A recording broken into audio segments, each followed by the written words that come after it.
All right, hello and welcome to Monsters and Madness. This is our 62nd session, and we are here with our now second dwarf of the party to wrap up some of the things that happened while the rest of the party went to Whitestone. The last we had checked in, Alivor, now going by Angus Amberfury, had come back with Bastion's Watch from Zydel after it had fallen from the sky. And although most of the party knew what was going on, Breck having been separated from the party when Angus's resurrection had happened, or reincarnation in this case had happened, didn't recognize him, and so locked him out of the meeting that everybody started planning in. Telling him that this was just for the core members of Bastion's Watch, leaving Alivor / Angus at night in Bastion's Watch, deciding what to do himself. So I think we're just going to zoom in. Angus, you get the door slammed in your face by Breck, and the evening is yours. What would you like to do? Oh well, it was very hurtful to get the door. So I was like, God damn it! Everyone else knew and no one spoke up, so I was not very happy. So I'd kind of be like, SpongeBob meme, just walk off, you know. Sure. Yeah, what time of night is it? Early evening. So early dark, evening. but not late night yet by any means. You can hear some music over in the Friendly Ogre. There's still some people out and about, but yeah, it is dark. Dang. Well, of course, then they shut me out of the keep, right? As a whole, or I believe so. I believe it was when everybody was. I was gonna say, because now I don't even have access to my own room.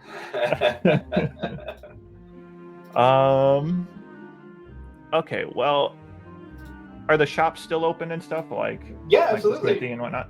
Okay, well, first things, he'd want to go. I'd be like, well, if I'm gonna be a dwarf now, I better look the part. So I'd probably head over to like the smithy, or to get some different armor. Oh sure. I say would be that. Yeah, Bowen is at the smithy. He is, it looks like, just kind of putting some stuff away, straightening up around the front area that's in this now very expanded smithy from when you guys first came into Hope's Bastion. Bald-headed, very stoic looking. He sees you, and just gives you a nod. I would say, yeah, he just gives you a nod. Mm-hmm. Okay, and then I'll just, of course, give him a nod back, and then I'll just like kind of look around. Like, does he have anything displayed or anything like that? Yeah, a whole host of armors. I would say if you're just looking for a basic set of armor and you're looking to upgrade, then you can absolutely just take out the gold and put in what the cost is. Bowen would have a friendly demeanor, but also one that's kind of ready to go home for the night. Yeah, I wouldn't want to waste. He doesn't talk too much because he doesn't recognize you. So. Yeah, same. I figured he's just a customer while he's about to close, you know. Yeah, and I figure dwarfs being the whole dwarf thing, so sure. Try and play the part, just not talk too much. And I'll do that. Just looking for, I guess, some basic dwarf, not quite heavy armor, more middleweight armor. And medium armor. Yeah. You still have to be proficient. You take the penalties of not being proficient, regardless of if you're a dwarf or not. Oh God. Usually it's more related to class. Shoot, it is, isn't it? Well, no, it says I've got medium armor. Oh, good. Yeah, there you go. Yeah, because of my mountain dwarf. No. Yes. Okay, yeah, there you go. There we go. That's saved me. Okay, yeah. So, yeah, I'd really just shop around, find one, pick it out, and then how much gold would something like that be? It depends on the type of armor you're getting. Okay. For the sake of this, what I would say is, how much gold do you have right now? I've got 24 gold and 8 plat. So 24 gold and 8 plat. Okay. About 100-ish gold.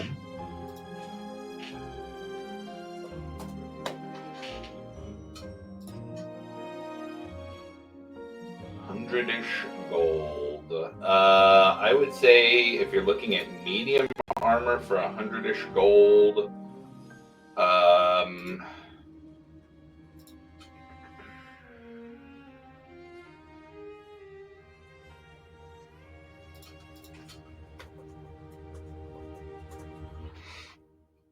There we go. Chain shirt is going to be 50 gold pieces. You said a chain shirt? Chain shirt, yeah. 50 gold pieces. It's 13 plus your dex for what your armor class becomes. Chain shirt. 20 pounds, yeah. Chain shirt would be medium armor. I think it'd be an upgrade from where you're at. Okay. Yep. And within your price range, yeah. Yeah. And Bowen kind of explains this and, Yeah. kind of gives you the breakdown. And while you guys are talking and he kind of finishing up the transaction, you hear outside walking up towards in the direction of the keep, not necessarily to the keep, but just in the, moving from, I guess, what would be east to west in this situation.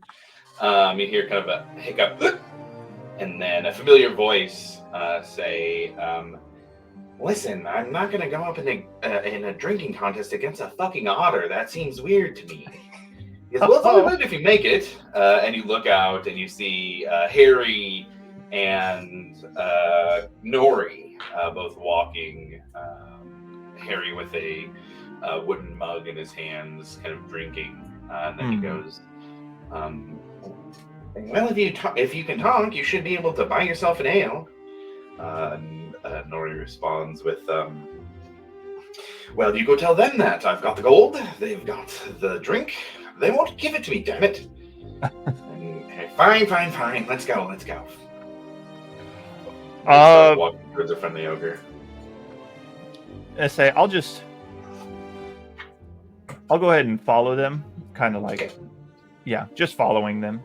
Sure. Are you trying to do it sneakily, or how are you doing it? Is there like people still walking around outside? Yeah. Kind of not like too sneakily, but like following just to try and make sure they don't see me. But sure, yeah. I'm just kind of like blending in with the crowd. Yeah. Ooh, yuck. 16. 16. Okay. Also, roll me a perception check with that. Ooh, okay. Oh wow, that's even worse. 7. 7. Okay. So you're able to. It's not like nobody can see you, but with the 16, I think you're able to easily enough follow without being seen, at least by Harry or Nori, as far as you can tell. Okay. And the gunslinger gnome and the awakened otter with the top hat currently walk into the friendly ogre, and you hear as they open the door the noise, that music getting louder, and it kind of muffles again as they close the door. Okay. So yeah, I'll go ahead and walk in. Okay. And kind of make my way over to the bar, just keeping an eye on them, just waiting for them to like sit down at a table and see if they can start drinking or something. Yeah. They sit down at a table, and you see Serenity come around, and she talks to Harry, and she says, you just catch the tail end of the conversation. I just don't feel right serving an animal. I don't know how, like, is it going to give him alcohol poisoning? He's so small. And Harry says, well, I'm so small. Are you not going to give me any drink? And Nori, I take offense to that. And you see him pull out his little dagger and stab the table. And she just says, the two of you need to calm down now. Go ahead and roll me another perception check. Oh, damn. Oh, wow. That's nat 20 for a total of 25. 25. You go, are you sitting at a table, or are you I would have been more finding a corner? I would have been more at like the bar. Kind of just like at the bar, blending, okay. Yeah, blending at the bar. Sure. Easy enough. You blend in at the bar a little bit. With your high perception check, you do notice that there is an elvish woman that walks in who has her eyes kind of locked on you. With the 25, I would say you can see that she's kind of looking your way, but almost doing the same thing you are, kind of trying not to be seen, but keeping her eyes on you, or rather darting back to you, even if not consistently on you. Do I recognize her at all? No. Never seen her before. Mm-hmm. Okay, I'll act like I don't see her, and then I would like to make my way over to the Harry's table. Whatnot with Serenity, and after hearing the whole small people, just walk up and be like, dang, does this town have something against small people? And Serenity she kind of twists her face to be just kind of, my God. Harry looks over and gives another hiccup. I must be really drunk. You're a dwarf, but you're wearing my friend's clothes. Your friend's clothes? Yeah. And then you see him cast a spell. Oh. The same. Oh, sorry. I thought you were somebody I knew. He's the half elf. Thought it was maybe a glamour. Apologies. Must be a popular style. Please, friend, come sit with us short folk.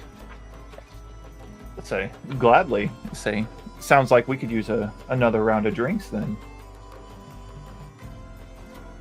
If you've got the gold, they've got the drink. Unless you're an otter. And Nori's kind of like, you see him being friendly towards Harry, which he's not typically friendly towards humanoids that aren't squall. And you can tell they've probably spent some time together here. I'll like kind of act not surprised at the fact that Harry can talk. I mean, Nori can talk or whatnot. But yeah, I'll just how much gold for? I guess three rounds if Serenity will allow it. Yeah, she'll 5 silver pieces. We'll get all 3 of you drinks. Okay, fair enough. And then I'll hand her that. And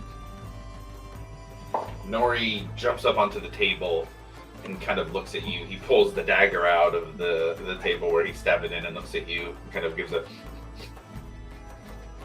Who are you? Can you be trusted? I would sure hope so. Say, what kind of person that buys you drinks can't be trusted? He kind of moves up closer and puts the dagger closer to, like, not right on you, but like closer to your throat. Just unflinch, like unmoving. It's a cheap way to get somebody to trust you. If you're looking to perhaps assassinate them. And what gain would I get from that? He sniffs again.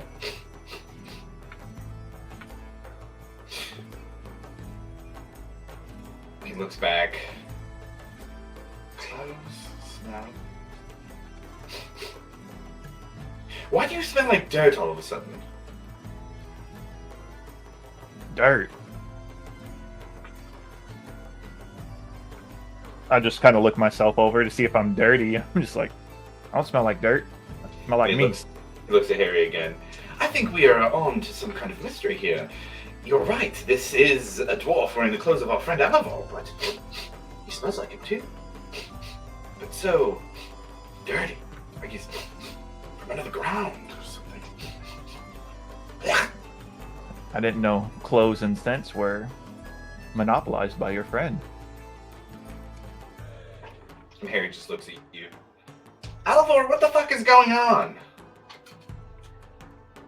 I just kind of like, who's Alivor? Who is this person you keep talking about? Roll a deception check. Yep, there it is. What? Is that cocked? There's no way. Okay, we're gonna reroll that. That was weird. Okay, there we go. I didn't know this thing could cock a dice. That's weird. That's gonna be 27. 27, okay. Look, Harry rolled a natural 20, but his charisma modifier is not as high as yours. And a 20 on a skill check is not an automatic success. So he just kind of sits down a little bit because he kind of, sat up a little bit, sits back down. All right, fine. Well, if you don't know Alivor, who are you? Say, my name's Angus, and I'm new to town. Figured I'd come to the bar here. I came in with this weird group of people. There was a dwarf like myself. There was also a tall, like pale-haired half-elf. Oh yeah, the watch, right? Yeah, the watch. The watch. You're not Alivor, and you came back with Bastion's watch. Yeah. And you see the elf woman get up and start to walk towards the table. So I kind of lean in. This lady's been following me all night. I don't know who she is or what she wants. And kind of like nod towards the elf lady. Nori leans in with a smile, and you see his teeth. Right, time for murder. And he pulls his little dagger out. Yeah, and Harry goes, whoa. But you see him kind of reach for his pepper box. Say, Isn't there supposed to be interrogations before murder? Well, that depends on what you're trying to accomplish. And she, at that point, gets behind you guys and says, hello, I'm sorry to bother you, but I saw you come in earlier when Bastion's Watch came back from the city. You were with them. And I was looking for someone, and I was hoping you could help me find them. Roll me an insight check also. Okay. Oh, damn. This dice is great. 22. 22, nice. Yeah, she's not happy. She looks a little scared, and hopeful in a sense, but like very nervous. Well, who is it you're looking for? Alivor Relstein of By Say Still.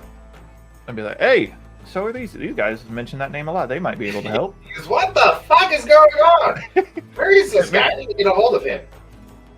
Say, so is this something that we should probably take up in private, or? Yes, I think that would be best. Look over to like Harry and Nori. Are they coming? Harry kind of, fuck yeah.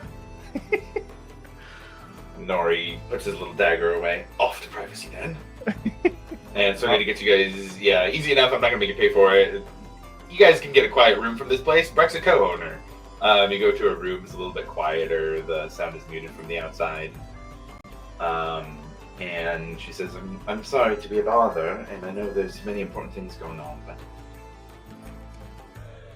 it's a matter of life and death for supporters of Gwei Yethneros. And we didn't know where else to go.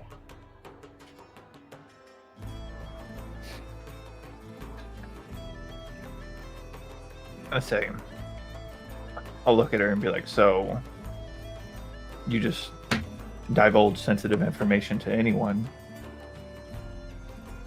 You were with the Watch, were you not? I am. I'm desperate. There's not much time. Well, I guess you stumbled upon the right dwarf now.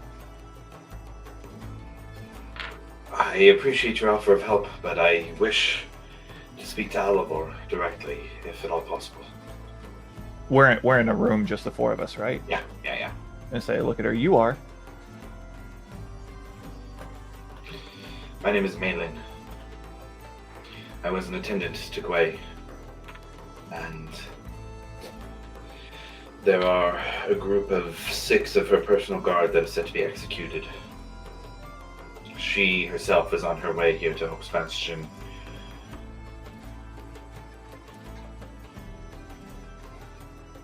When is she to arrive? In the next 2 days. I'm not sure specifically, but her guard are set to be executed this evening. Where at? In By Say Still. Oh, fuck. I am a modest magic user, and I can get us there if need be. But it must be tonight. Ooh. Say, is it possible that we could save them? Or It is, but we must move quickly. and you can get us back if we need to. I can. The town. So look over to Harry and Nori. You guys down for an adventure? Harry says, he kind of puts his pepper box back in the holster. Look, he's been holding it very tightly. Says, damn straight, Angus. I guess. And he says, always down for an adventure. But if you betray us, I will kill you in your sleep. Do you understand? He looks at me. Is he saying that to me? Yeah, to you. I said, just calm down, Nori. You'll be all right. I said what I said. I was saying, then I'll look at him just like, and be like, let's make sure. And then I point to myself, Angus, right? Keep that up there. Just trying to make sure everyone goes by Angus, not trying Yeah, and Harry says, help me. I don't know, man. You tell me. You're the one saying you're Angus. I am, correct. All right. And Malin looks back over. Please, Alivor, we need his help. Oh, God. And I kind of like roll my, because I thought I already told her. It's like, you have his help. I'm right here. She just looks a bit confused.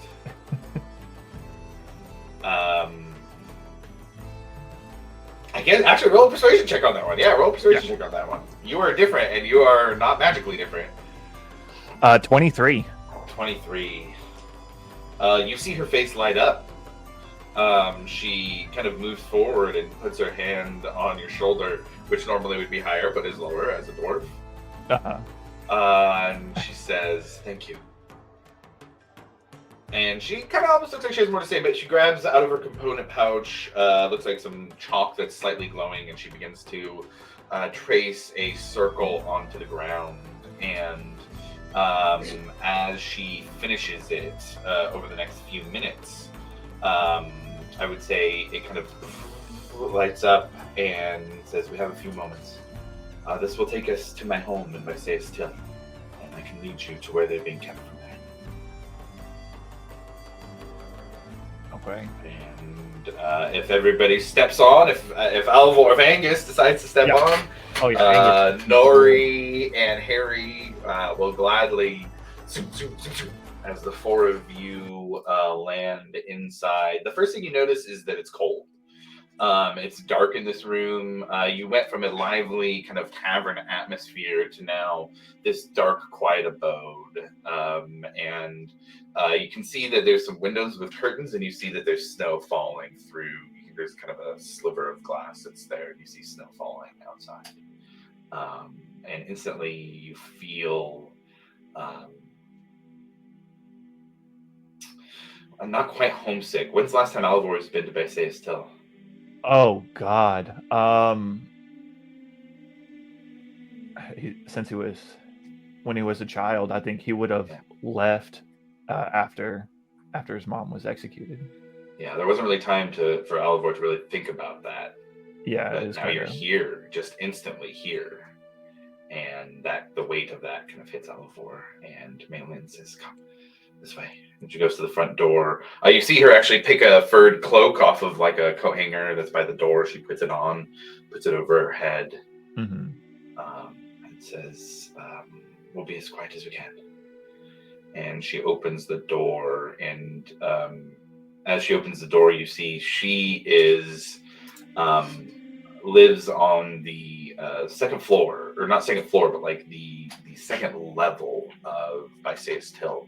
By Still is, as you remember, split up between the rough on the bottom, the ground level, and the shrouds. The shrouds speak to the staircases that spiral up around the trees, leading to the treehouse level. That's where this house is, up at the treehouse level, which would be a little bit different from where you would have lived, having had a father that was not elvish. He likely would have been down at the bottom. And however, when you open it, you see these very elvish looking buildings. There's bridges that kind of are arched from one platform to another, very pointed but very beautiful architecture that really kind of melds in with the forest, and it feels like home to you. There is a layer of about 6 inches of snow on most of the things, and as she steps out, you hear first Malin's crunching footsteps walking across the snow, but very lightly. As Harry steps on, they're louder. He's not as nimble-footed as Malin is, being an elf, but you can hear the crunching footsteps as you all walk. And she leads you through the platforms and bridges down to the ground level. And these are where the buildings start to look more Dwendalian, more kind of square, geometrical, less pointed and natural. And as you pass, you can see that there is a main building here that you are leaving, or rather passing by. And you would know this building as a formerly large sacred tree to By Still. The city was actually built around it. It was one of the things that led the elves of Mlaesmere here.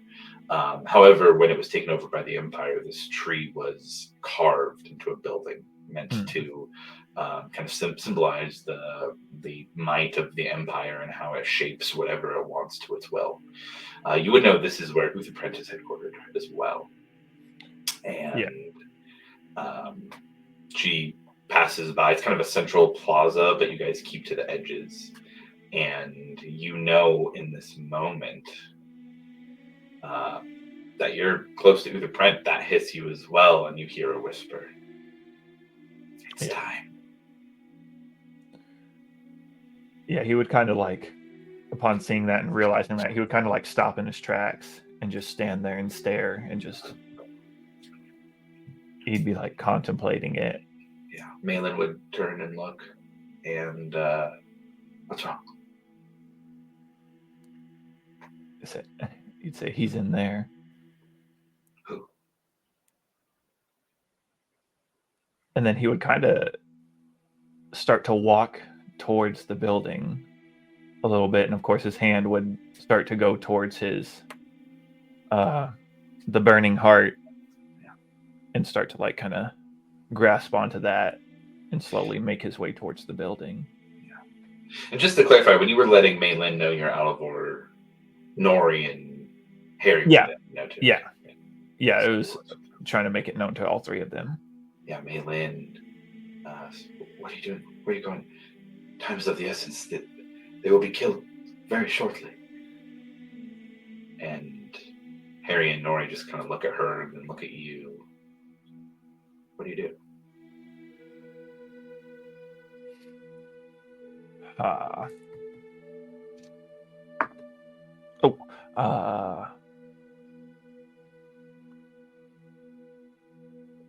I'll stop and just think for a second. You realize this is the plaza it happened. It's central to Visaeus Till. This is where she died. You hear fire crackling. You don't see anything, but you remember the dream.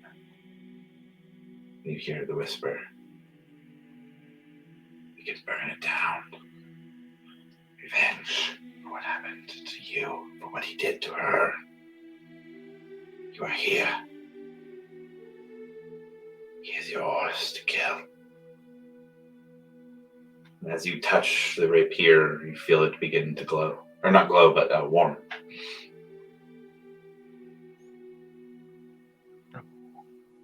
Are there like guards and stuff around and all that? Yeah. Oh, yeah. Typical. Yeah. Oh, fuck.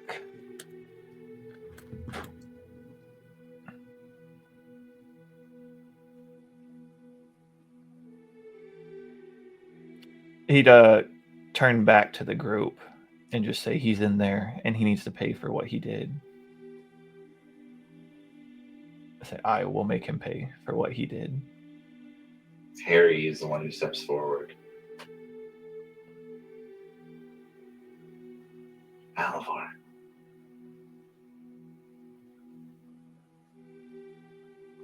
The cost of his death is more lives. Are you willing to pay lives to kill him? Yes. Just no question. Like, I will pay as many lives as I need to.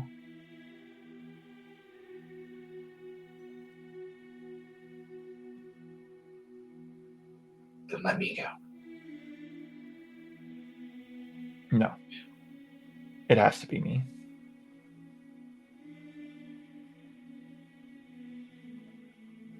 It will change you, Alivor.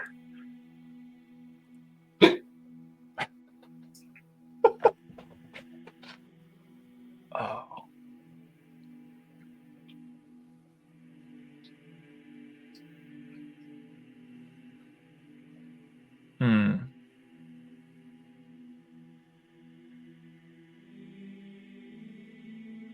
So he'll, because it's hard, because of course he wants to give into it, but he knows that it's probably not the perfect time, but he's also afraid that if he might not get another chance. You know the things that are coming the very next day. Yeah. That when there is somebody who needed help, and in their help gave you an opportunity, or in helping them gave you an opportunity to choose. You can choose to help them, or essentially have used them to get here now quickly.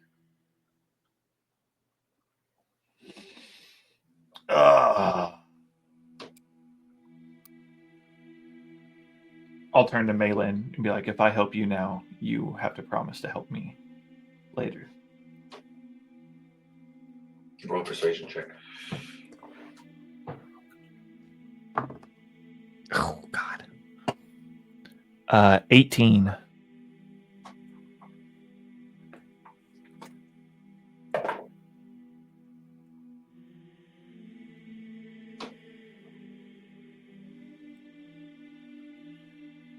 What you ask would put me and others at risk.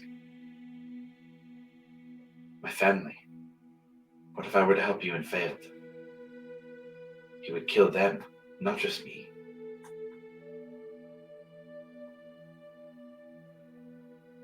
All I ask is I get the opportunity. You do not need to be directly involved, but I just need the opportunity.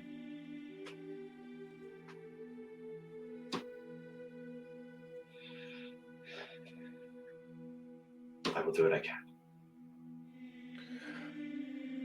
Okay, and with that, he'll release his grip on the burning heart and start to go back to the group and continue what we had originally came here for.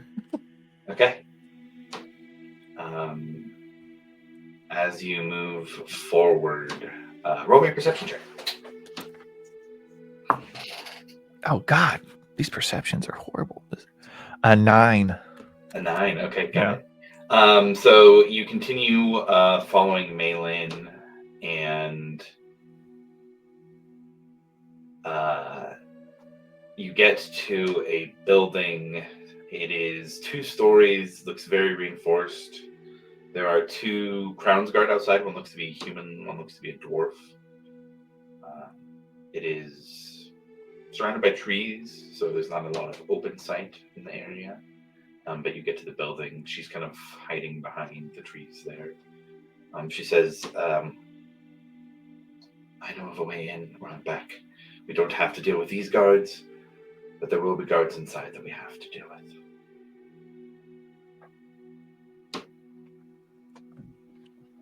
We can handle them. If anything, we can at least make a run for it.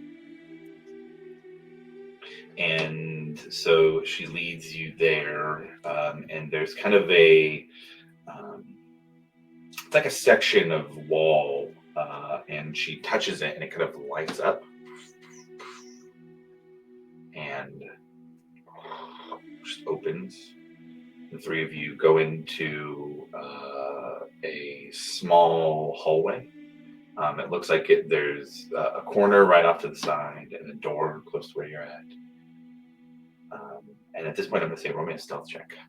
All right. Oh, and I have my boots that give me advantage on stealth checks. I just saw that. Oh, great. Yeah, my boots of Elvenkind.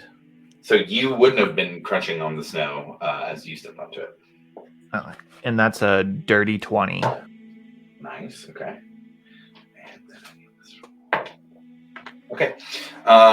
So the 3 of you walk in and roll me a perception check again as you. Oh, God, not again. Oh, that's a little bit better. 19.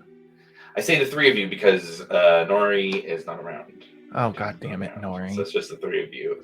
But you, Harry, and Maylin successfully creep through, and you get to an area where you can look around the corner. There are 2 humanoids in there. There's one who's a dwarf. Looks like they have a wolf's head armor or pauldron. Very nice armor, big hammer, and then a Oh, you're an arcane user. Somebody who looks like they're a spellcaster. They're not outfitted for melee combat. I would say with your last perception check, you could get the sense that the garb they're wearing is very similar to Volstrucker garb. Oh, that's terrifying. Yeah, so there's the three of you right around the corner. It goes into a square room. At the edge of the room, there is kind of just an iron pen with what looks to be 5 elves of different ages. And, Okay. some male, some female. Yeah. I'll look to Malin. How are we going to handle this? That's why I asked for your help.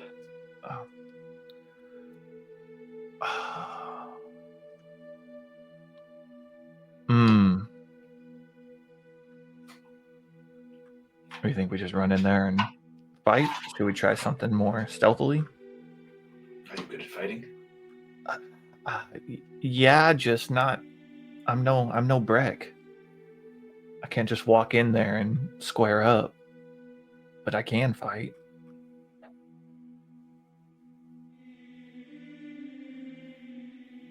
Harry pulls out his pepper box. So he definitely can.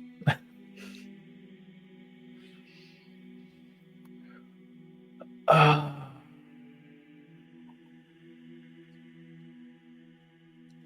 me see real quick. Do I still have it? Oh no. Oh no. I think I switched out this guy's self. Damn it. No. Well, guys, I guess that's might be the only way. Okay. Harry says, Is this going to cause a commotion? Can you go invisible? I can. Can you make her invisible? Where the hell is my invisibility? Oh. Wait a minute. Where's it at? I know I can. 1 second. I was say if you can, if you have invisible prepared, you can upcast for more targets. Shit. Wait a minute.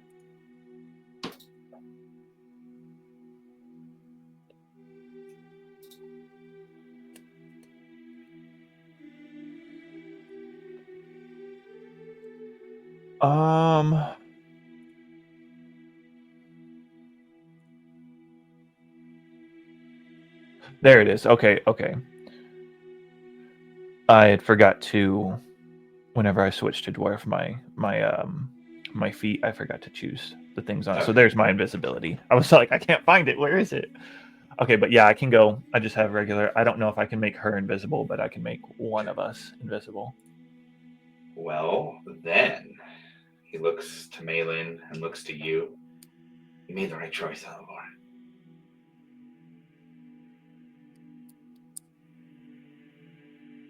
And he kind of gives you a signal, says, make yourself invisible. Malin, get ready to run. Make myself invisible? Mm-hmm. Okay. We're on Harry's command. He starts to run back. He starts to run back to where, a little bit closer where you guys came from, and you hear echoing through the halls. Oh, jeez. And I'm going to take that as the signal, and I'm going to cast invisibility on myself. Yeah. The dwarf and the Volstrucker stand up, and they start running down the hall past you. You hear their footsteps further. In here! Oh, fuck. Oh, no, Harry. What do you do? They ran past me. Uh-huh. So, yeah, after they run past me, I'm going to make my way towards the cells and the cages. Okay. And start to find some way to set them free. Do you have thieves' tools with you? Thieves' tools, where are they? Yes, I do. Are you proficient, I'd assume, as a rogue? Yeah, let me see. There's thieves' tools. Do I have them with me? I'm proficient with them. Oh, there's so many things in here. If you have them and you're proficient with them, then I'd say roll a sleight of hand check. I'm proficient with them. I don't think I have them. They're not in my inventory now. Damn. Okay. Nope. All right. Roll me a straight d20 and add your dexterity. God. It's a 10. You pull out your dagger to kind of try and get it in there. It's not working. You're off in the distance. Is Maylin anywhere around? Where is she at? She went with Harry. She could be. She went with Harry? Yeah. Oh God. Is there anything in the room that I can like? Roll me an investigation check. 19. It's a little bit better. 19. I would say there wouldn't be anything that there's not like thieves' tools. It doesn't look like the keys are in here, as far as you can tell. There's like a letter opener that makes it a little easier to open. I'd say you can get another attempt with the letter opener. Yeah, we'll try that. Okay. Roll d20 and add your dexterity modifier. Even worse. Oh, that's a 9. I'm really struggling here. Okay. And then as I can't get it to the... I'm like, how the fuck do I get these damn things open? It's kind of like with not really whispering, just like very low voice.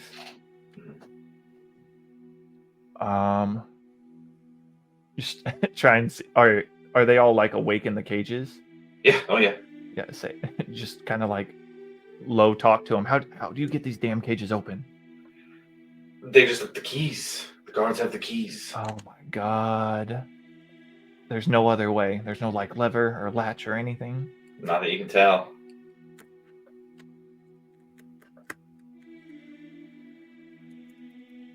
Oh Lord, have mercy. Fuck. And then they're still just down the hallway, down that way. You hear footsteps running towards you. Only one set. Okay, I'll kind of like stand in the corner of the room, still invisible, and wait to see who it is.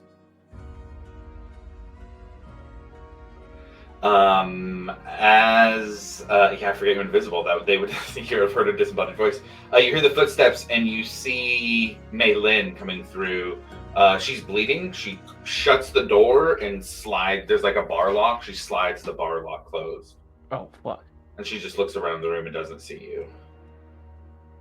Okay, after she slides the lock closed, I'll drop my invisibility. Okay. And be where's Harry? They have him. They have him? They have him. Did they take him away or are they still down there? We have to go. What are you doing? I can't unlock these. I can't get them unlocked.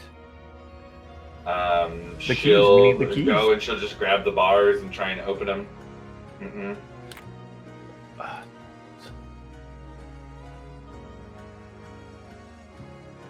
Oh, fuck me. Can you get me into the cage? Can I get you into the cage? Get me into the cage. Can you get into the cage? Are they all in a big, just a Yeah. giant single cell cage? Yeah. I can. Here, take I this. can- She pulls I out can a just scroll and hands you the scroll. Oh, It's a teleportation circle. It will take you north of Hope's Bastion. There's a farm there. Go, get in the cage and go with them. what about you?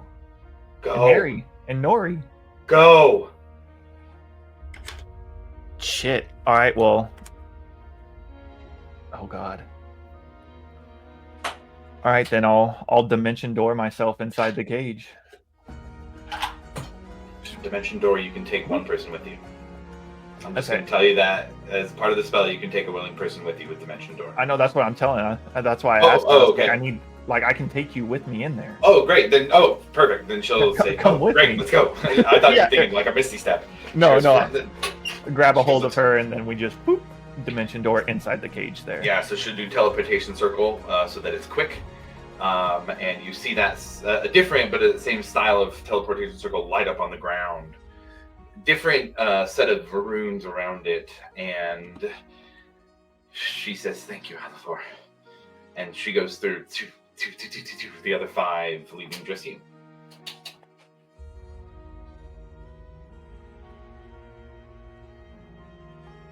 So Do you follow?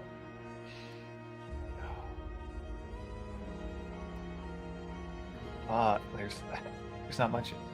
Yeah, I can't do anything against Volstruckers on my own. You find yourself at the Silver Sage Farms, a place you've been before, I believe. Mhm. Surrounded by familiar faces, and now these 5 elves. It's quiet. There's no more commotion.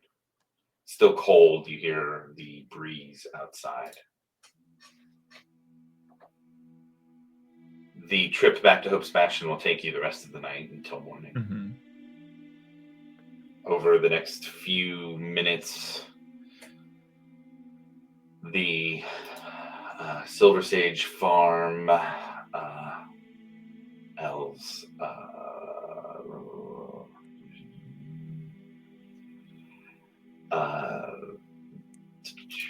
There we go. I had to pull some old notes. Citharin Derail of the Silver That's a Sage while Farm ago. tells you that he will take care of these elves. And asks if there's anything you need before you return to Hope's Bastion.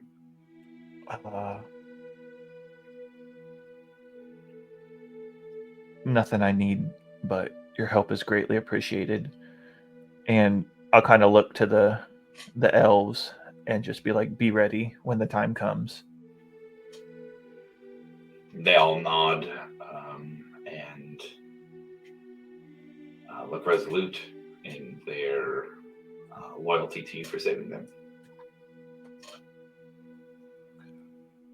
All right, well. And is Malin coming back with me, or is she staying with all them? It's up to you.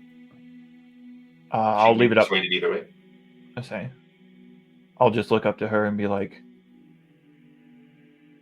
where do you feel that you will benefit the most, coming back to town or here?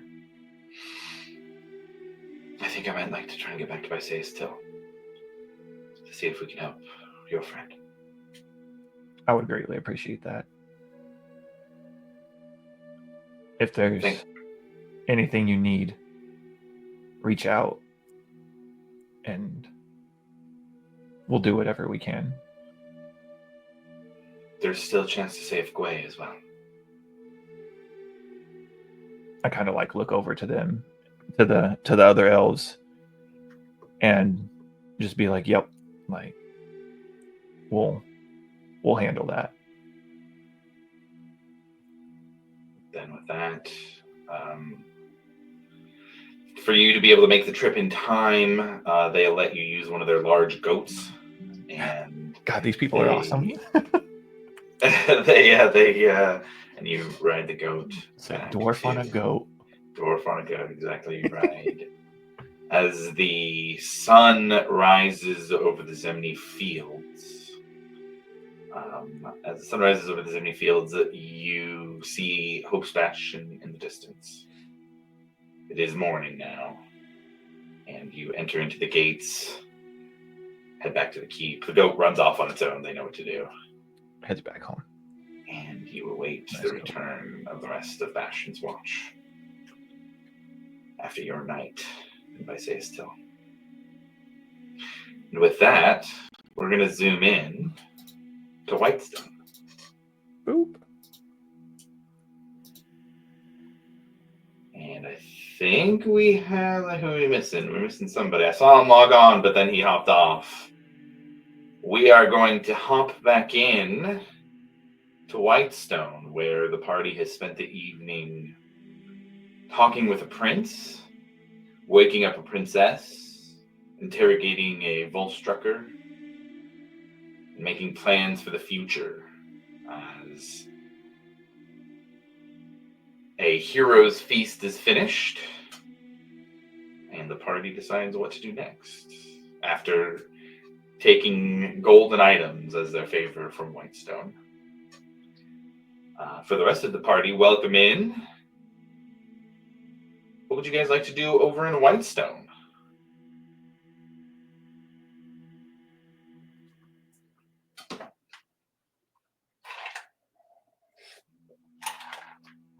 Is it still late in the night?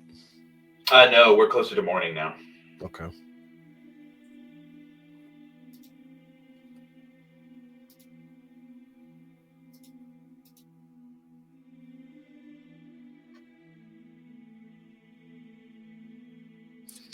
Well, Milo, don't you think it's about time we started heading back?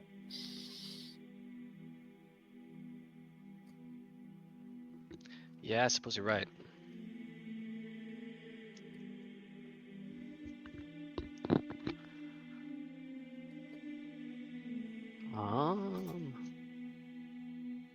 I mean, it doesn't take long if you guys are ready to go now. Do we have anything left that we wanted to do?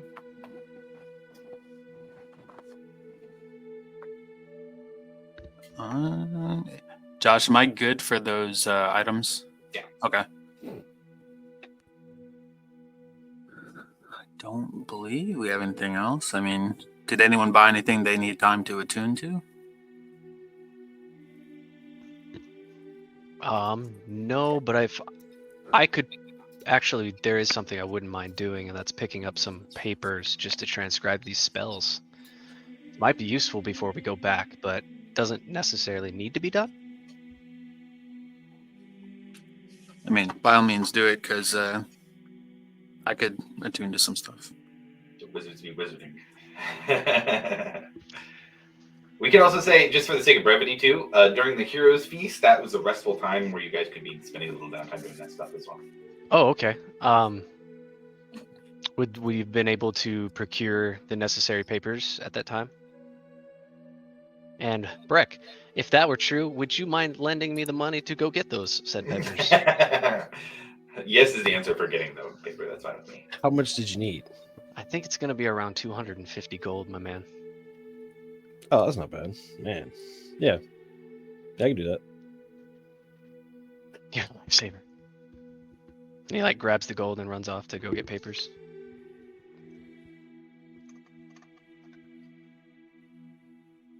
And that'll be to transcribe the oh crap, Breck. It might be more expensive than that. It's 250 gold per spell. So how much do you need? Oh man.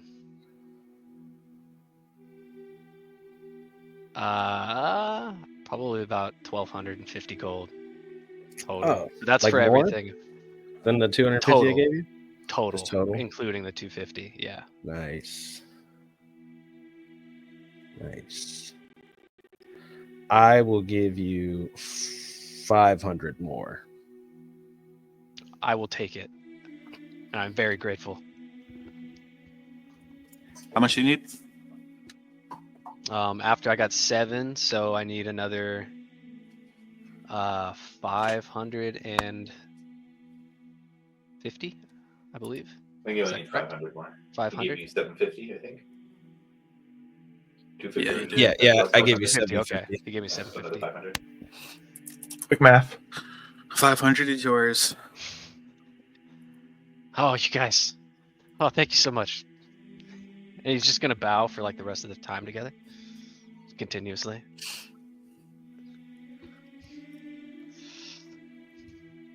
We could open up a bank just dedicated to Milo. GoFundMe. I feel like the bank's purpose would be to hold the money. If it was dedicated to me, there would be no money in it. Interest, buddy, interest. Yeah, it's got to be something left for the interest to apply to. That's what. You got legs. Oh no. Kidneys sell pretty well. Those are the dark areas of Rex and Trim you're talking about right now. Just donate blood. Donate blood. Some plasma. Yeah. Look, blood wizards will take donations of blood. Absolutely. Soup kitchen. donating blood is very different in a magical world. I think Soup Kitchen's probably a better bet. Kitchen, Yeah. I think you can do some wild things with blood out here. I'm a little worried about that. How do they always know where I'm at? Yeah, this perma tracking. Stands up like a puppet and just walks off.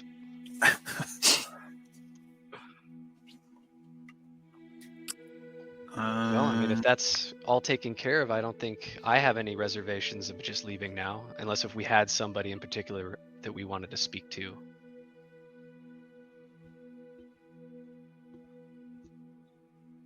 I don't believe so. Yeah, I think everybody from the group, the large group who was gathered, has been dispersed, except for the Volstrucker, who you guys have. Yeah, what do you guys want to do with her? I think we just leave her down there. Yeah, we don't need her.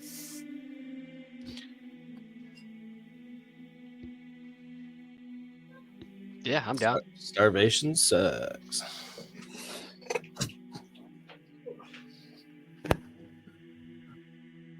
All right. Milo is going to twirl the staff around, and we're going. It's gonna stop. Where do you guys want to go? I was thinking right back to my office, but if there's a specific place.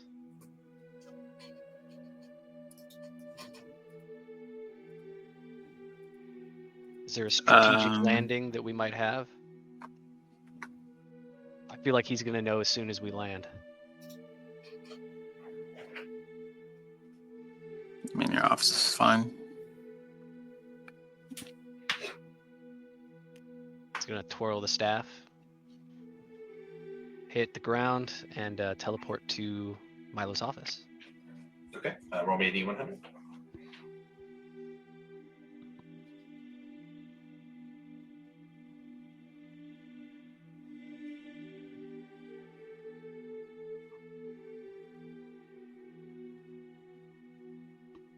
$49. Easy enough. You guys all teleport in to Milo's office. It is just starting to be morning. The sun has come over the horizon, and I would say outside of one of the windows from Milo's office, you see Angus riding up on a large mountain goat.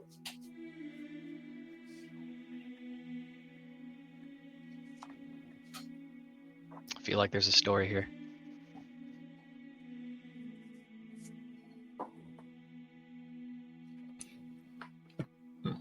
I just tried to walk into the keep. Oh. You muted. The guards stop you. Oh. By Bastion's watch permission only. I have Bastion Watch permission. Persuasion check.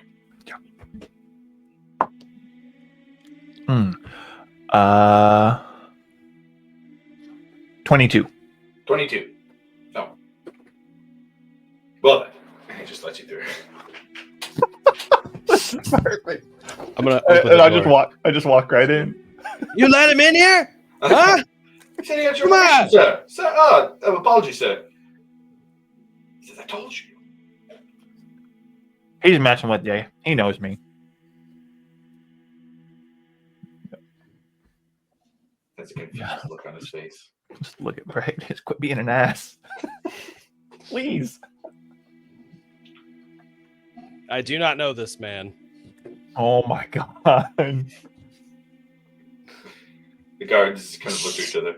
No, I'm just kidding, guys. War Master? It's been a long They night. start to pull their weapons.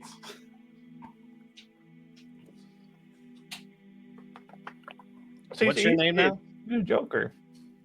Angus? Is that what you're Yep. going by? Yep, that's me. Dusseldorf? Dusseldorf, right? No, it's Amber Fury. I like it. That's pretty spicy. Dingus Dusseldorf.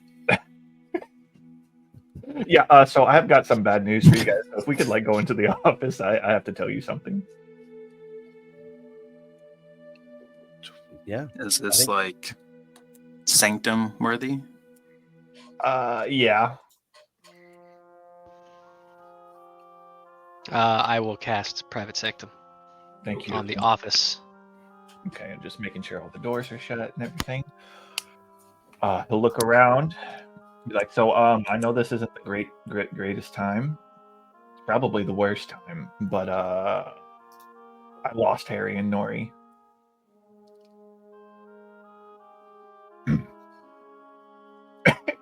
What do you mean when you say lost? Like they're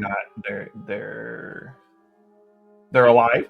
I hope, That's good. but I don't know where they are. Especially Nori. He disappeared. I have a feeling I know where Harry's at, but Nori's just dust in the wind, as he normally does. Does Squall know? No, I would prefer to keep that from him for as long as possible, because, like I said, I had no control over Nori. Harry was kind of my fault. I'll take the blame for that one. But Nori just disappeared on me. He maybe in hindsight, taking a drunk otter with me on an adventure wasn't the best idea, but I figured I could use the help, and then turns out he was zero help and immediately disappeared on me once we left. You realize he's still an otter. Like he Yeah, but doesn't he's have. sneaky. He can get in small spaces and stuff. I actually could have used him later on in the adventure, but no, he was gone. I could have used him, but no, he disappeared. So yeah, both of them are in Visayas Till somewhere. And I don't know where. And we probably need to go save them.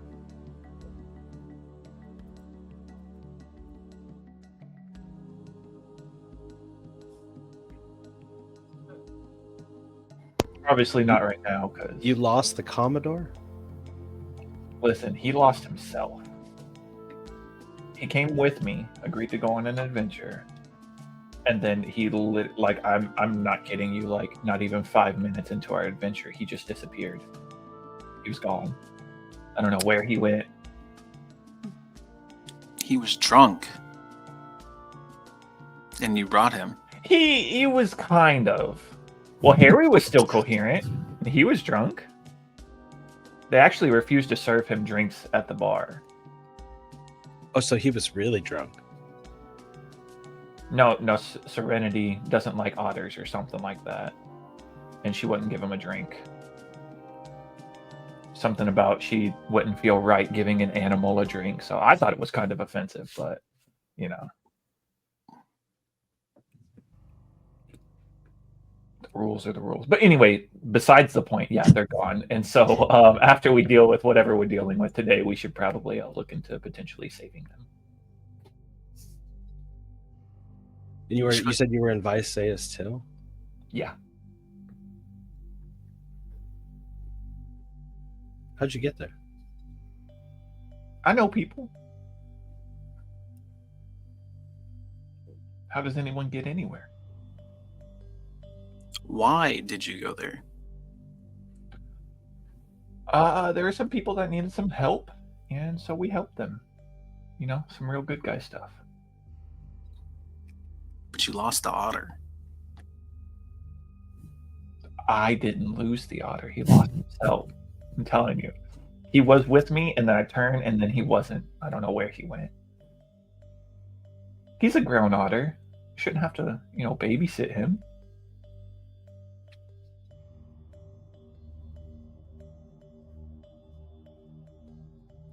So who are these people you saved?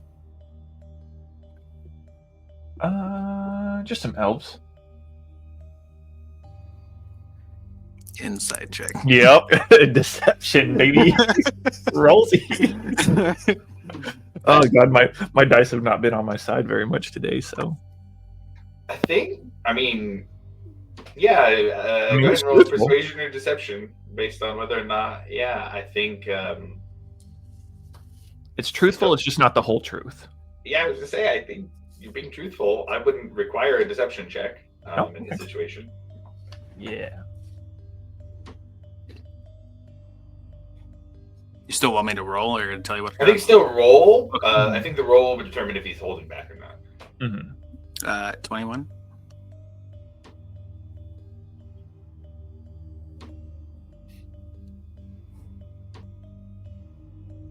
And then what's your persuasion for Angus?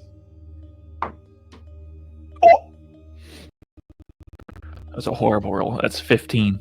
15. Yeah, I mean, he is telling the truth. You get the sense that there's no deception, but there's clearly more to the story.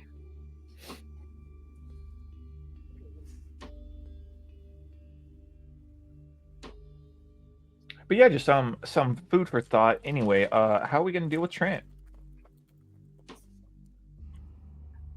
Because don't we have that today? Well, you guys have that. I don't know how I'll be received, but I can go on a side quest for you guys.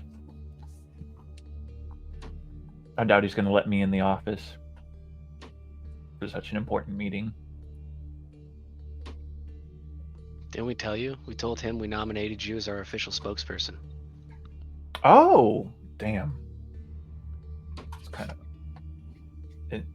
I just look to the rest of the group. Is he for real right now? I'm just gonna nod. Oh, fuck. We pretty much did a nose goes, and because you weren't there, I mean, kind of fell on you. When Grim talks, Angus kind of looks at him funny. I'm like, what's up with you? Why are you different? Why is everybody saying that? What's wrong? There's something off It's about not you, the Grim. same What's wrong guy, with you? man. It's not even the same person. That's not Grim. I don't like this joke anymore. I ain't Yeah, joking. he's got a fancy new hat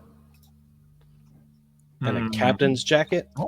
Oh, Look at that. oh, he'll kind of snap to attention, salute, Captain.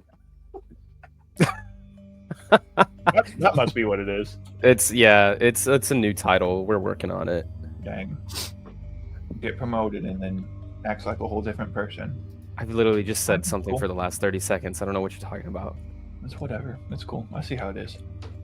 You dwarves are so Wow. sensitive sometimes. Oh, he just looks over to Brick at that. It was, oh, Not you, Breck. You're different. Oh, yeah, he- damn dwarves. He said,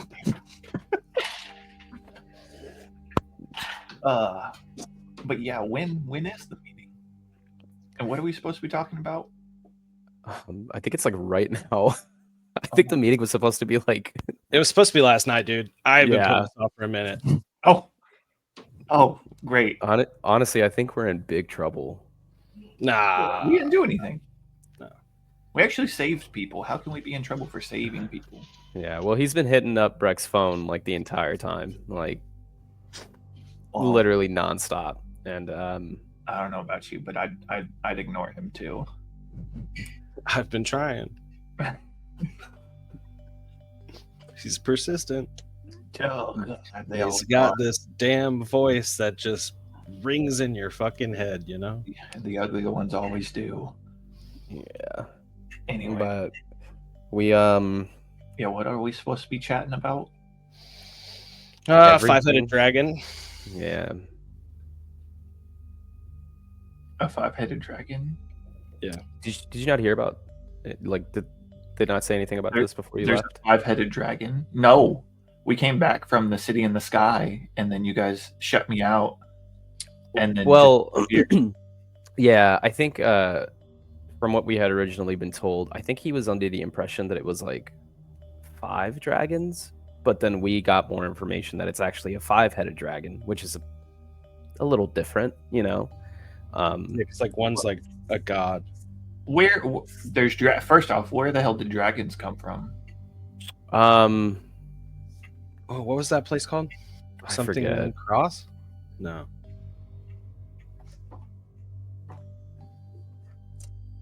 So there's just dragons running amok. I thought we dealt with the dragon problem. That's another dragon problem. This is a bigger dragon problem. I think this is the same dragon problem, but evolved into a bigger problem. How? We took the pick from them. How could it evolve? Well, actually, that's the thing. That's the one thing stopping them from evolving Is- even further. Guess it's yeah, supposed to be yeah, way yeah, worse that's- if they had it. Yeah. Isol Cross. Oh. Well, it sounds like this is what Trent wants to talk about, so The dragon. we Well, have a little more clarification as to what exactly it is and what's going on. Okay, I well, don't think we should tell him that we have the pick, though. Hell no. No. absolutely No, not. no, No, no, never. No. So I think I'm gonna need a little bit more explanation because if I'm gonna be a spokesperson, I should actually know what we're gonna talk about. So dragons running amok, 5-headed dragon, not 5 different dragons. Got that one. What else does he need to know? What else does he not need to know? Honestly, I'm just kidding. I don't want to mess with you anymore. You don't have to be the spokesperson. I think we all agree to actually Varric's going to be the spokesperson. Oh, thank God. Oh, whew. Yeah. Yeah. No, I think it should be him. He's out here losing people. Mm-mm. You need some I lost redemption. one person, and he did it voluntarily. It was Harry's choice. I don't know. Angus just has this sweet and pleasant way of speaking to people. You know, it's just a pleasant guy. I think it's got to be him. You kind of burl up. No, I'm a dwarf. You're due, buddy. You need to speak up. Are you going to keep the name Dusseldorf anywhere, or like a middle name, or are you just completely getting rid of it? Because I thought that was pretty good. Angus D. Amber Fury. There we go. I'll do that. I'll do that. That's fine. That's a compromise. I would say, please put it in here. There it is.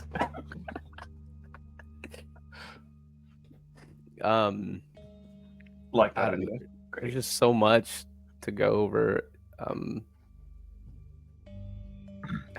Somebody else, please just fill them in because this is just so much. I think Milo, the would route you we like were to go? talking about was potentially saying, "Hey, we needed to go save friends and do good," and then we found out about the 5-headed dragon. How Whitestone went?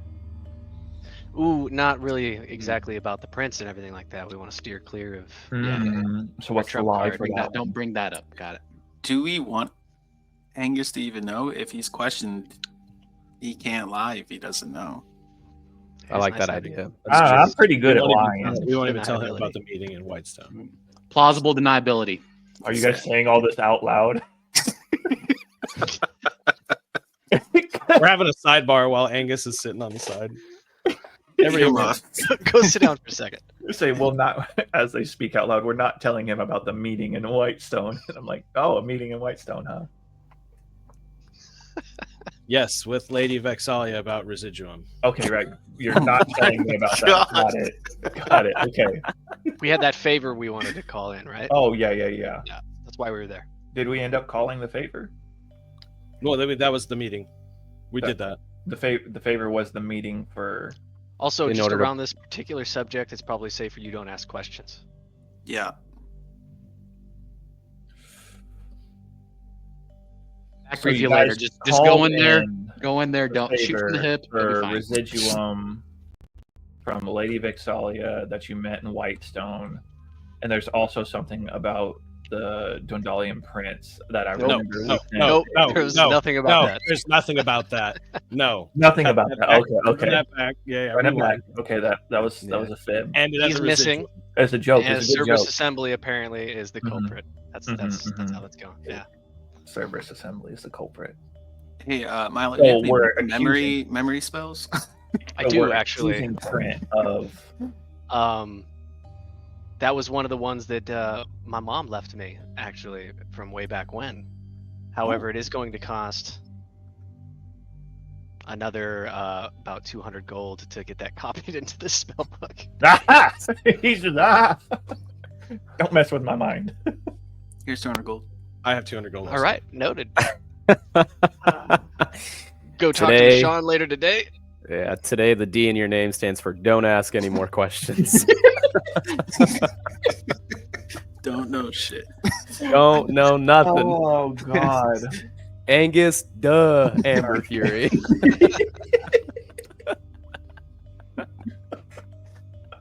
Oh no. So don't you think that it's going to be a little hard convincing him that a random stranger is now the spokesperson for you guys? Yeah, as much as I would love for Angus to be the spokesperson, I really think it would make more sense if you were to do it, Eric.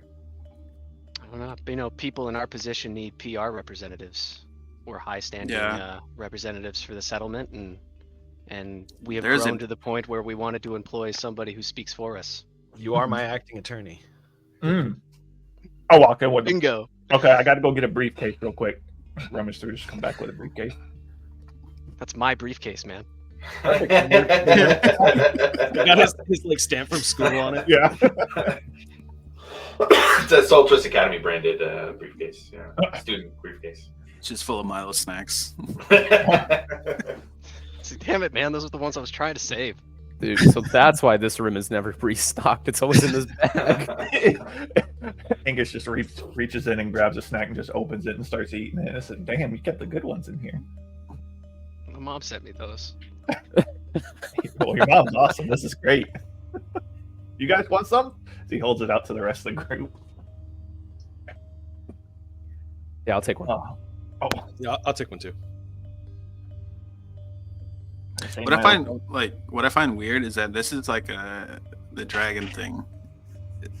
It's like an empire-wide issue, probably even higher than empire-wide, probably a world issue. Mm-hmm. He wants to talk to us about it, like we are the ones that need. That is kind of sus. Like, bro, you guys are stronger Let's see. than Yeah. us. Oh, okay. That's a good point. So he's gonna try and grill us, and then we can flip it on him. Throw that Uno reverse out there and be like, "What are you doing?" What's the king want to do about this, sir? Exactly. I like it. See, this is why Varric should be the spokesperson. Look at that. I didn't think of that. Nah. Damn. I did a whole lot of interrogating yesterday. You can do this one. Who'd you Yeah, I was interrogate? there for You that. haven't been doing anything. Interrogate Oh. the shit out that bitch. Who? Yeah, so you don't need to know. So let's just go to this meeting. Dang. Interrogating random women. It's not very nice of you guys. I mean, it wasn't random. What do you mean it was random? You just told me. Stop asking questions. Yeah. I'm not asking questions. I'm just telling you to clarify on what you've already told me. Come on, let's go, duh. Asking way too many questions. Let's just go get this thing over with.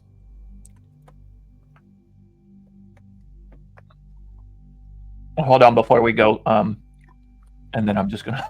I'm literally just right in front of him. Just gonna take off my studded leather armor and put on my new chain shirt. Or can they? They can't be stacked. Sure, easy enough. No, that's fine.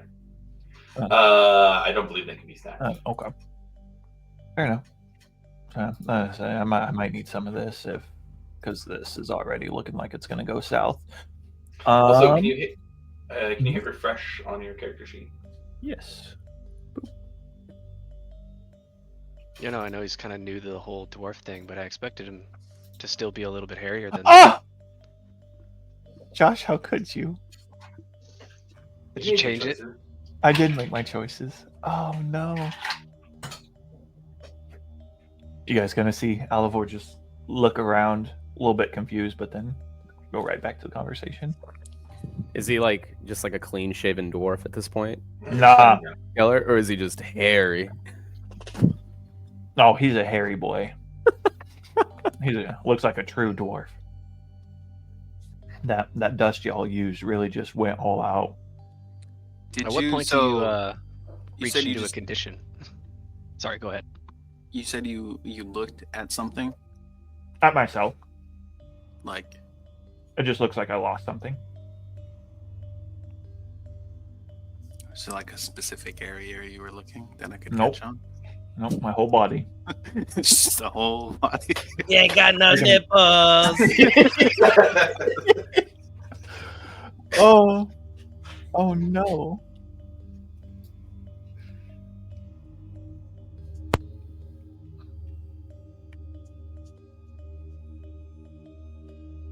I'll let you have taken the time though to add a third thing because it would have taken a slot, an attunement slot.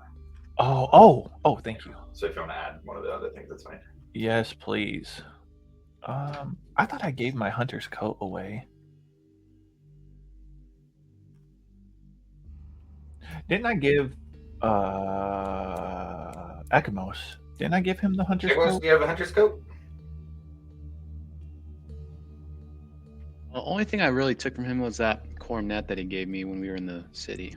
Oh, never mind then. Well, Unless there we anybody go. has the hunter's coat, I'm fine with doing it. Beep, that's it. All right. Never mind then. As I was.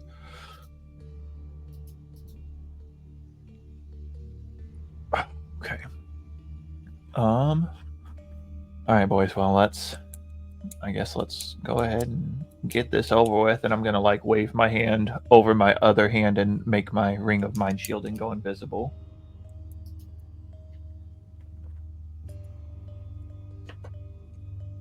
Let's get this over with. So we just like go walk in the front door or call them up. You know, say, hey, we about to pull up. I figure we just walk in. Like we own the place. I was gonna say, I mean, we kind of do. I don't know about that building specifically, but the whole settlement, you know, it's kind of a collective.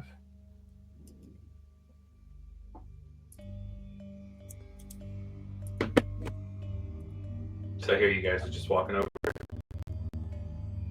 I guess so. As the party talks about last minute plans, you guys leave Bastion's Keep and walk through Hope's Bastion. Looking around, seeing the differences from when you guys first were here. Very small tents on the outside of town. You know, it was a settlement. There was nothing else. Now there's a thriving town here with people and personality. And as you get closer to the Cerberus Assembly building, you see in the plaza on the southwest side of town, where the stalls are, that they are just about done with the I don't remember the name of it off the top of my head. Not guillotine, but where The gallows? Gallows, thank you. The gallows are just about finished. And you walk up to the front, and you notice that the two crystals that were out front outside of the doors are no longer there. As you walk here, I would say there are large double doors. They get pushed open, and this is kind of as you guys are approaching, probably 20, 30 feet away still. And as you guys open the doors, Varric, you notice there is a humanoid figure, winged, walking out. You recognize him instantly. And I would say, yeah, he turns and he looks and he recognizes you. Varric, old friend. Cetrus?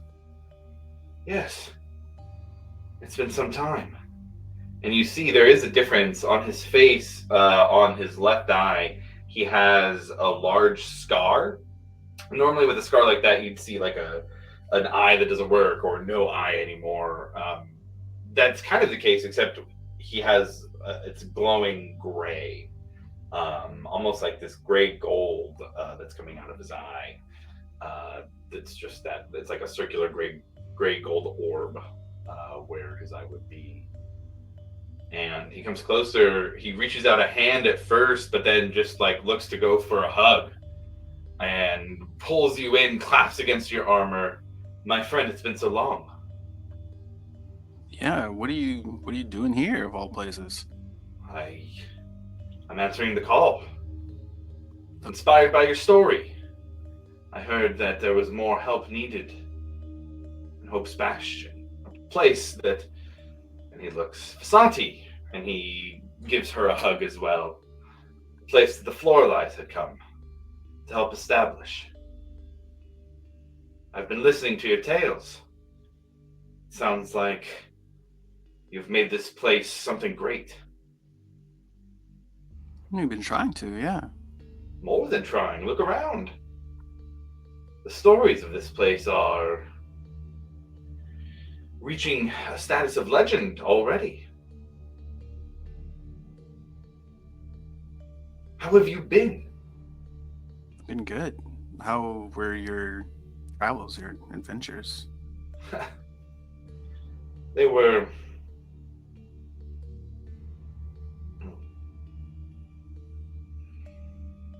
They were trying. After the destruction at the Chantry, I lost myself for a bit.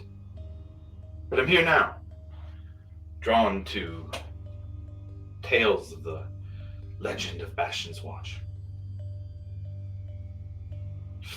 It seems the Cerberus Assembly had put out calls, as you all had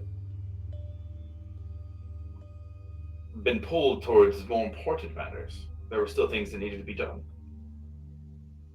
Now, I don't presume to join the Watch, of course, but I'm here to help where I can.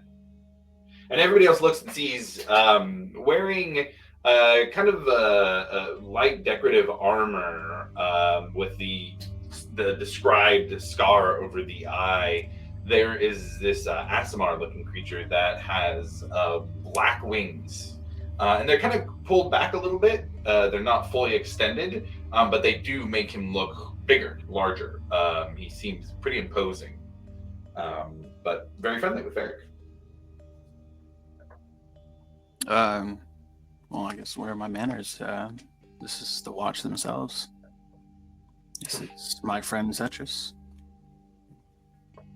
It is an honor to meet all of you. Pleasure. Yeah, if the company you keep is any indication, then I'm looking at heroes amongst the realm.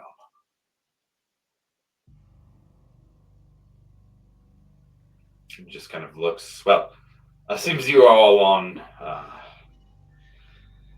on specific duties here. Don't let me keep you. But I should love to catch up if you have the time. Of course. Perhaps a drink this evening at the Friendly Ogre. Yeah, we can. Can I get an insight check on that dude? Sure. Just a general creepy vibe sort of thing.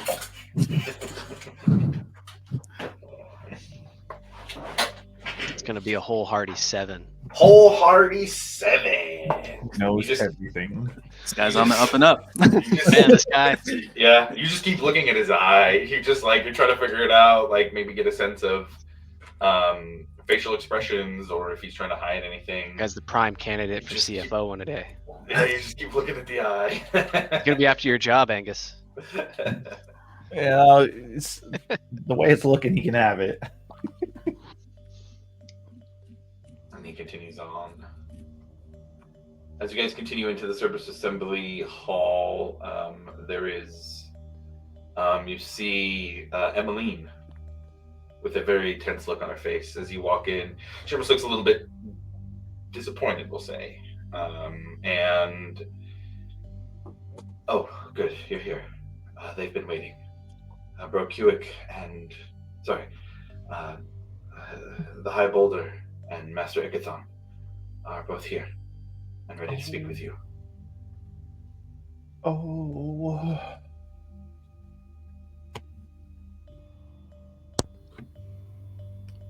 Varric, you got this. Disappointed how? Like punctuality. Hard to say. She's mad we're late. Inside check.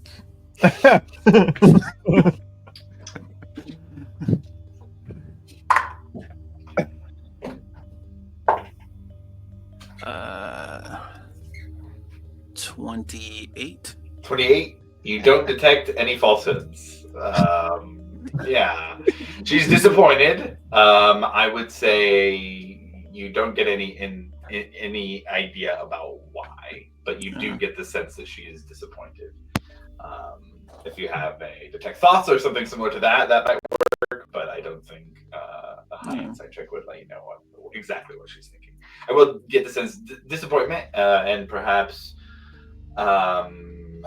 She all right, you got 28. She seems like somebody who's been scolded and is being quiet, and her disappointment, and she feels disappointed when you guys come to.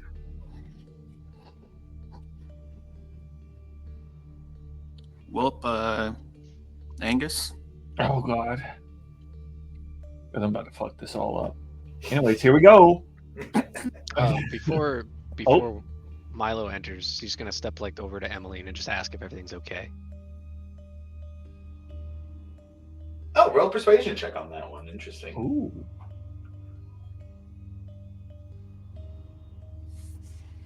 $17. Just say, I'm not sure. There's big things going on, and the assembly is trying to handle them. I'm not sure, Milo. Is I it believe you might be able to- just her? Sorry. There are other people in here. She obviously was here to meet you guys and lead you back.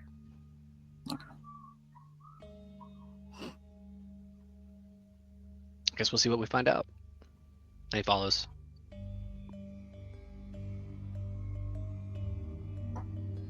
Before you turn to leave, she will kind of put her hand on your arm and hold you back just a bit and whisper into your ear, "Why don't you trust them?"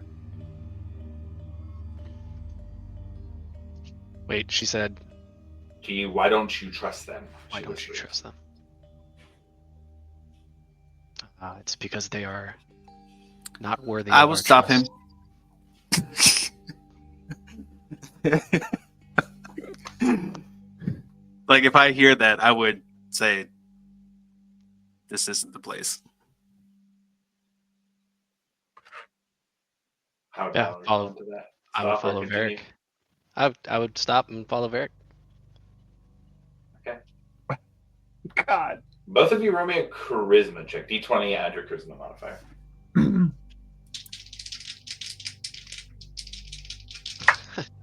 Solid. 18. Okay. 7. It's going to be very interesting.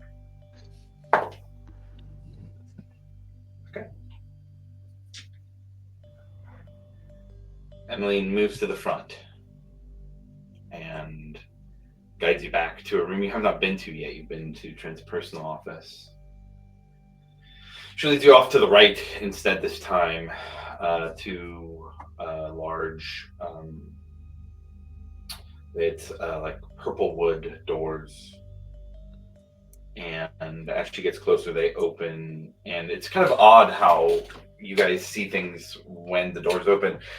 You know, you expect to see another room, but it's almost like you're stepping into another space.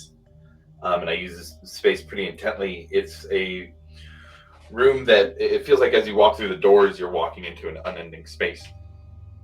You can see stars around you, kind of a 360 view of stars.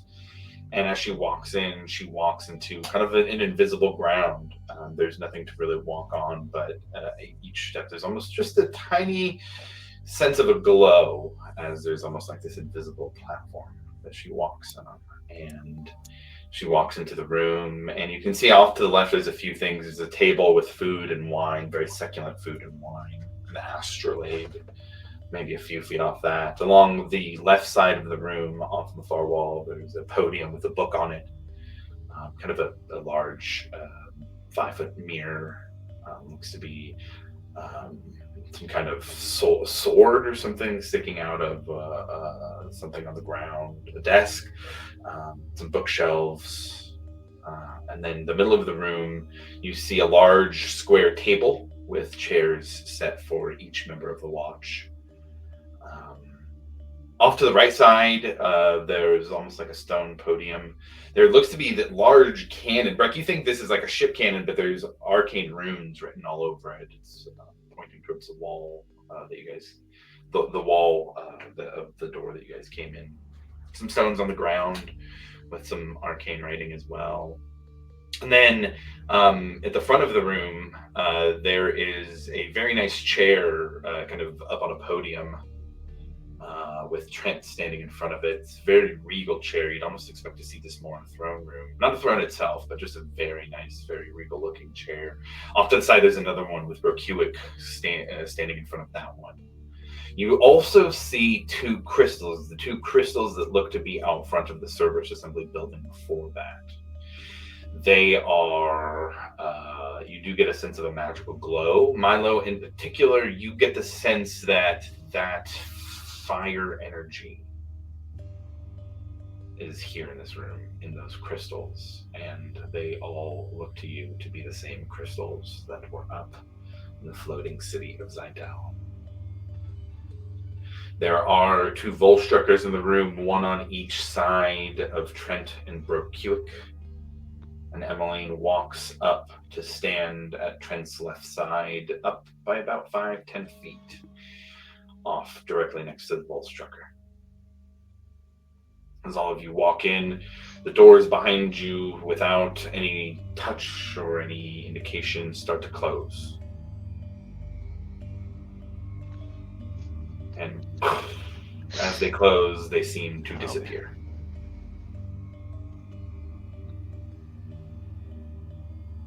Milo would whisper under his breath, just the information about the fire energy and the crystals being the same. So those are the same crystals. Seem like they're filled with fire energy.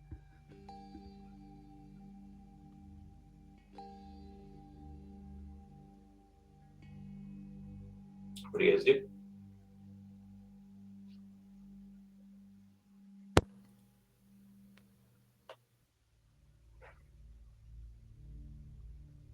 I'm gonna make my way over to that table with food and wine. Sure. Oh,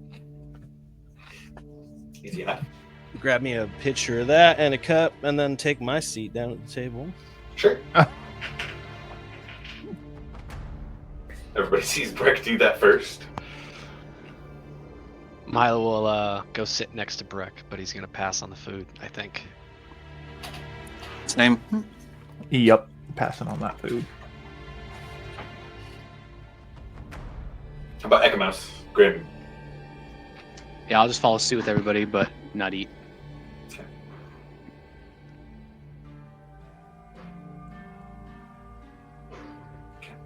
You guys all come sit down. Look at Trent in his white and gold robes as he steps forward. You would think an incursion from a betrayer god might inspire a bit more urgency.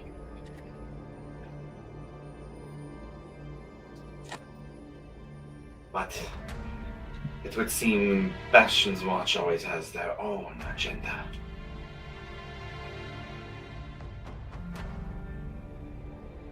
We have some things to go over, I believe. You have not given your account of your time up in Zydel. And I have had many interesting conversations with our friend from that city.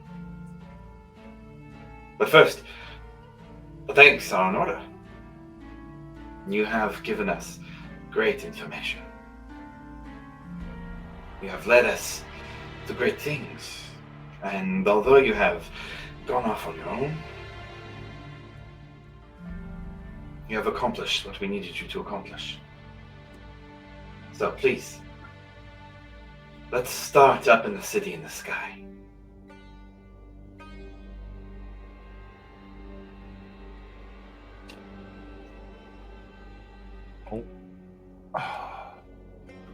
We're gonna have to pass that one off to Varric because Angus doesn't know about anything up in the city in the sky.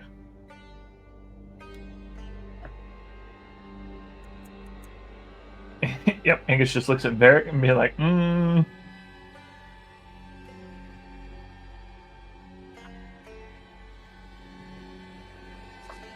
So, before we get to that, why do you equate Bastion's Watch with a betrayer god?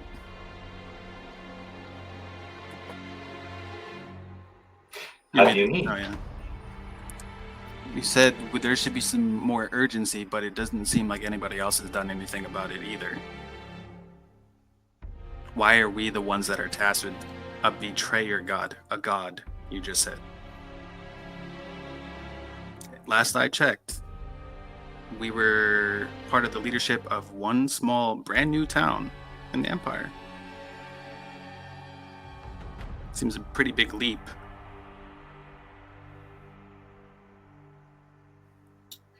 The War Masters across the dwindling empire have all been called upon.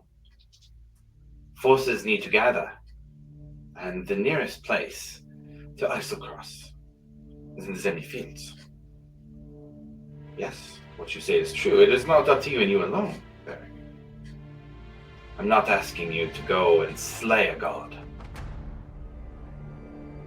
But there is a coordinated effort about to begin, and we will be the tip of the spear, should you choose that path. But there are many paths before us that we must decide.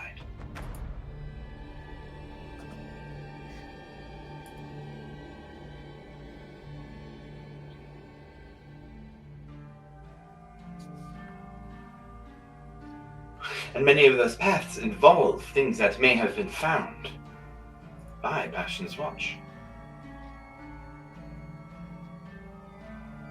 So, if you would be so kind as to explain your time in Zidel, and what you may have found there, and help us fill in some of the gaps from our ancient friend.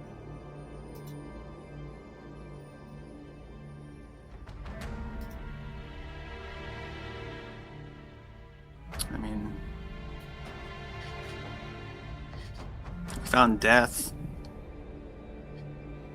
We lost a good friend. Failed to bring one back.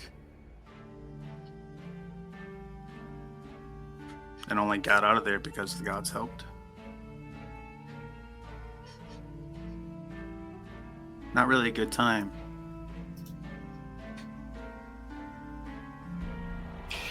Aerolith spoke of an artifact, one that Zidel had been using. In fact, the one that had caused the stasis. Something that the arcane experimenters of the age had been working with. One tied, in many ways, to very powerful magic. They called this artifact the Chronos Shard, and believe that it may have been involved in the city falling.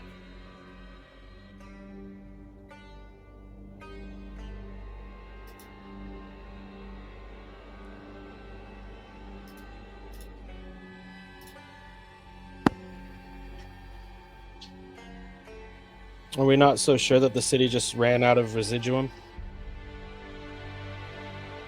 We are not so sure, War Master Deep Delver, and that is why we ask you.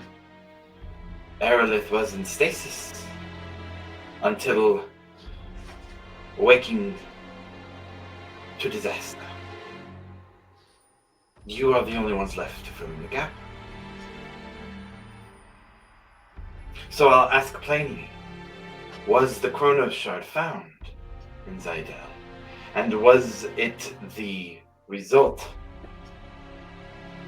that led to the city falling, as Aerolith theorizes?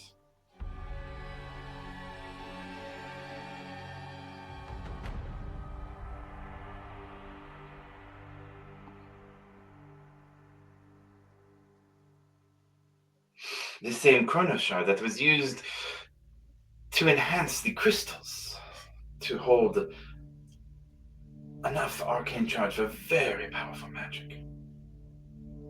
No?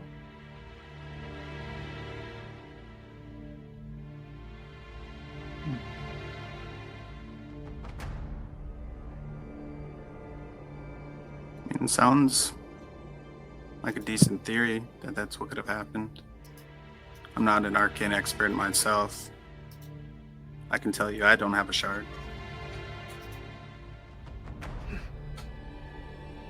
Then perhaps you'll help us translate a bit of magic. You see, there is a very interesting spell. One that tells you the legends of an item. Perhaps you know it, Air Hawkins. It lets you know the story of an item, and for the Chronos Shard, when we cast this spell, a bit of riddle came out. that it is kept under the watchful eye of those who guard the hope of the fields.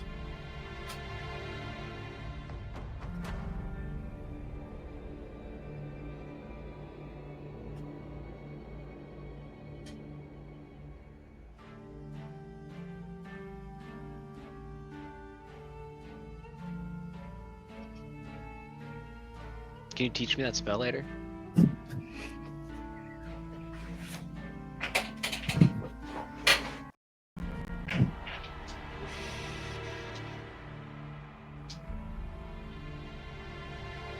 I would be happy to.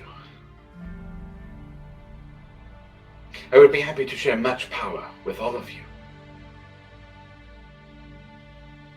And it seems it is time for our cards to be shown. After all, a piece of the betrayer god is here, near our land, in our world.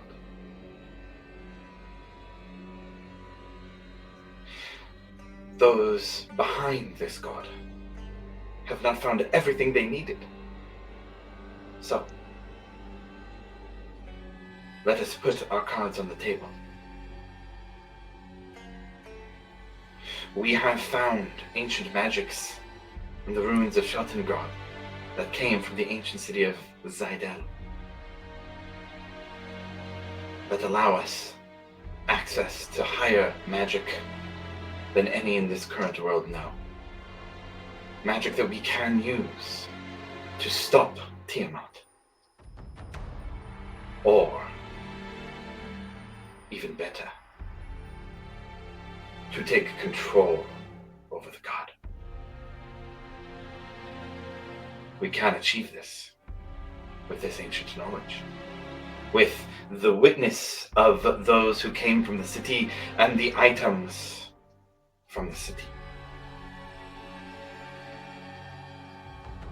We could bring the power of our god under the banner of our empire. Gonna have to pass on that. You may pass if you like, but we will not. What does your king say? It's not your empire. The king's wishes are irrelevant at this point, Varric. I think you know this. Oh.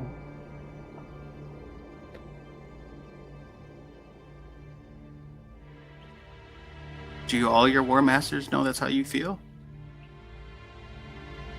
Does the empire know you're betraying it?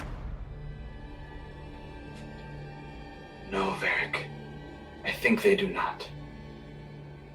Yeah, I think that's apparent.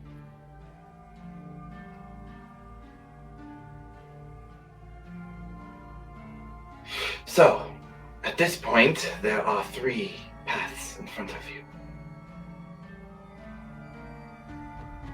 1, you decide to work with us. Not in these unspoken words, in these games we've been playing. You give us the artifact that you have, you help us in our cause, and you will be out of our path. We will share the power that we gain with you. And you can help shape the new world that is built out of the ashes. This is the only path where you live, and I recommend you take it. The second path is you leave, or attempt to. You fight the dragons kill you, and take what they need from you.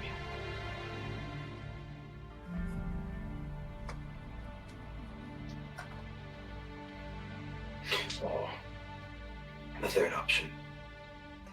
You try to stop us. Here and now. And you will end up dead.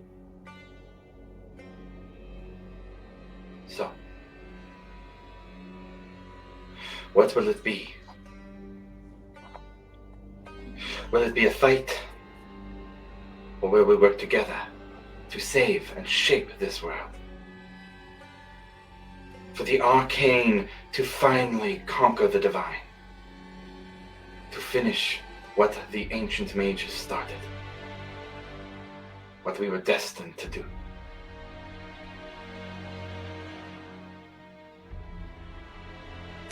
How far away are they? You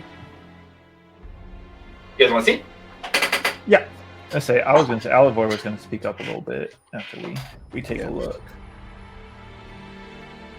Map time. Yeah. I'll let you know, Milo is pretty spent, gentlemen. You didn't rest? Oh no, we rested, and then I sent like 5 sending spells. Oh, jeez. Oh, no. It's cool. It's cool. Dude, Palpatine sucks. Yeah. God, he's the worst. It's treason, man. Do it. It's treason. Join me, and together we can rule the galaxy. Dude. Green Goblin's the worst. Join me, Spider-Man.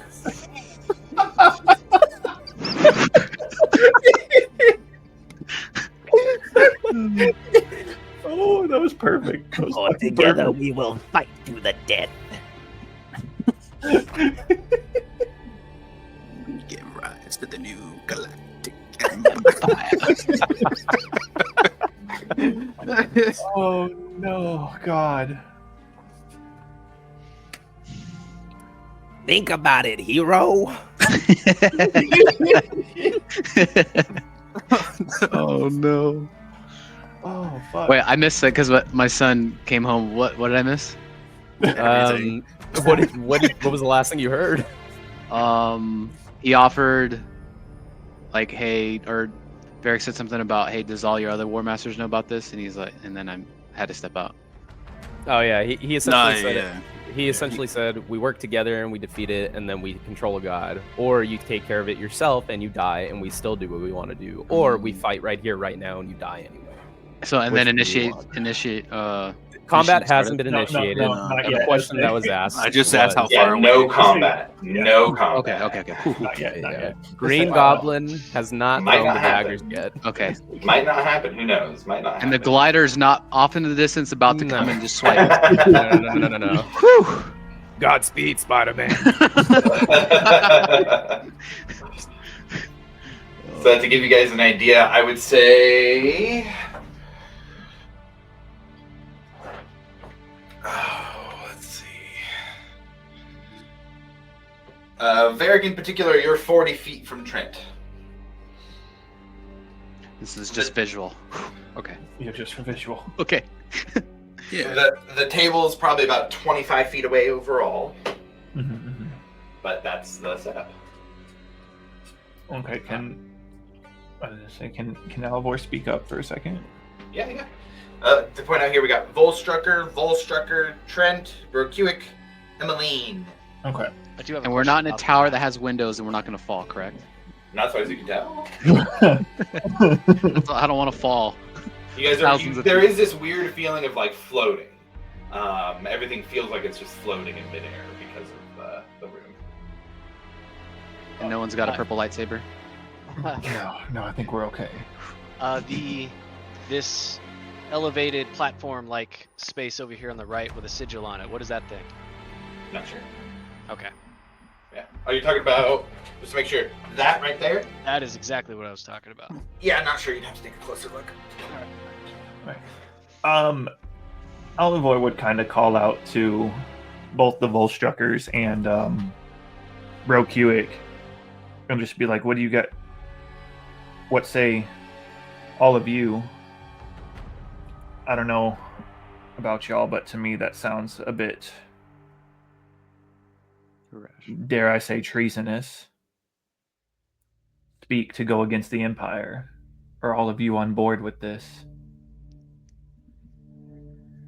Brokuic will speak to that. Well, you see, dwarf, at the highest levels, you'd start to understand that those who are in charge decide what is treasonous and what is not. Treason, betrayal to one who no longer has power means nothing. Loyalty to those who will come into power is nothing but a decision made in prudence. Treason against a future ruler. What if the assembly were to take power and you had acted against them, even in the past? Would that not Hey, still be The treason? door should be ringing soon. Please let me know. And the Volstruckers, they serve Oh, they the assembly, picked him right? up. Or are they They're more going to a little Empire bit. people? We'll get him later. Hey, Josh, you're not muted. Not today, no. Josh, hey, Oh. you're not muted, Josh. Yeah. Yeah, can you repeat that? Together. I was saying, we know the Volstruckers. Are they more like? Are they aligned with the assembly specifically, or are they like just Empire? Volstruckers are specifically trained. Damn. Okay. But Emmeline's not a Volstrucker, but Volstruckers are. I know.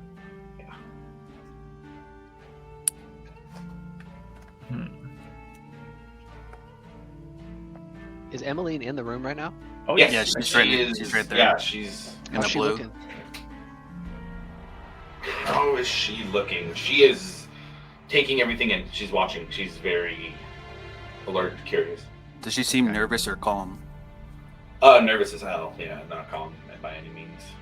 Cool. Don't have to bash your head in. Trending well. Trending well. Oh, fuck. So what do you plan to do about the air then?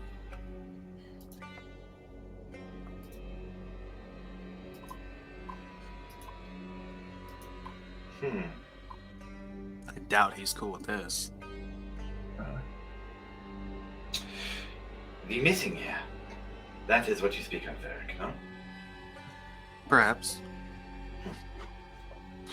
Perhaps it is time for all of our cards to be on the table, so we can discuss this plainly. Where are you hiding him?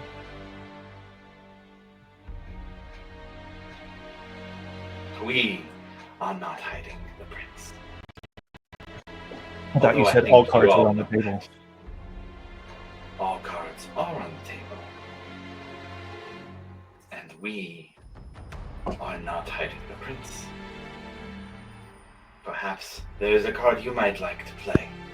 What you mean to say is you're not hiding the prince any longer, correct?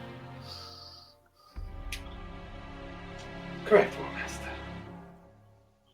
Thank you for that card.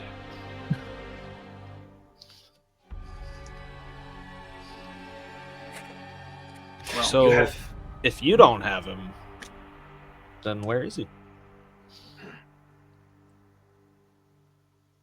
Perhaps we can find out. Let's do that now, shall we? Perhaps a good scry. He's not very magically inclined. I doubt he has the will to resist it. We can find out. By all means, Unless- scry away. And he just nods over at the Volstrucker on the left.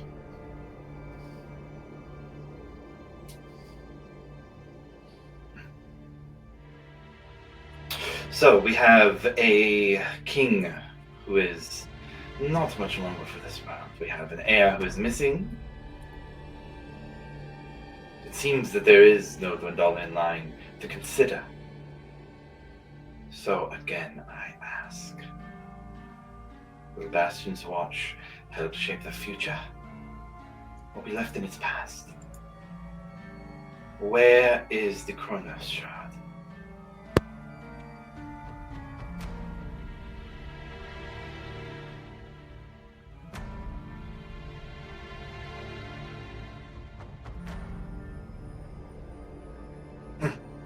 Perhaps a new set of questions. Your silence is speaking volumes.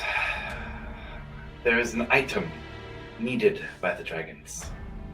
One they have been searching for in this area, in fact. We have heard of those looking in the sanctum of the Crawling King found even a few of the agents down there while searching for the Cobalt Soul.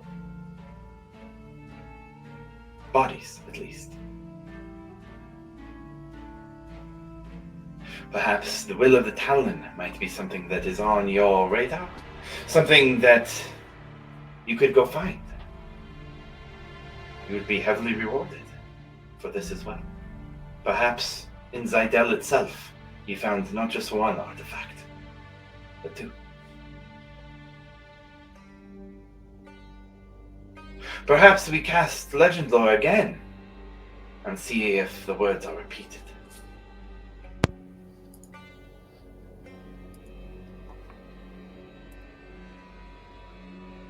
Did Vasati come in here with us?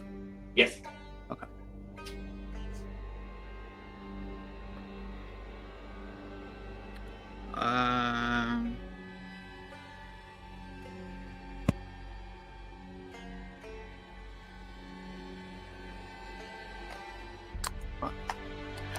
I am going to.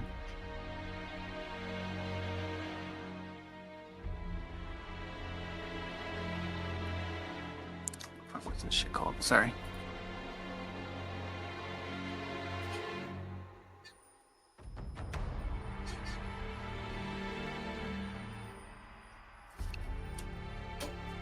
I am going to use Quicken Haste.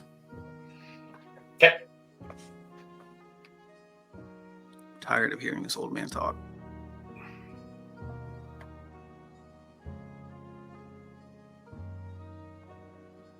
So you move to cast the spell.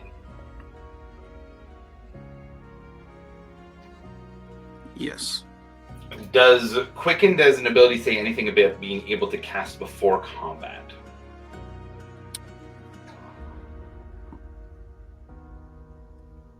It just turns into a bonus. Turns into a bonus. Okay. Yeah. So I'll tell you, starting to cast a spell is going to kick things off. I'm just going to tell you that we move into initiative if we get to cast a spell. Oh God, Yep. I'm gonna die for the 4th time. Quickened Haste. Fuck. All right. With that, everybody can go ahead and roll initiative as you start to see Varric cast a spell. God damn it. Let me get into the encounter builder here. Actually,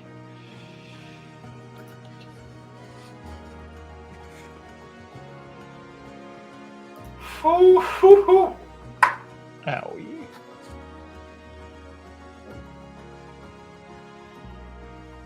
I gotta change a thing.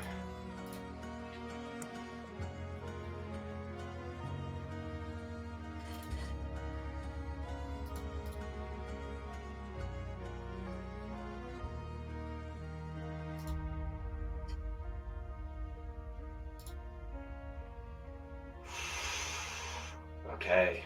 Jesus. Milo.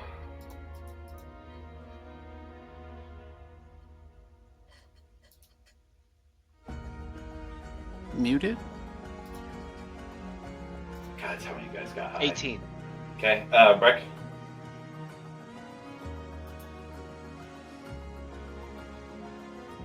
Said he rolled a 7. Echabus. 21. All right. Johnny Grimm. 18. Varric. Yeah, I accidentally clicked the initiative on the D&D Beyond app, so just ignore that one. Okay. That is a solid 4. Vasati. Oh, sorry. My bad. Split personality, That's baby. me. That's me. I probably should get that up too here. Would that be up before combat, or would that be part of my turn? That would be part of your turn if you want it to be your turn. You can choose something else once you get to your turn.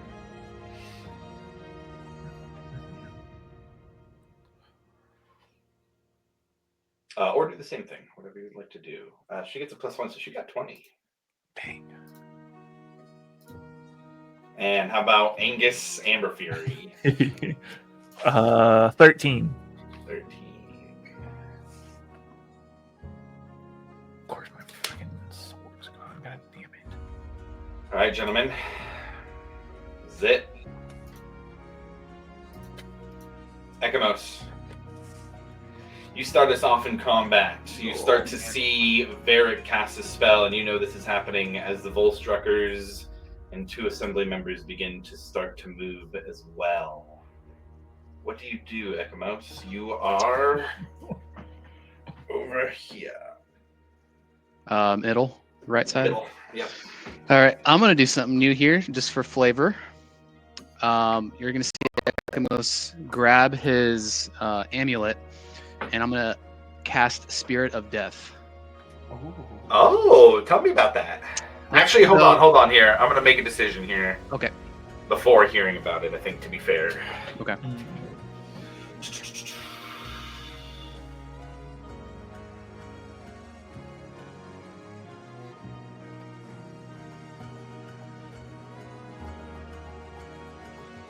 Is it a spell or an ability? I want to say it's a spell, because I took it from. Yeah, it's a spell. Okay.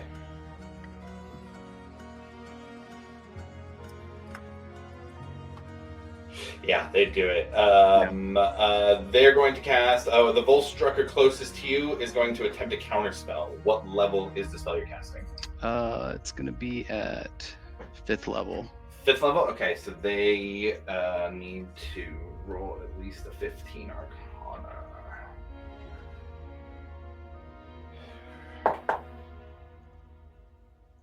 What is their end? 4. That's a 13. The counter is not going to work. Go ahead and get the spell off. All right, so you'll see Ekamos grab his amulet and cast Spirit of Death, and what it'll be is you'll see his brother's spirit come out, but it's gonna be he'll be in like you'll see Elric like shoot out of his locket amulet, and I'll put him on the table, on top of the table. Okay. And he's wearing kind of like what before, but it's more like tethered robes, and he just looks pretty freaking creepy. Nice. You just summon a ghost. Yeah. Tell me about what the spirit does. All right, so Spirit of Death manifests in occupied space. The spirit's an ally to you and its companions. Pretty much just another NPC, I guess. Nice. Okay. Does he go after your turn? I want to say it goes. It's treated. Let me see. Where would that be in? Condition. Poison. Shares your initiative. Yeah, I believe it shares initiative. Okay. Cool. Takes it immediately after your turn. Yep. Cool. Okay. So you do that. Are you staying where you're at? Are you moving? What are you doing? I'm gonna move behind the paladins. Pretty much in between where the 2 lampposts are and behind them, I guess. Full movement, I guess. 5, 10, 15, 20, 25, That's good. 30, like that? Yep, that's fine. And then I think that'll be it for me. And then Elric will. Got 30 feet of fly speed. Me or the spirit? The spirit. Yep. I'm gonna have him go straight towards old boy. Okay. He makes, based on the level you cast at, he's going to make 2 attacks with his scythe. Old boy being Trent? Yep. Okay, got it. And then, yeah, I'm just reading up on the scythe. So it's a hit with advantage for 5 feet. So 1d8 plus 3 necrotic damage. And is it off my modifier for hit? Your spell attack modifier, yes. Okay. Your melee weapon attack, your spell attack modifier with advantage for some reason?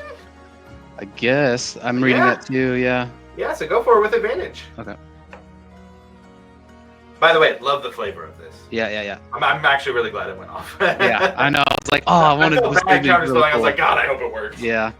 So it's 22 to hit. That will hit, yeah. Okay, and then 1d8 8 plus 3 twice? It would be 2 hits, so you have to roll the hit Yeah. twice. Okay, so that's the first hit. Second hit's a 26 to hit. Okay, So they not both bad. So hit. go ahead and roll for both. 5, 6, 7, 8. 8 for the first one, Okay. and 9 for the second. Nice. 17 damage. Okay. Yeah. He was not expecting that at all. This ghost pops out of Alvor's necklace and goes and attacks him. Not a spell he expected, especially with the Bull Sugar trying to counter it. Good move. You said Okay. Alvor, but it's okay. Oh, sorry, yeah. You're fine. Yeah, Alvor's dead. Cool, and I think that'll be my turn. Okay. Well, next we have Brokuik.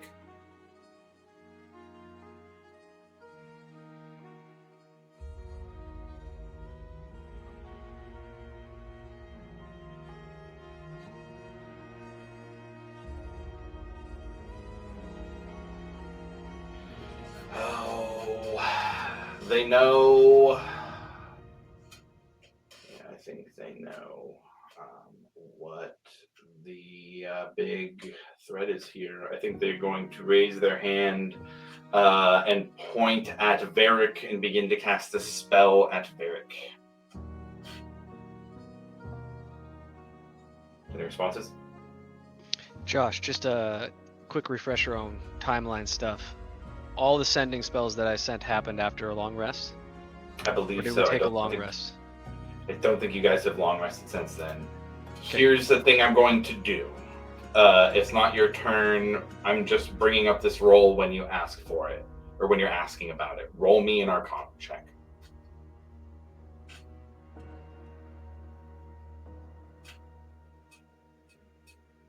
Breck, is it safe to assume you have told the party about everything that happened to you while you guys were separated?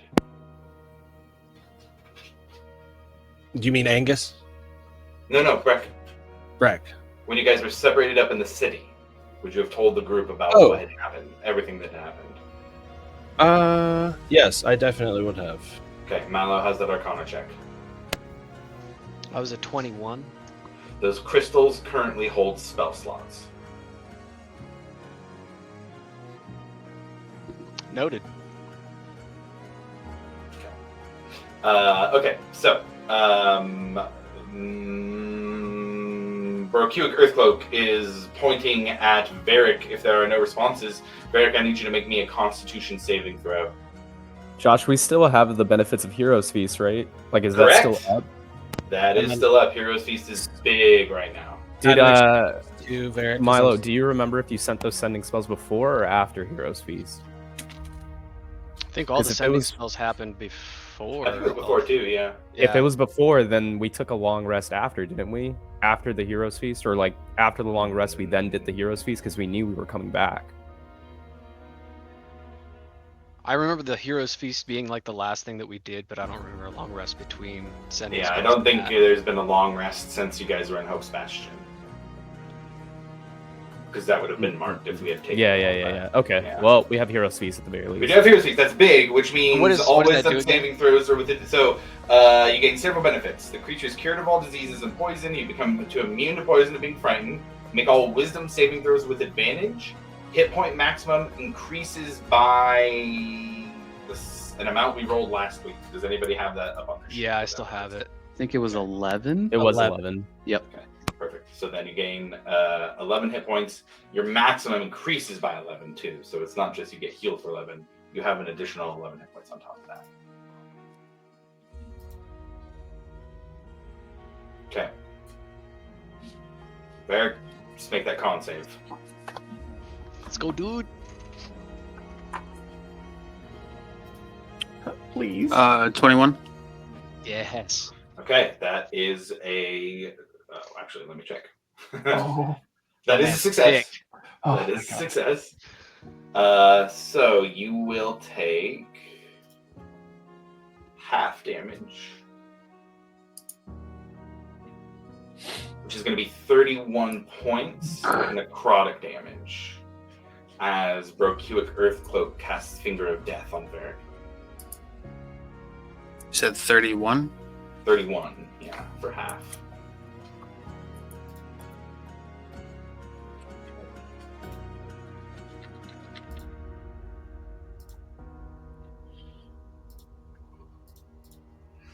And let's see. For then.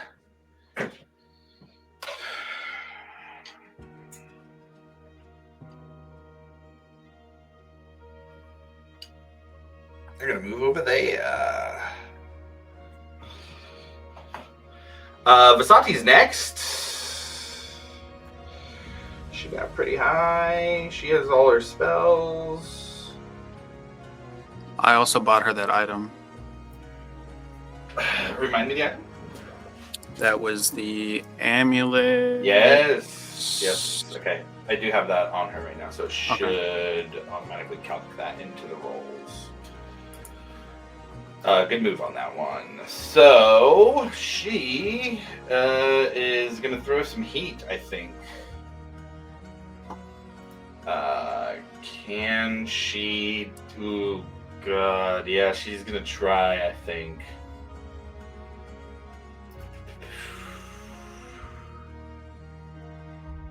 Oh man, Varric.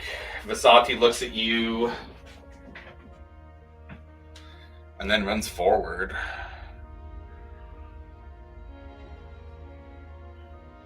Gosh, you want to use just that one? Yeah, I kind of think she does. You know what? Berkuik's over there. Varric, roll me a d20. 10 or 5. above. Okay, so she's gonna go Berkuik then. She's gonna run up to Berkuik, and she's gonna try and cast a 6th level Inflict Wounds. Volstrucker is gonna try and counter it. I'll have to roll for it. No, Is it it's the gonna one be that failure. already did? No, this is the one that's closer to Berkuik. So now both the Volstruckers on this first round have used a counterspell, and both have failed. And he was also scrying when I started combat, correct? He was in the middle of scrying, yeah. Oh no, the one who was scrying was the one who did the first counterspell. Yeah. Okay. So let's have Vasanti roll here. She gets a +10 with this, which is going to be an 18, which is 1 over what they have with Mage Armor. 1 over what they have with Mage Armor. So Vasanti is going to get a full Inflict Wounds off here. And she is going to straight up deal 41 points of necrotic damage to Berkuik Earthcloak. All right, that takes us to the 2 Volstruckers next, guys. I rolled super high on initiative. Nothing to do but to just do it.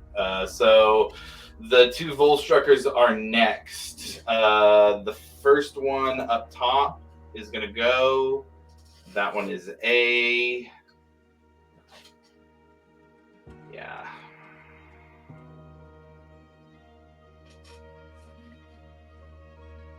They're going to pull out a dagger and attempt to cast a spell targeting the 5 at the table.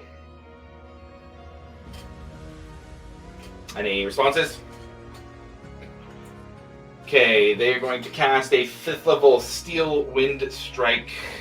Oh. Milo, first one's at you. Oh, that's dope. It's a melee spell attack, which for them is that. Milo, does a 18 hit? Yes, it does. I'm gonna shield against this. Okay, yeah. Okay, got it. Angus, does a 16 hit you? Yeah, is this something I can silvery barbs? This is considered an attack roll.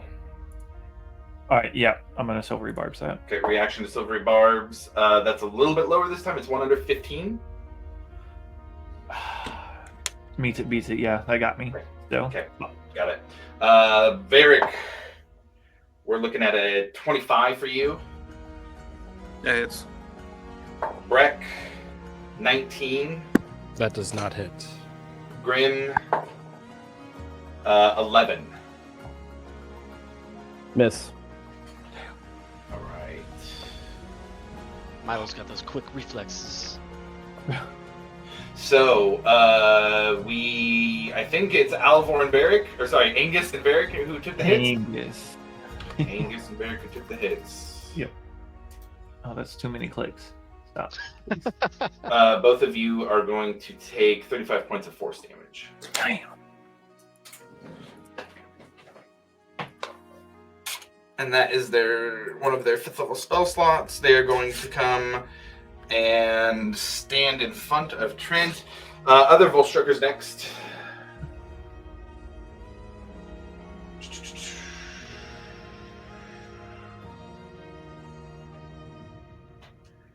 The party knows you guys. They are going to also use the 5th level spell slot. Breck, I need you to make a Constitution saving throw for me. You have a +4 standing next to me.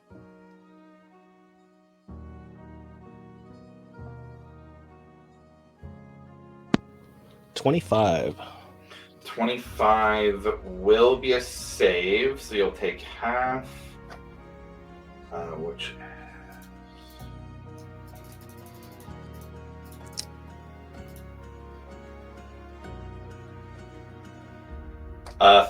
half, which is going to be 19 points of necrotic damage.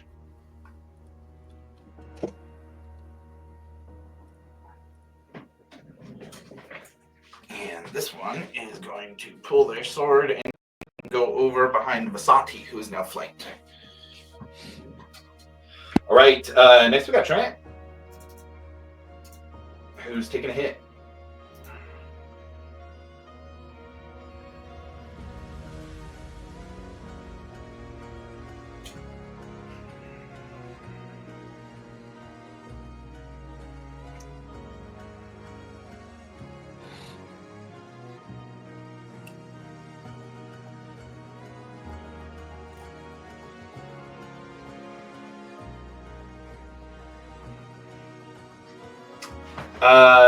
Can the party remind me one thing? I think I know where it's at in the bag of holding. Is Chrono Shard in the bag of holding?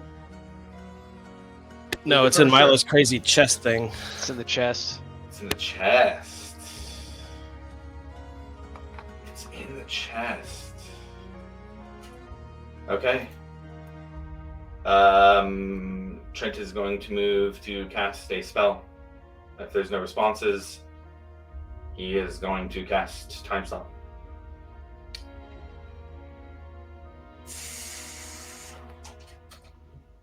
And is that what, 3 turns? 1d4 plus 1, Oh, it's a roll. which is 3 in this case.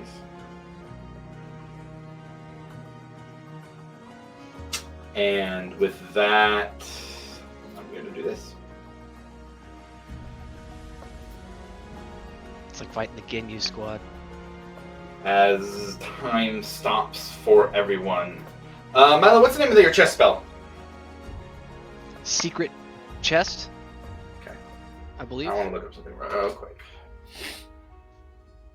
You send the chest back to the ethereal plane.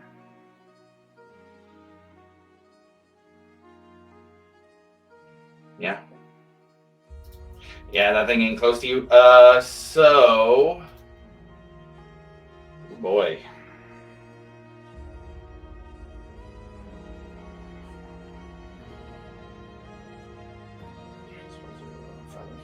So he's going to do this.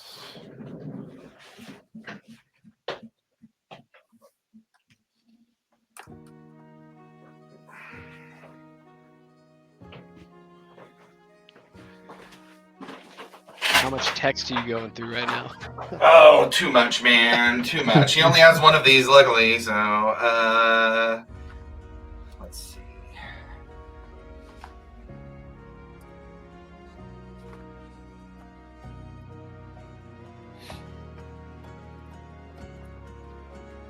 Hey Josh, in the meantime, do you mind swapping the cam so we could see the layout on the big one?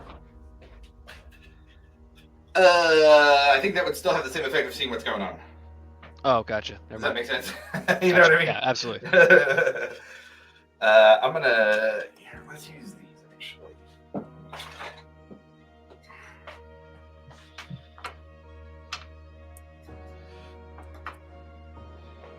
And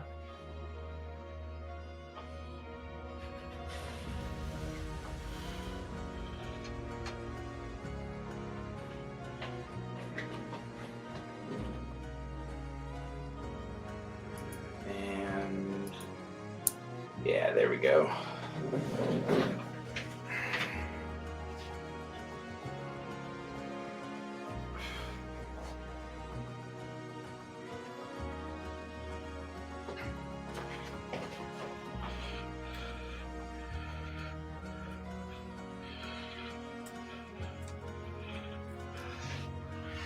When everybody's attention is able to be focused back again, Trent is gone from the front of the room and is now back by where the doors were. A wall of force has enclosed itself around him. Behind that, you see 4 versions of Trent. Not sure which one's a real one. They are encased in a globe of invulnerability. Johnny Grimm, it is your turn next. What are you doing? God, I hate Palpatine, dude.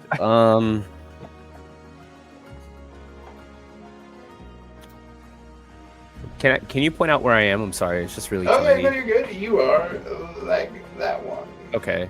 And the one in the blue up there is the chick who was scared in the beginning, or was Yeah, like, Emmeline. Yeah, exactly. Okay. How far are the 2 to the left of me that are flanking? Yeah. The Volstrucker is about 30. The Brokuk is 40. Sick. Man,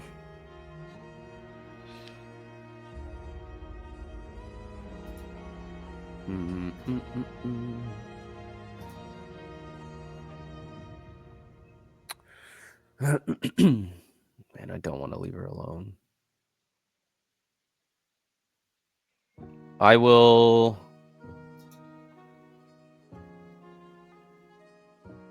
use my movement to. Can I just go behind that little metal cage thing? Sure. This right here? Yeah. Yeah. That's the Astrolabe. Awesome. And then I will use my bonus action to project my echo right behind that Volstrucker right there that's flanking. Sure.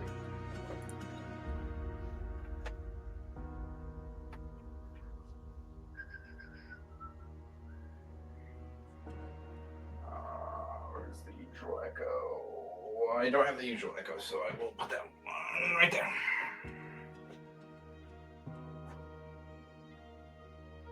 Perfect. And then I'm going to attack that one that's right there through the echo. Yeah, go ahead and roll an attack. You would be flanking with Vasati, so that would be advantage. Awesome. There's the normal one. Oh, natural 20. Nice. Okay, so sorry, let me get everything in order because the weapon is weird. The one that I got from I think Gilmore's at one time. It's the scimitar sharpness. When you attack an object with this blah blah blah blah. When you attack a creature with this weapon, roll a 20 on the attack roll. That target takes an additional 14 slashing damage. Then roll another d20. If you roll a 20, you lop off one of the target's limbs, with the effect of such loss determined by the GM. So I'm gonna roll it again. I will. That sounds cool. Yeah, I'll use the D&D Beyond so you can see it, Josh. Here we go, D20 and roll. 5. So I don't lop off a limb, but I get the magic. Still get some crit hit damage. It's nice. I still get some crit hit damage, so that's fine. Okay. With advantage, they were next to an ally, so you do get sneak attack crit damage on it as well. Okay. Perfect. Okay. I just gotta figure out. Okay.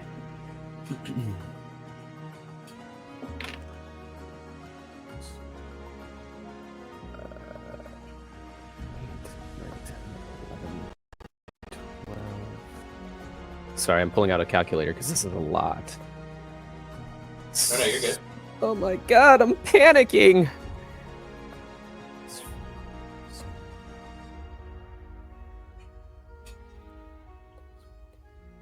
Okay, so 26 points of slashing damage to start, Okay. plus sneak attack. Okay.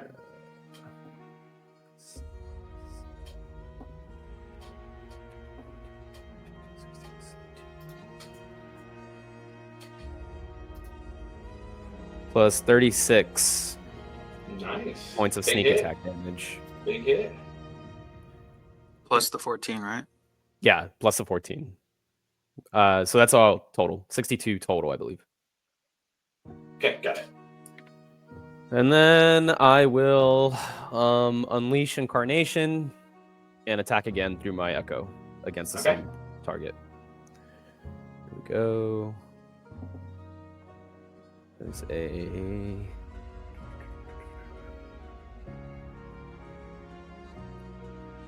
$21 to hit. Yeah, that'll hit. Okay. That is 10 more points of slashing damage. Okay. So that's bonus action. That's action. That's unleash Incarnation. Yep, that's my turn. Okay. Milo, that takes us to you next. Do we know mechanically what the crystals will take? Is it an action? I'm not sure. Okay. I'm going to make my way over to the farthest one. Sure.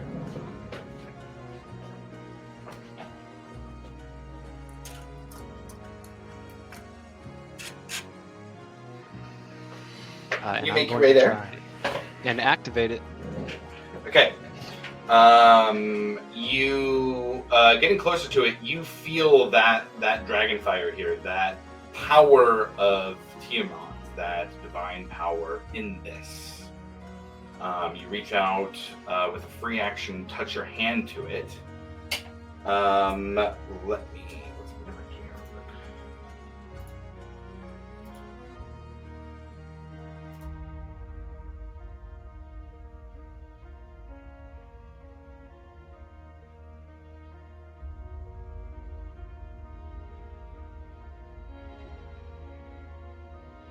Okay, so it is a kind of doubling system here. A free action gets you 1 spell slot, a bonus action gets you 2, full action gets you 4.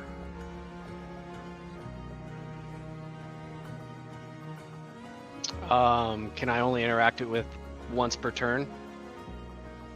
Ooh, good question. No, I mean, if you wanted to burn all your stuff and not really take a turn, then just get spell slots back. You could potentially do that. It'd be 7 spell slots back if you did nothing but that.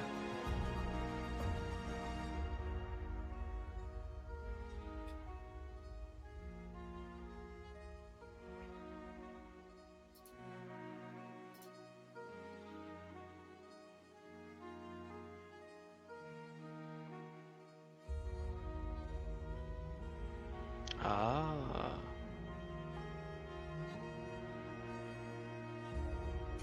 Is it 7, 3, and 2? No, 7, 2, and 1? No, sorry. one for a free action, 2 for a bonus action, 4 for a full action. 4, there it is.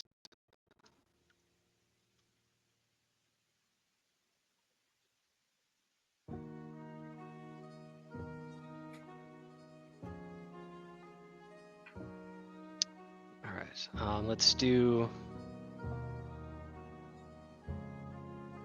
the full 7. Okay. Action, bonus action, free action, movement used up. Milo gains 7 levels of spell slot back.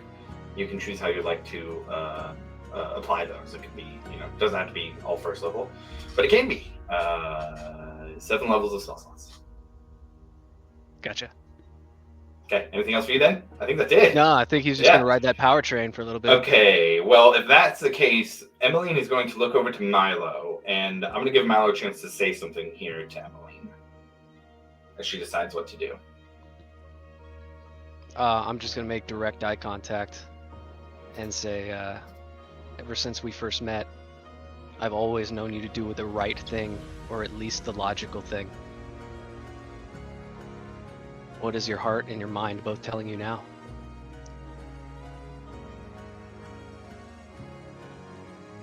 God damn.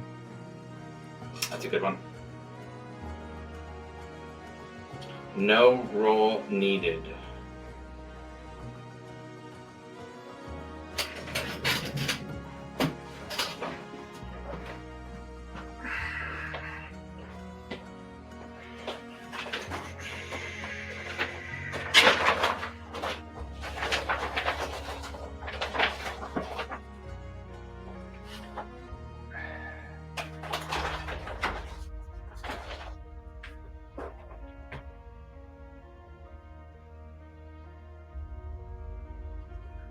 High, 60 feet long.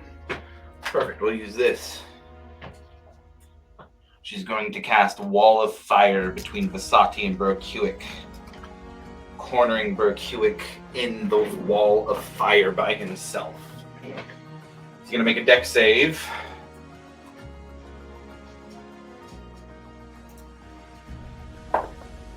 That is going to be a success, but he is going to take half still.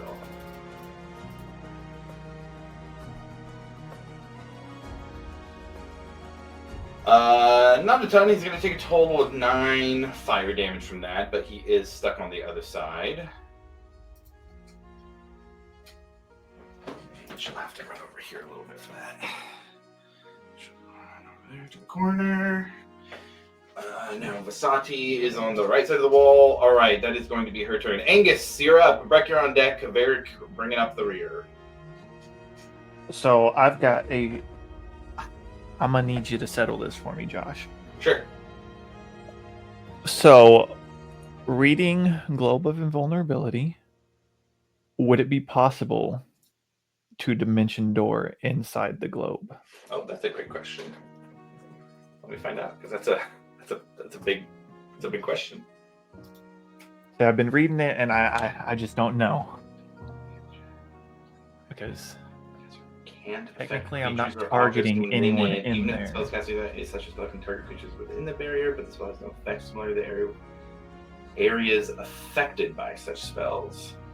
Saying because, and then just reading dimension. It's not like affecting an area, Sure. but I can. Well, sure. I agree with you. It's not affecting an area. Let me check one more thing. Okay.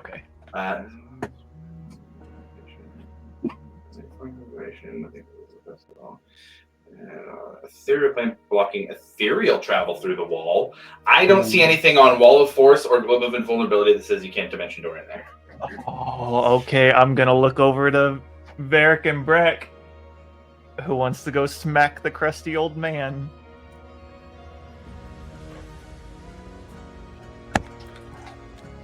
I mean, Breck's got a big shit-eating grin on his face at hearing that. All right, come with me. I'm gonna walk over to Breck. I'm gonna grab his shoulder, and I'm gonna dimension door me and Breck inside next to Trent.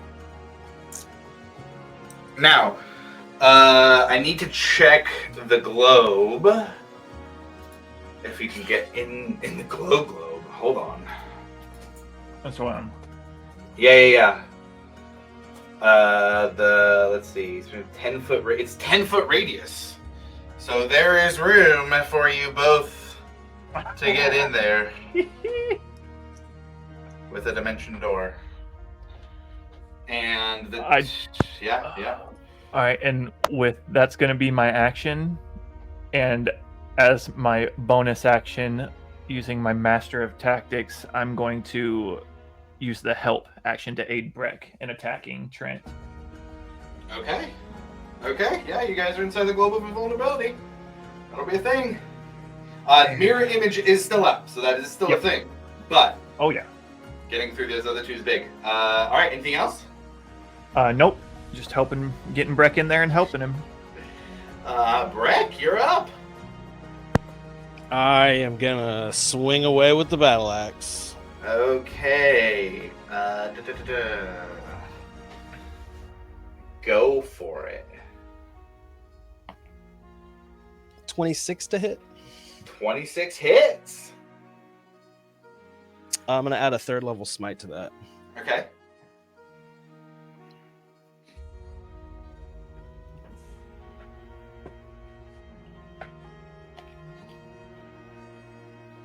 So that's 10 points of slashing damage. Okay.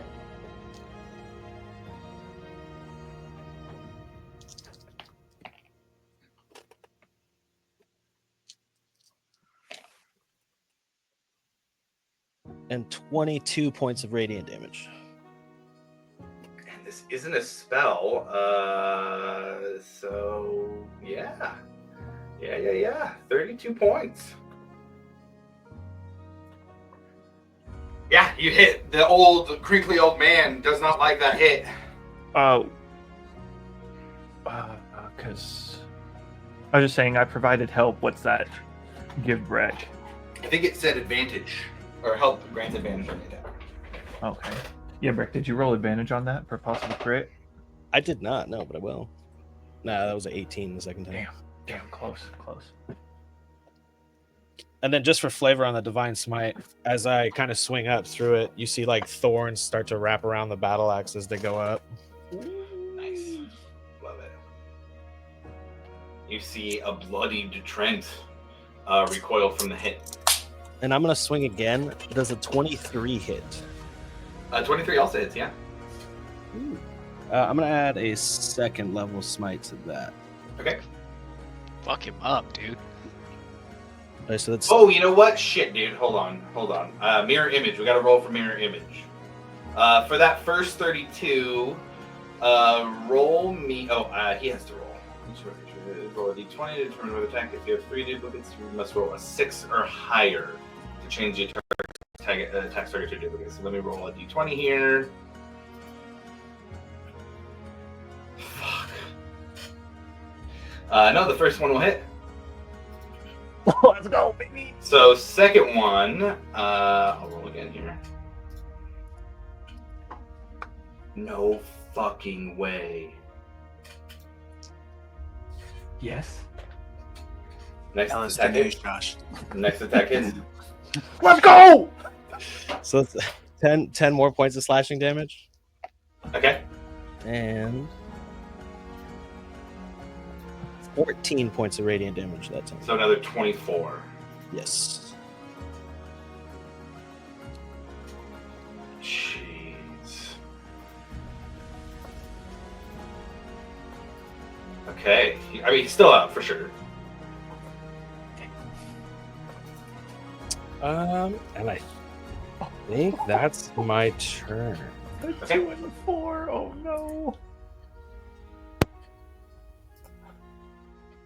Varric, you are up. 2 questions, sir. One, is Trent concentrating right now? And Oh, that's a great question. Oh, I need to shit. check for both of those. 2, Yeah, thank you. is he concentrating on 2 separate spells? You got me. Yes, he is. I was throwing out spells, looking at his spells. Throwing out multiple things, looking at his spells. So, MVP moment, just saying. MVP moment right there. On the rule side, Give him inspiration. Can I take your victory sip, sir? Can I donate? If there is an inspiration, can I donate? Because I already have one.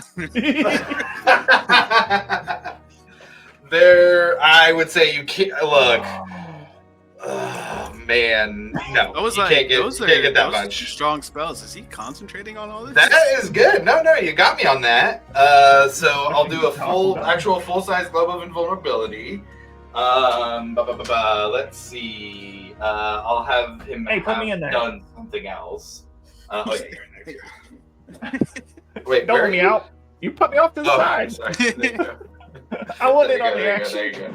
Okay, so he's got 2 Constitution saving throws to make, and the first one was 32 and 24, so it's going to be 16 and 12 for the DCs. The first DC is 16, and it's going to be a con save.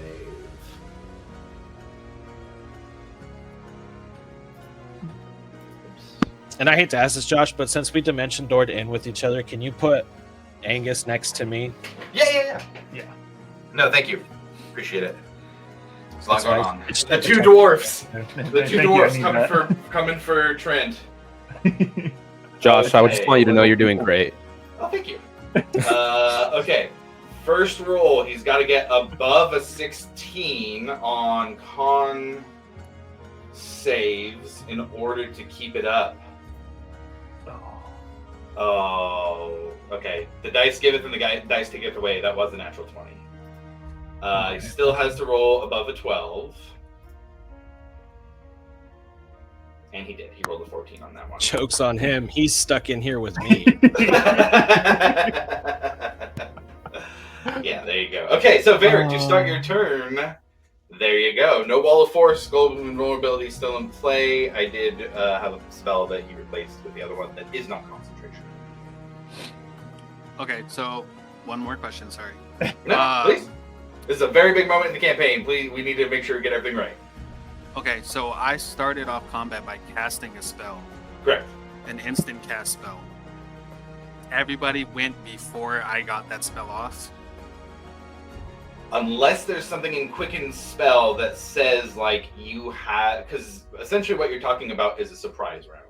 And this is one of the rules we talked about around the time where... God, it was probably like halfway through the campaign where we talked about if you do something to kick off combat, that starts combat unless there's something in it that says, like, you get a surprise round or something like that. So I know it's a Quicken spell, but unless it says that you get a surprise round when you cast this, like, mechanically speaking, doing a thing kicks off combat. And then initiative tells us what order it goes in. But did he do it if he didn't cast it?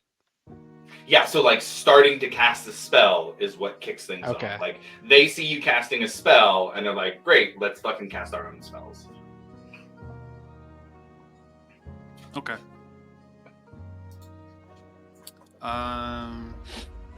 So bonus action, quickened haste, and then I'm going to use my movement to get up behind that Volstrucker.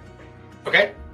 The one up here or over here with the One behind Basati. Okay. And You are I'm flanking with Vasati. swing away. Swing away.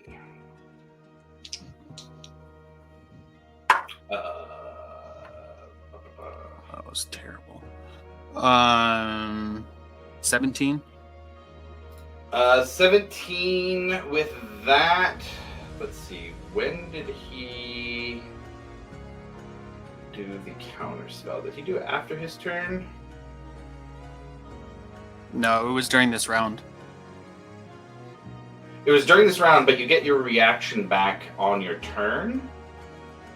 I think the first Ekimos is that was the CS, I think. Yeah, So the first one was doing Ekimos, the second one was doing Vasati. They both went before her.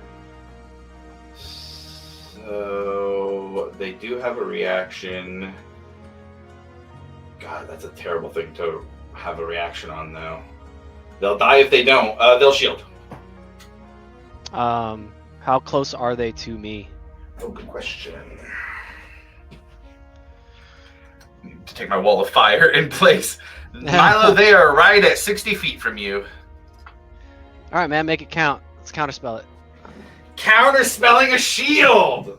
I love it. Varric, it hits. All right.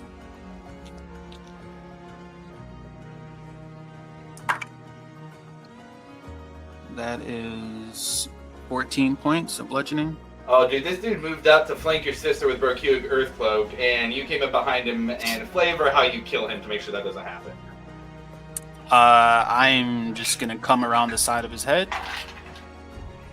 from his blind side and just take him out. Oh, man. Let's see. Grim, you're the nearest. You hear just like this echo of just like I don't know. A skull caving in is what you hear, and then you see a head fly past you. I think for just like the briefest moment, my echo becomes sentient and just goes, "Oh my god!" Reverts right back. Got that one down. And then, how does Wall of Fire work? Wall of Fire works in that one side of it deals damage, as does walking through it. You create a wall of fire. Let's see. When all appears, on the side of the wall selected by you, it deals 5d8 fire damage to each creature that ends its turn within 10 feet or inside a wall. Creature takes the same damage when it enters the wall for the first time on a turn or ends its turn. The other side deals no damage. So if you walk through, you're taking 5d8 damage. Yep. Or half if you make the save. If I appeared on the other side of Rokuik, would I still take damage? If you end your turn within 10 feet of it, but you have moved all of your movement to get where you're at, though. 60 feet? Oh, not 6. Oh, that's right. You're hasted. No, you'd be good. Yeah, you could appear on the other side, attack, and then back up to the bookcase without getting any hit. And sorry to do this. Can I forgot I have this. Can I do something retroactively on the Volstrucker? On the dead one? Actually, no, never mind. I'll use it on what's his face. I was like, I'm interested. I'm intrigued. Yeah, I mean, if you don't mind, I have a new tattoo. Oh, that's right. Yeah. I mean, he's already dead, but if it's gonna do a thing, It's gonna besides do that, a thing. yeah, do It's the thing. I'm gonna heal. So I will burn a charge of the Blood Fury tattoo. And that's 4d6. 11. 13. 4d6. 4d6, sir. Good gods. And I heal for all of it. And I did 19. Okay. And then I am going to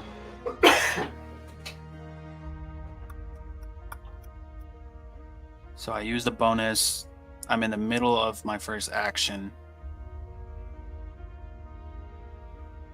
I use an action to shit. I still have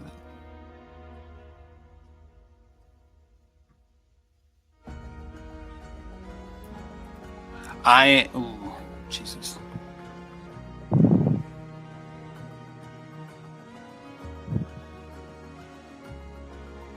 Can anything go through? Like The wall, attacks? yeah. Oh, wait. Yeah. It just deals damage. So it deals damage if you walk through it or if you end your turn in there. So it's not like a wall of force where something can't go through it. It just means you take damage if you do. Also, you can't see. So a lot of spells, you have to see the target. So you wouldn't be able to see through it as well. Okay.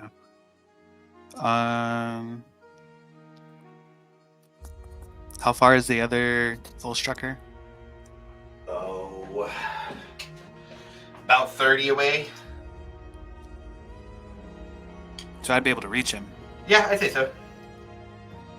I will make my way over there. You make your way over there. I assume you're gonna attack. I sure am.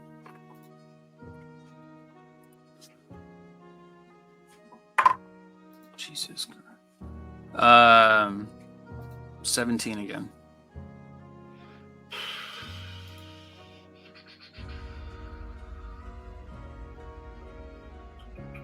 Sati and Ekamos. The Sati and Ekamos would go before their turn. Does he want to hold his reaction to try and deal with that instead? Fuck. Yes, he does. He's gonna shield. Okay. Then I will.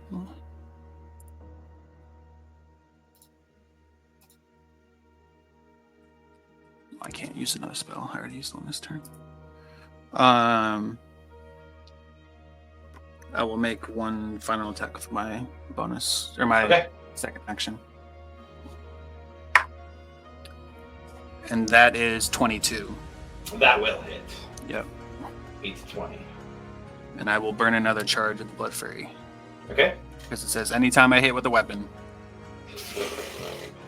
How many charges? 10 per day. What? Yes, sir. They would come back at dawn.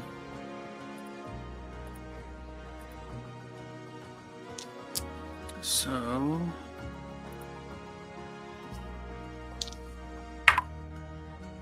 $15 bludgeoning damage. Okay.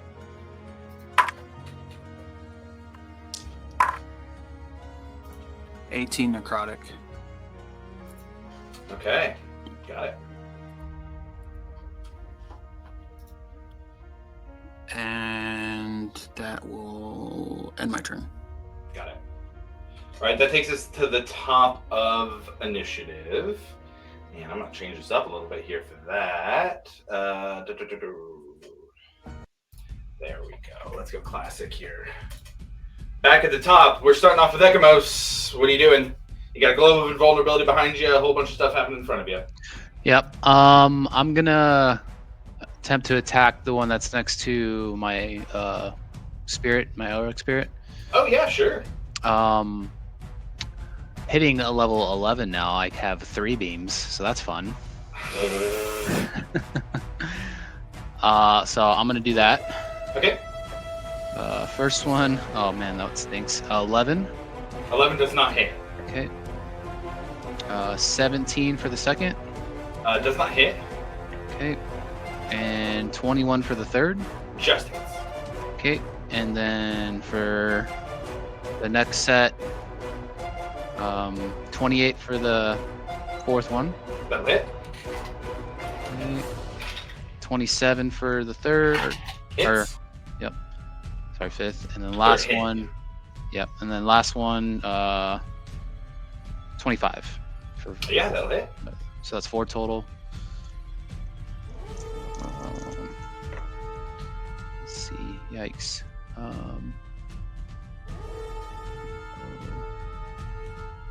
18 for 2. Okay.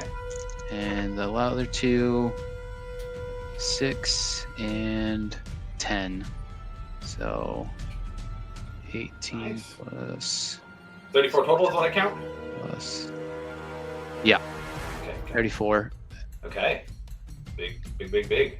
Yep. And then I'll move 30 feet and kind of put myself in between those chairs and that chest on the cart. Between the chairs and the chest on the cart. This way? Like, yeah, that way. Let's go 5, 10, 15, 20, 25, 30. That's Okay. fine. Got it. All right, and that'll be it for my turn. And then the spirit, I was reading up on it some more, just because it's my first time casting it. The multi-attack that it can do. Sure. It says it does the reaping scythe attacks, and since I casted it at 5th level, does that mean it attacks 4 times instead of No, 2? it's half rounded down according to what I read, so it's 2. Okay, so it's 2. Okay, cool. Yeah. All right, that's fine. All right. So yeah, he'll swipe away at him. Yeah, go for it. 25 for the first, Hits. and 29 for the second. Yeah, both hit. All right, and then 2d8s plus 3, 8, 9, 10, 11 for the first one, and 4 for the second. Yeah, go ahead and flavor that fatality on how that one dies. Yep. So 2 attacks. Elric's scythe will like swipe him through like the midsection, and then like as he starts to fall, the second one like comes straight down his shoulder. Very nice. Then yeah, hold on. And then I'll just use this whole movement to go towards the orb or the shield thing. That's what's the transcend. I think it's Oh, this? Yep. 5, 10, 15, 20. There we go. All right, anything else? That'll be it.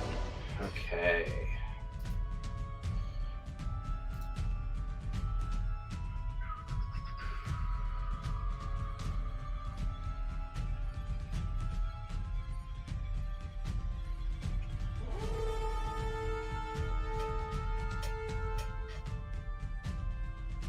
Oh, both the Volstruckers are down.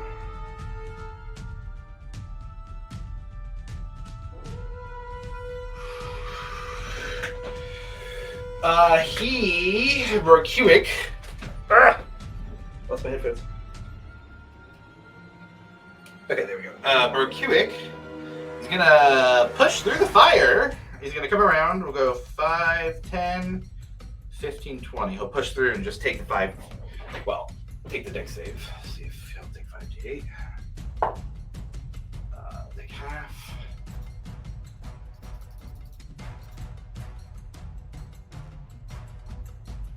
Takes 12 points of fire damage coming through it.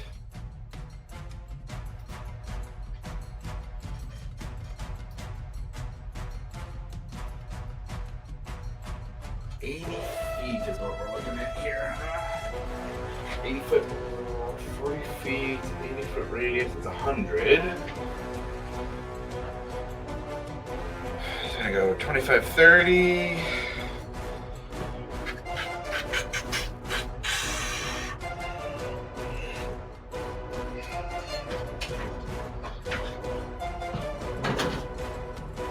Yeah, both Volstruckers are down, and he sees that there are two people swarming Trent, and Trent's looking extremely hurt, and he was not expecting that, so he's going to pull the trigger on his big boy.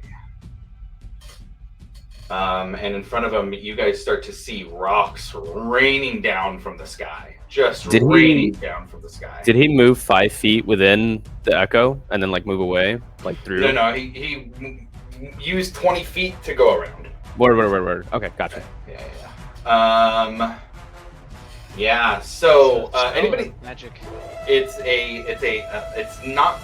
Well, I don't think it's a spell. The way it is on the stat block is it's not a spell. Okay.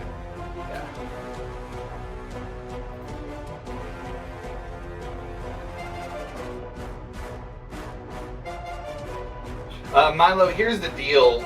It should be, but it's as high as you can get for needing to counter. I will give you an attempt to counter if you would like to try it. Oh no, I just wanted the information. I don't even have a reaction right now, man. Oh. If anybody else needed information like that, then Well, you know. sorry, bud. Okay, well then, I need everybody who's not inside the globe of invulnerability to make a dexterity saving throw, please. That includes Emily. Hey, Josh. Yes. Could we get the music turned down just a little bit? Oh, sure. Yeah. Appreciate you. And you said dex save, correct? Yes, sir. dex save. Big money. Is Emmeline within range? She's within 10 of you. I believe minus 10.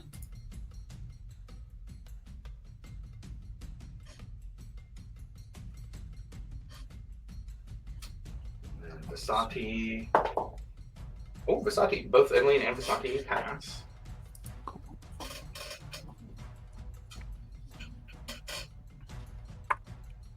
Yuck.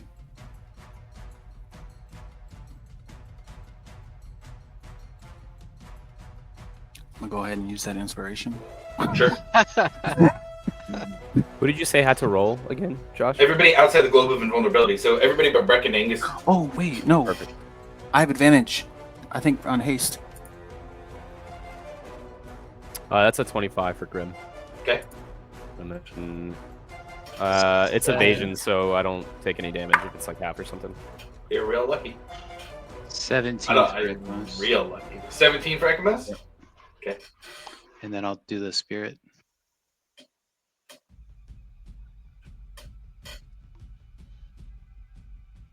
$24 for Milo. 24 for Milo. Okay. Does Milo have evasion?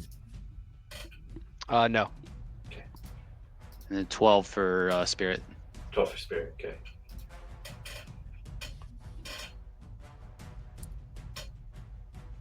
So we have Grim taking nothing. Milo got a 20-something. Ecamos got a 17.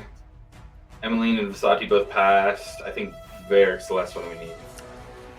Yes, sir. I do have haste. Because of haste, I have advantage. I'm just checking one more thing. Okay. I'll do some rolling while you do that.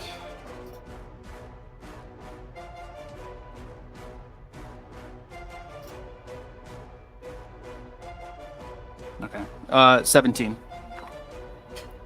17. Okay, got it.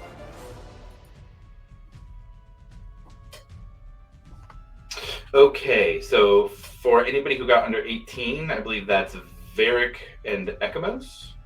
I don't think there was anybody else under 18. Varric and Ecamos. You are going to take, as meteors plunge down from the sky, 37 points of fire damage and 33 points of bludgeoning damage. Ouch.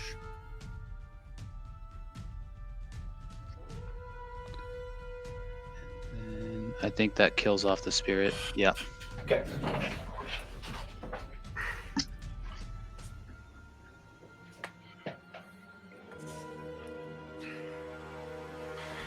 All right. Okay, Angus is looking. Or sorry, Angus. We got too many dwarves on the thing. Brokuik is looking quite worried. That will take us to Vasati next.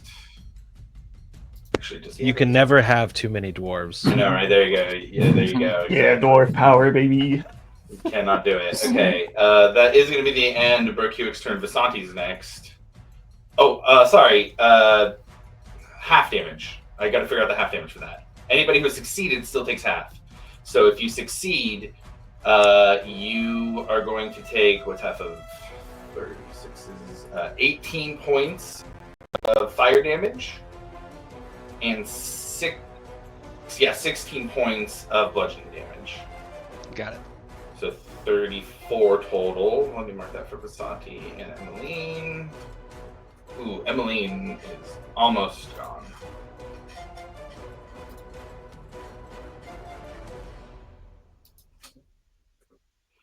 Okay, Vasanti's still doing all right though. She's got some fucking spells too. She used her 6th level.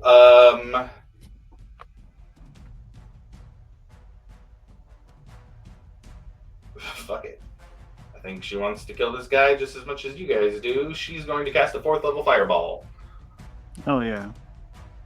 Good old fireball. Brokuik. Oh, you know what though? It's gonna use his reaction, but he will counterspell that, and that's just at 3. Oh, actually no, she cast it at 4, so he will have to roll for it. Yeah, that is enough though. Okay. So she's gonna move away. 5, 10, 15, 20, 25, kind of right behind and by Varric and Emmeline. And let's see, Emmeline is looking fucked up enough that I think she will bonus action and give her a little bit of healing. Is there anybody on the team who's looking extremely hurt? I've taken some damage. Okay, I'm not dead. I'm not bad. Let's do this. It's probably 6 creatures of your choice that you can see within 60 feet. Vasanti is going to do a mass healing word. Ooh. So let's go. Varric can't affect anybody in the globe. So we got Varric, Emmeline, herself, Milo, Ekamos, and Grim. All of you guys will get back. Let's find out. Oh, no. Sorry, can't do leveled spell. Sure, I did fireball. Take that back. No heals. Okay. Asshole. Yeah, sorry. Yeah. So both Volstrikers are dead. Those guys are out. And then with that healing blue ball. You gotta be quicker than that. I think Grim, your Echo's dead. Because it would be in the Meteor Swarm too. Honestly, I didn't even think about that. Let me see. I think I would have to roll. yeah, I even think if it takes that one hit. yeah, even with a success, it's gonna take like 30 something damage. I think. Oh yeah. Unless it gets evasion too. I don't think it would. so. Yeah, unless something says it does. Yeah, he's probably down. Yeah, let's just say he's dead. Okay. So we have Breck and Angus in this damn globe. Thunderdome. Thunderdome indeed, dude.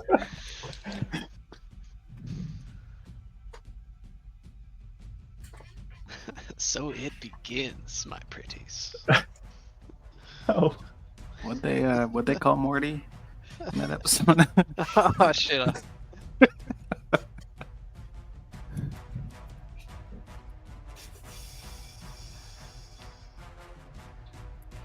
That 7, 2, so it'd be 10. Potential of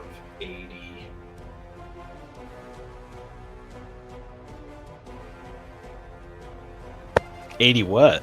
I was gonna say A potential of 81. potential of 80. Hey, calm down there. What are we talking about here? He said what?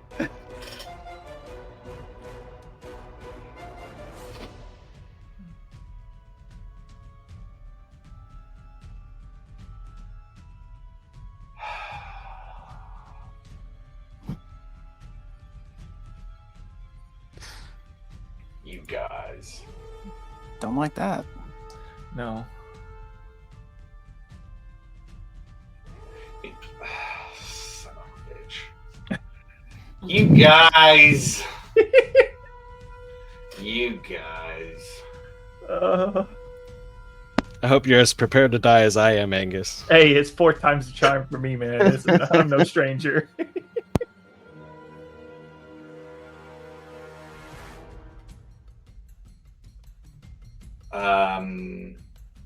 Trentagathon is going to begin to cast a spell. Any reactions from inside that you guys can do? I give him a crisp high five. Chris, high five. Let me make sure. Hold on. The barrier. Okay. It has to be from inside, right? Is that what you said? Has to be from inside Yeah, because The globes. Yeah. you can't target things from outside. Yeah, I pulled that up real quick too. I was like, wait.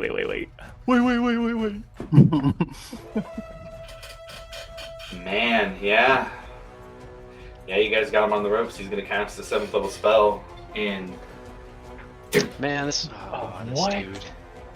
He gonna pop?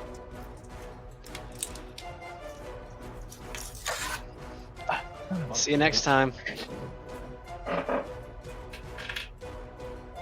Trentagathon disappears.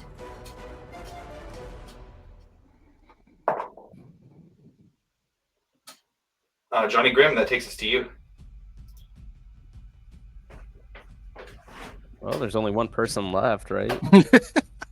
There is, yeah. There's a dwarf service assembly member who is pretty close to you. Looking at you, Earthcloak. I'll look at Varric, and I'll just be like, kill him? Or Hey. are we like leaving one alive? Throat neck, baby. Throat neck. We're Hey. going in. I'm going in. You're gonna need somebody else to hit up that excavation. Yeah. I'm gonna go right up to him, and then as a bonus action, my echo. So I'm gonna go right up to his face, and right behind him, my echo's gonna come out, and we're both gonna take hits. So I will swing first.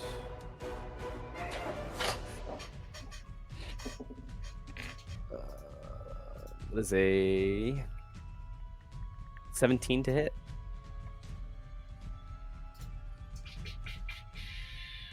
17 just hits. Perfect.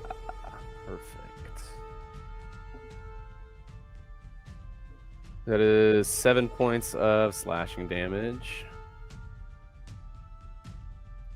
And then I will unleash Incarnation again and swing with my Echo this time. That is a 19 to hit. That'll hit. That is another 7 points of slashing damage. Okay.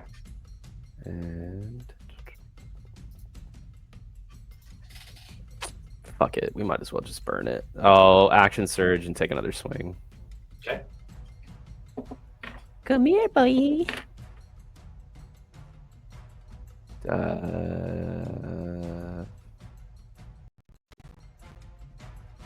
22 to hit. Yeah, that hits. Excellent. 10 points of slashing damage on that one.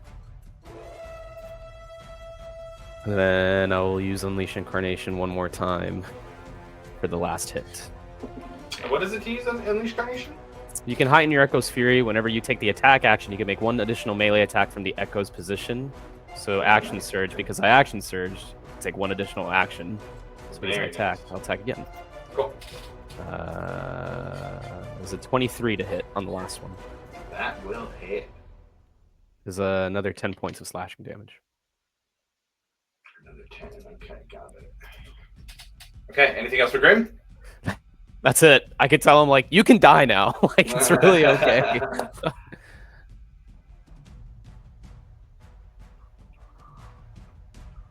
All right. Next, we have Milo. Emmeline on deck after that.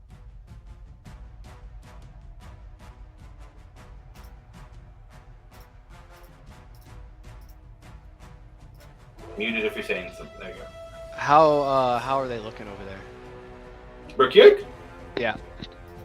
He's got blood on his robes. He's taking some hits. And if I recall, recently he already used his reaction on a counter spell. On Basaki's turn, which was after his, yeah, you are Okay. correct. I'm gonna full send like a full-blown wand of missiles at him. Okay, yeah, go ahead and It's roll gonna some be- damage. So it's 3, 4, 5, 6, 7, 8, 9 darts.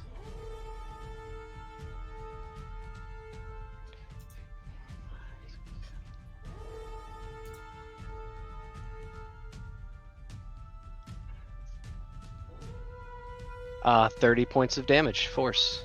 Very nice. Okay. And then I'm going to use a free action, bonus action to take a couple more charges. I think Okay, 3, sure. correct? I would say that is tapping out this crystal. Actually, sorry, no. 2 more would tap it out. You took 7 before. There was 9 stored in here. Then I'm going to use my bonus action to summon Silsine over next to our target over there. Okay, sure. Still seeing 60 feet, right? Yes. Yeah, I think pretty close to that. Not quite all the way, but just behind the astrolabe. There. Okay. All right. Anything else for you? Nope, that's it. All right.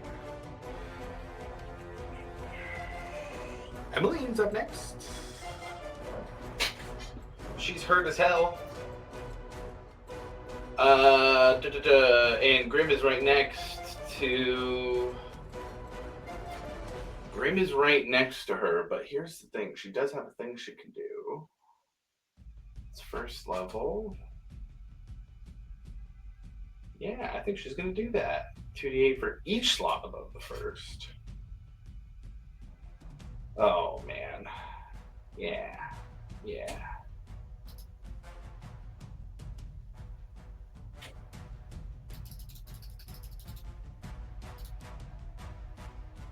He has no counter spells. He cannot counter this. He has a small enough amount of hit points. Emmeline is going to cast Sleep at the 3rd level as Berkuig Earthcloak falls asleep with her 48-point roll. And I think with that, you have a sleeping Cerberus Assembly member, and we are out of combat. Hurry, put the cuffs on him. I will produce the cuffs from the bag of holding. Tie and this toss them to the motherfucker up. closest member. Tie him up every which way possible. Yeah, don't let I that want, guy I put want away. his toes tied together. Like, I don't care. Way to go, Emily. And Damn. a miscellaneous fireball coming your guys' way could have ended very differently.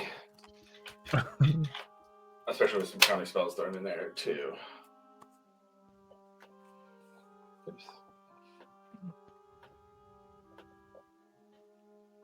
Hey, that's the one.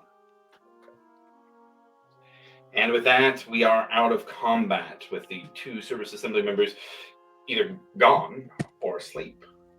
We are a little more than halfway through. I wanted to get through that combat before taking a break. So let's do a 15-minute break here. We got 1:30 Pacific. Let's call it 1:45 Pacific time. We'll be back, and we'll hop back in and see what happens and what you guys do with a tied-up Service Assembly member.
Okay.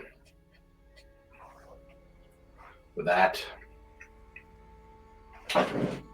Bastion's watch stands in the room. It's Emmeline. And a sleepy Brokewick Earthcloak. I'll do what Angus instructed to do, and I will begin using every sailor knot that I can possibly know on Angus, or not on Angus, not on Angus, on the on the sleepy guy.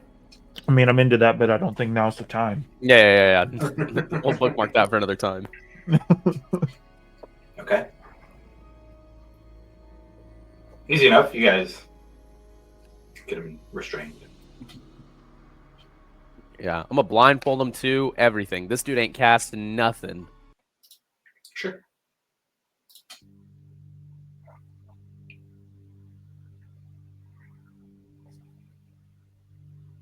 So blindfold, tie him up.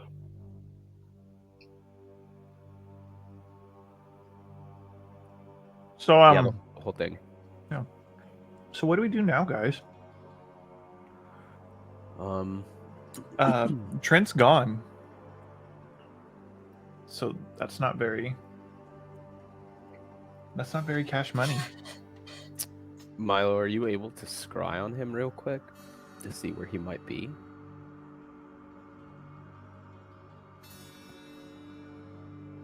Question mark?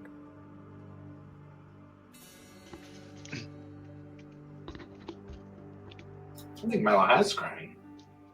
Milo have scrying? I don't know. I do now. I thought he did. Oh.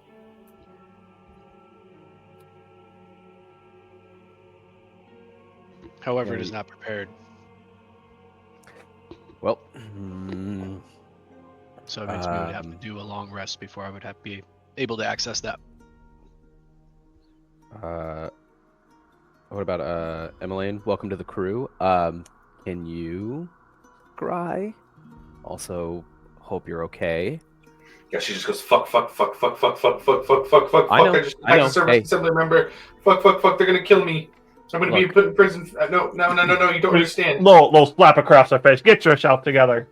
She's hurt. Like that might hurt. That might take her out. No, not real hard. Just like, come on now. You're gonna be fine. Do you have any way of like knowing where he is at all? No, of course not. I'm a record keeper. Yeah, but that wall of fire was pretty freaking badass No, for a yeah, that record was pretty keeper. So that awesome. was pretty sick. Pat yourself on the back. You did some good work out there. She actually does smile when you say that. Really? Yeah, I've never been in like a fight before. Yeah, you killed it out there, man. I was not expecting a fucking wall of fire just Caught me that off was guard. crazy. I haven't known it for that long. It took me a long time to practice. Oh, you're a natural. That was fucking awesome. She looks over to Milo to see his face when they're saying that. He's just got like a really proud smile and just thank you for helping us out. It means a lot. So, no, what are we doing next, though? Because we just attacked service assembly members, and now we have to run. Yes. No. Well, they'd also admitted to going against the entirety of the Empire and admitted to what their Exactly. true intentions were, so... We just have to figure out how to not necessarily spin it, because they literally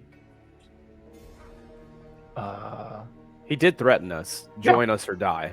Is what he said. He was going against the Empire. Like he was said going that. against the Empire, and he said, "You either join us or die." That's literally what he told us. Mhm.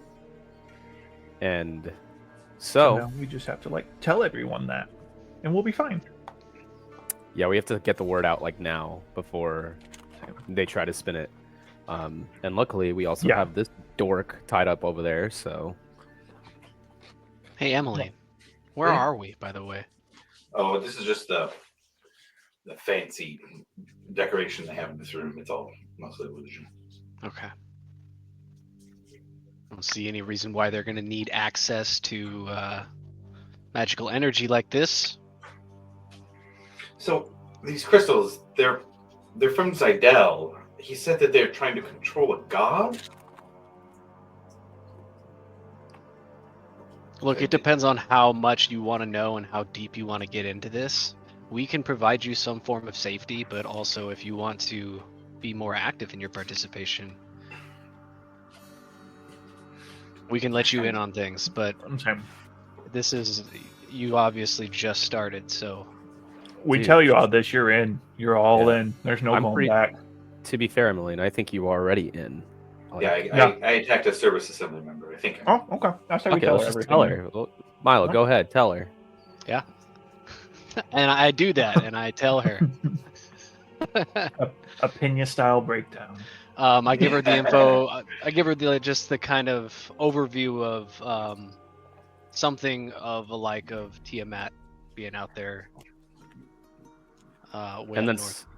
so she understands like the Zidel portion. I'll tell her what I was looking for and my conclusions as to why they wanted to go investigate it and whatnot, and the kind of like what that led to.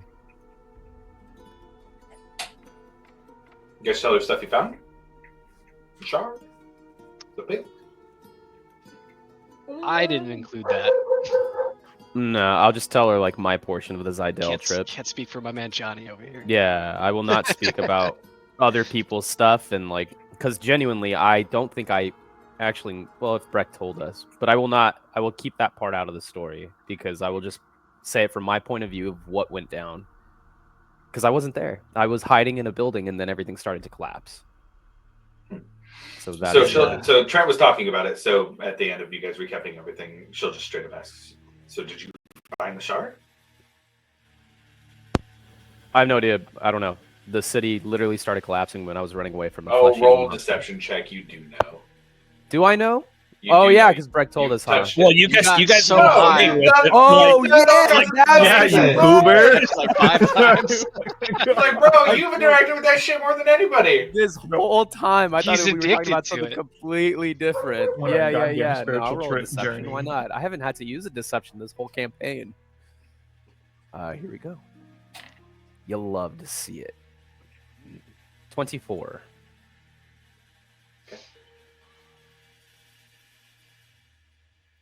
Well, Milo, do you know? Emily, I hesitate to bring you into things that is. I know you know how dangerous this is. You absolutely sure?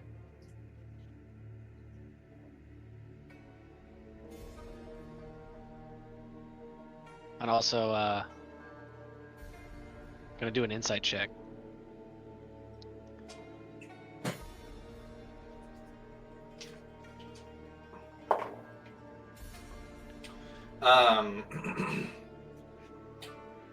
I would say she would respond with, I'm a little confused. You guys have spent time convincing me, and now I'm convinced, and now you're... No, I mean, you're right. I just, I guess I've been a little bit worried. Look, Yes, my we wall do of know what fire it is my is. answer. My wall of fire is my answer. We found the chaos shard. It's at a safe spot. So, I'm not sure about this room. Can we wrap this up and speak elsewhere? yeah, give me just a second. And she walks over to the bookcase and she starts grabbing books off of the shelf, and you see her Good idea. putting them into the bag. And she has just a look in her eye of like, oh, great, now I have a mystery, now I have something I can do. This is how I can help. And it's almost like nervous or anxious, fearful energy being channeled into starting to look through books. 10th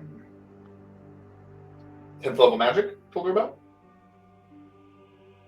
Not yet. No, I haven't told her. I really only said that, yeah, we know where it is. Okay. So she'll start looking and just kind of talking out loud. So if these crystals are from Zidel, and Trent in the conversation we were just having said that the shard was needed, it must be that these can affect something. Why did he think they could control a god?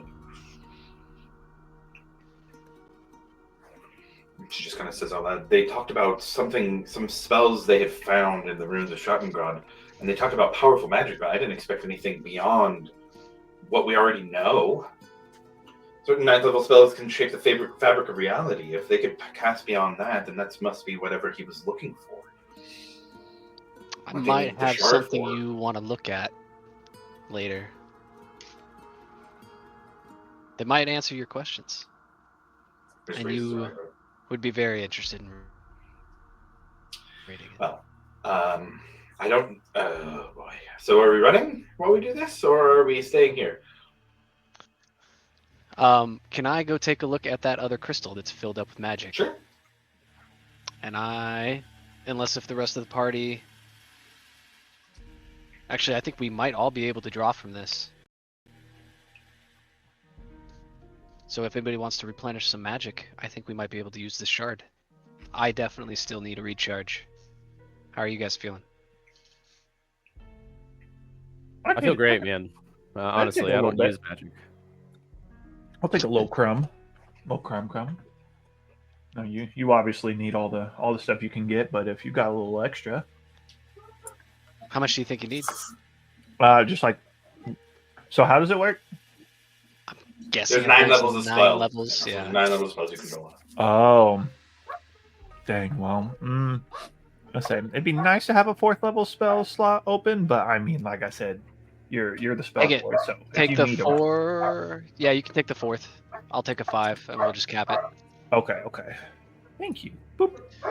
Oh, I feel so good. Wow. Hey, A little tingly. Ooh. Breck, is there a It's way warm to we the can touch. make an announcement to the town about what's going on? Like pretty much tell them hey, we've just had a meeting and it's come to our attention the Cerberus Assembly or members of the Cerberus Assembly have planned to betray the Empire. Here's the proof, and we have this tied up guy here. What's or our at least proof? town.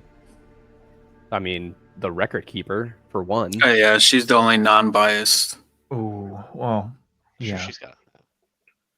She was sent here Yeah. to essentially I mean, keep record sweating. of everything. Yeah. I mean, I don't doubt because they're gonna believe us, or they should, because one, I mean, we are Bastion's Watch, and 2, all of the figureheads of the town are on our side and know us so well. It's just getting ahead of Trent to push that outward. Oh, can we call in some people? Don't we know some powerful people? Call them up, say, ring, ring, hey, this happened, that type of thing. I mean, Milo knows a lot of people, but it's just a matter of actually being able to communicate with them. But he needs to rest before he can do that. Well, you just got some Thank you, slots. Johnny. He got 1 slot. See, did. Grimp gets it. Okay, well, Milo, go When take your Milo, day. when Go take Milo your and nap. Alvor pull the energy out of the spells, when they get the last spell slot, the illusion changes. It doesn't look like this wide open space anymore. It just is a normal room again. Ooh, Oh. I think we shut off Oh. the batteries, however. Dang. I mean, I'm sorry. Angus, Dang, the dang. Amber. Yeah, Berry. yeah, come on now. Come on. Just hold out on that name for a little bit longer. Promise. You know what I'm curious about? What? What is this old dude wearing? What's he got on him? Oh, we trying to run his pockets? Let's run his Yeah. pockets. Run them pockets, boy. We pick him up. And Definitely doesn't shake need him any of upside this down. right now. Varric, pick him up and shake him upside down. I would like to inspect this man.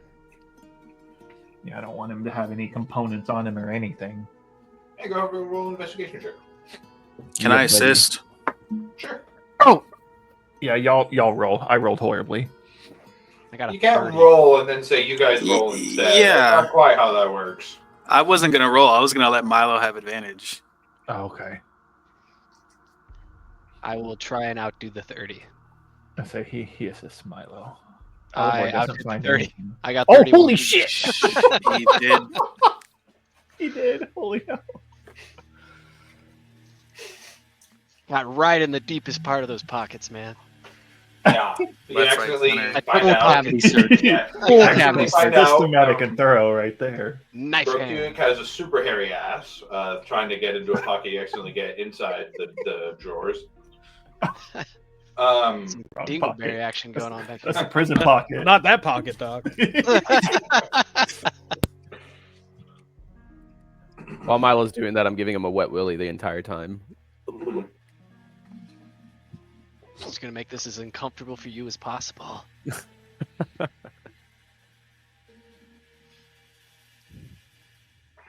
Before I came back, was any healing done? No. No. Okay. Did you guys need some? I'm gonna use all of my lay on hands. I'll do a prayer of healing on everybody too. You do the prayer of healing first if you want to do that, and then see how much is needed for the round. Varric, the only thing you missed was Emmeline was pretty much asking, like, what the fuck is going on? So we told her, like, pretty much. You tell us, lady. Like, we didn't tell her, like, everything. At least I don't think so. But essentially enough for No, her to didn't know tell like everything. what we've been doing. Didn't talk about the pick. Didn't We don't share with her the discuss. supplementary stuff. We don't discuss business outside of the office. That's 9 points of healing for everybody. Thank you. Thank you, sir. Ooh, that tingles. Did he heal everybody or just? Yes. Everybody. 9 Ooh. for everybody for that Oh, prayer. thank you. But yeah, I mean, I just think it. At the very least, we're here in the town right now. We might as well, like, at least tell the citizens here, like, hey, so you guys are fucking aware, the Cerberus Assembly or these members are fucking evil. This is Oh, what they yeah. had planned. This is what they wanted to do. This is what we had to do. They essentially said, join us or die. So we said, fuck you, and we fought back.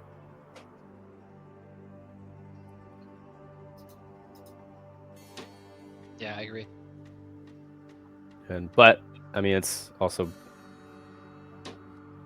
the group decision too. So I don't want to like. That's just what I would feel at this point in time. Is like probably like what I would want to do the first thing. She's still here, right? Hmm? Who else is in the town? On their side. She says, there might be some of the Volstruckers, maybe some mercenaries. Technically, any of the Righteous Brand would be under their direction, even if almost indirectly, but because they had taken some of the power from the crown. But they also would have to answer to the War Master.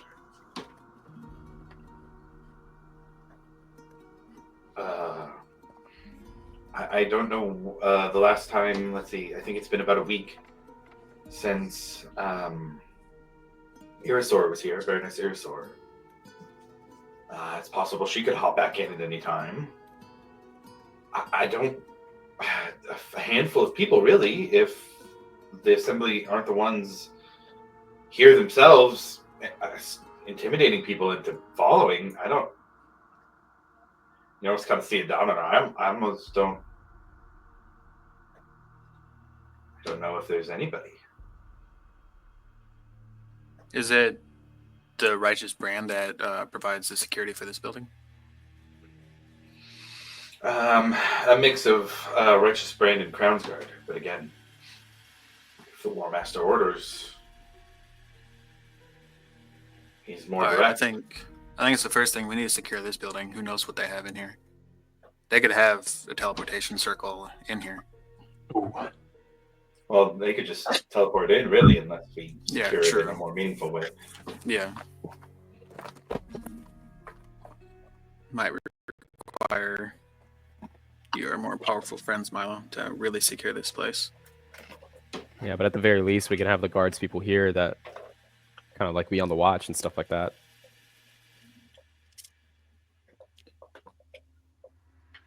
Milo, there's a wand of lightning bolts. Wand of lightning bolts. For the 31. Are you actually going to touch that wand? I mean, he's also a wizard, really, so you find a spellbook with quite a few spells in it.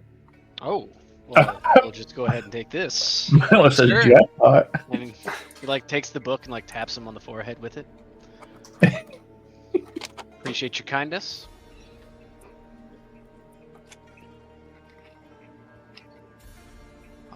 Well, I say we. Do you open the spellbook?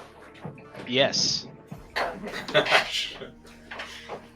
Rifle through a roll me investigation check. Oh man, dude, the pages are gonna scream like Harry Potter.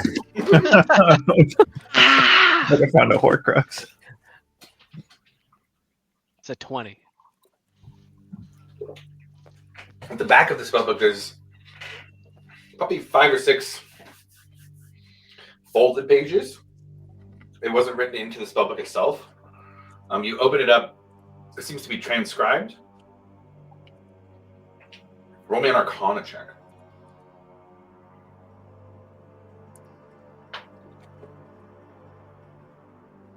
$28. Ninth level spell would take up probably 3 pages. Wish for 5 to 6 pages of arcane notation for a single spell. This was a 10th level spell of some sort.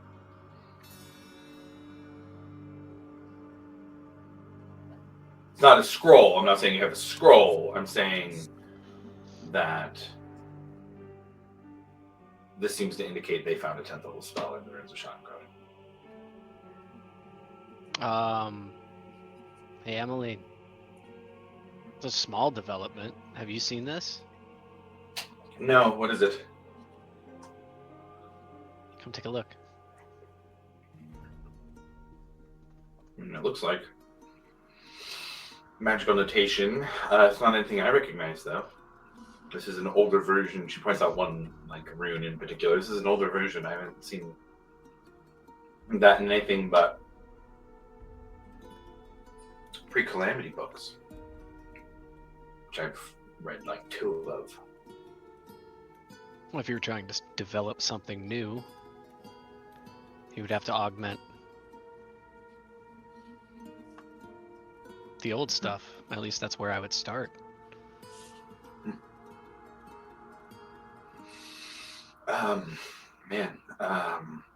This is very interesting. I could I copy this and see if I can make any progress in figuring out what it is, what it does? I mean, I don't see why not, but let's head back to the office first before we do anything. Right. Get out of here. Got some stuff to do. I'll let Milo know I can read any writing that if they are confused on anything. Was it cryptic? Oh yeah, that's right. Was it in code or like a different language or anything like that? It's not really coded or anything. I would say Ekimos could absolutely be of a help in decoding this, especially with the work you guys have done together and his arcane knowledge. It's not a language per se. It's more of like arcane notes or like formulas essentially, except with more arcane symbols than numbers. Yeah, Ekimos could absolutely be a big help with that. Yeah, and at that notion, then I would immediately toss him the book. Cool. I'll open it up and I guess read what they wrote or read, and if it's anything that's pretty old, I don't know. Yeah, it is mostly pretty old. Go ahead and roll an Arcana check.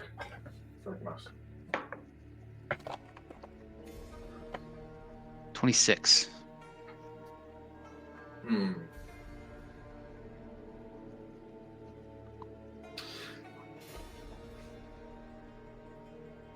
There's almost a weaving of magic out in like a matrix around these pages. You realize that usually when you make a spell, you're not a wizard yourself, but you know of how when wizards make spells, they write how to do it in a book. The pages themselves, the spellbook itself is magical, but it's not like the spells are the magic of the spells are encoded in the book. But there is some kind of magic weaved in around these pages. A bit of blood might help to show those lines here. You don't know why. It's just kind of odd to you, but you just get the sense of blood. Yeah, blood will reveal. I'll look to Milo and be like, I'm getting a little bit of some blood magic, possibly. Do you want me to go down that hole to figure out what you need? I'm not gonna ask you to do anything like that, man. You worked really hard to get all out of that hole. I know. think we I mean, this all guy's kinda pretty bloodied up did. down here. That's tied up. You guys can just use his blood. Yeah, sure. He's not totally wrong, but I'll reach into my bag and I think I have a knife. Yeah, I have a small knife. I'll take Dude, I the small literally knife. slashed him like 50 times. I'll take the small knife and like drag it across the bit of blood, and then I guess flick it on the book or something. Or Sure, yeah, you flick it in the book. do you breathe on it? fuck no, I'm like, "Ugh." Yeah, you flick it on the book, and it really seems to just center around the pages that were folded and put in there. And it doesn't seem to like mix in or meld or anything, but it does almost like weave in, and it's almost like it's wrapping around these magical landlines. Milo, Zarm has described these to you in people, in humanoids, and in creatures, that these magical landlines are existing, but there's some kind of version of that in these 6 pages that has just been inherent. It's just an inherent part of these pages now. And the blood doesn't mix with it. It's not blood magic itself in it, but the blood that you have used, Ekamos, has kind of shown those ley lines. And it's almost like those kind of fidget things where it's small and you pull it out and it's like this big cage around it that almost looks like an egg. Yeah, kind of like that. Small, it kind of pulsates a little bit over these pages. The sense you get with the high arcana checks you get is that the writing itself, even putting this magic to the page, creates very powerful magic that becomes a part of reality, right? Ley lines are something that are natural, inherent to the planet itself, to all creatures in some way, and wizards, sorcerers, magic users can tap into those that are within themselves. In some cases, the bigger ones that exist. But somehow this has, putting the spell down on these mundane pages has created ley lines around it. maybe Honor can take a look at it if we ever get back with her. I don't know. What do you think? Yeah, maybe. But I'll give it back to Milo and be like, yeah, I'm good. I'll try and learn what I can from it later on once I can copy some stuff. Be careful in my with that spellbook. shit, dude, because I'm a spitting image of that crap. So. If I see anything that remotely looks like that, I'll know it's like the blood stuff, and I'll just steer clear because I don't want that. That's too heavy for me, man. But there is also the Wand of Lightning Bolts, which apparently has 7 charges and does require attunement. But for a charge, you can cast a lightning bolt. It's pretty awesome. 7 times a day you get a lightning bolt. But it does require attunement. Thank the designers for attunement slots. Yeah, no joke, right? Ekamos, you do catch 2 words on the page that are word words. It's kind of at the top of the last page. The 2 words are divine disruption.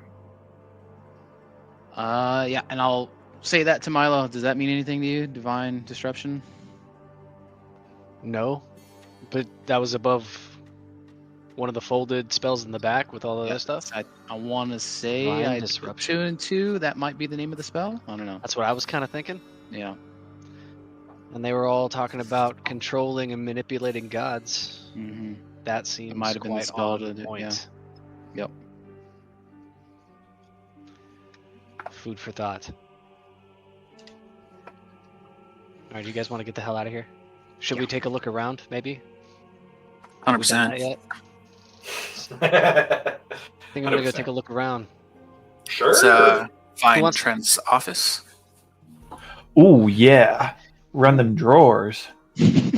See, I was thinking this was kind of like his office, but he has his own personal No, throne room. we've been in his personal office, remember? It's a little smaller. Milo, I'm sure he's got more. I'm sure he's got some real good shit in there for you. Definitely Yeah, check for traps. We're gonna before try you and just replenish stroll some in snacks, there. I guess. Yeah, when we that's go your. You got that. Go ahead, Grim. Go get those traps. You're the trap boy. Yeah, I'll go check. I'll be right behind. I'll be right behind you, as always. I can't leave you by yourself. I'll be right behind you. And pop detect magic as well. Smart. So Grim and Varric are leading into Trent's office. Do you guys all want to go? Yeah. Yeah, we might as well stay together. Yeah. Can I do a quick sweep of the room before we leave Let's this one? see. It's never good when we split up. Sure. There's the astrolabe. There was a standing mirror. There was what looks like a Oh, I want sword that, and some that kind of chest that was on the stone. cart. I want to check that out. That Yeah. was not a chest on a cart. That was described as a cannon-looking thing. Looks like a regular cannon, but has all kinds of arcane runes wrapped around it and engraved in it. Does have wheels. Does have a stand that it's on. Oh, push this back to our keep. Have it point at the front door. There are also the crystals in here. There was a podium with a book on it, and a bunch of food. What's the book on the podium, sir? I will go look at that first. I'll go with Milo just in case. Yeah. So I would say that you reach out to this one. There does seem to be some kind of invisible barrier.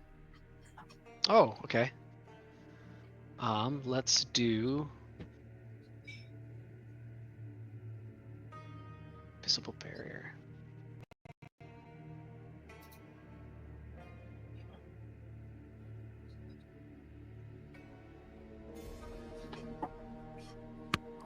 Breck's gonna take his alcohol that he had on the table and go sit in Trent Ikathon's fancy chair.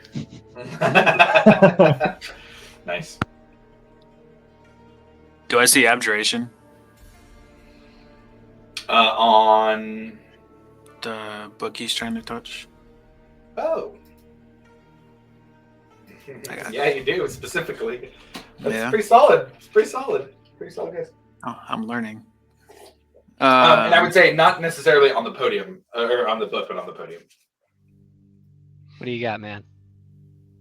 Abjuration. Do you think just dispelling it would work? Do you want to do it, or you want me to do it? I have 2/3.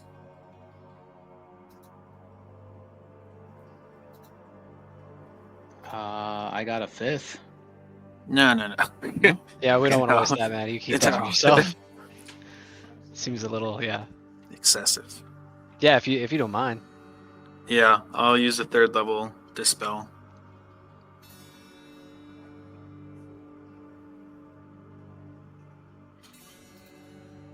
Okay. Kind of almost like a glowing pinhole of moonlight hits the top. It almost like burns down evenly over this invisible barrier. I see anything else? Any kind of like? I guess I could. I'll tell Grim to look for any kind of trap.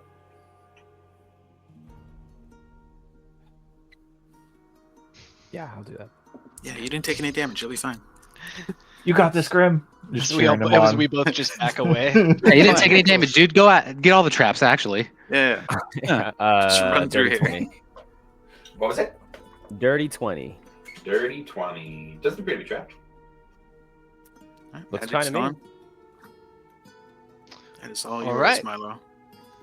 I will walk up to it and lift it up and open the book with my telekinesis powers. Fancy. Yeah, use my brains, not all just for thought, Dang. gentlemen.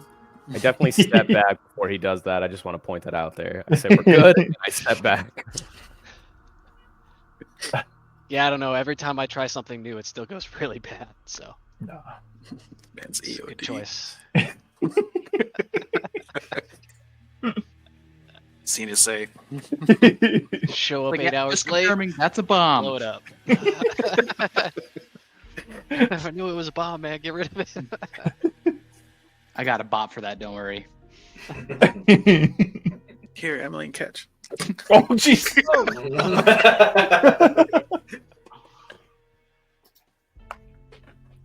And I will look. Yeah. Yeah, so Milo, on the cover, it just says Crystal Fen Caverns. Is that familiar in And- any way? Huh? Is that familiar? I think That so, sounds yeah. familiar. Yeah, it absolutely is. It's closer to Amon, but you have heard it mentioned once or twice recently. And it talks about these caverns that are very extensive, they're very deep, they're very dangerous. And they have in the past been settled by creatures from what's known as the Far Realm, and that there is located in these caverns a veil between worlds. And within these caverns are mind-bending inscriptions, and most of this book involves the inscriptions on those walls. There are also maps of Crystal Fen Caverns. There is talk of azurite. It's a blue crystal that can be refined into a potent mind-altering drug. And it talks about how to, as best as possible, protect yourself from some of the psychic phenomenon that happen while you are in the caves. There is, in the book, it is noted that there is one known entrance, and it is from the undervault catacombs below Iman's cemetery district. Interesting.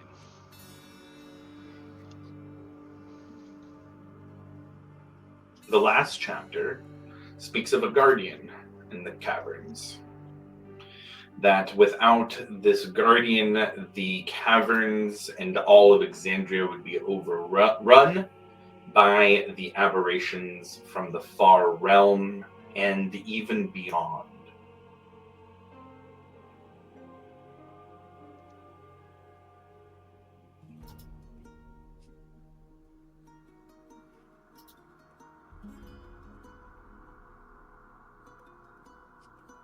That's some heavy stuff.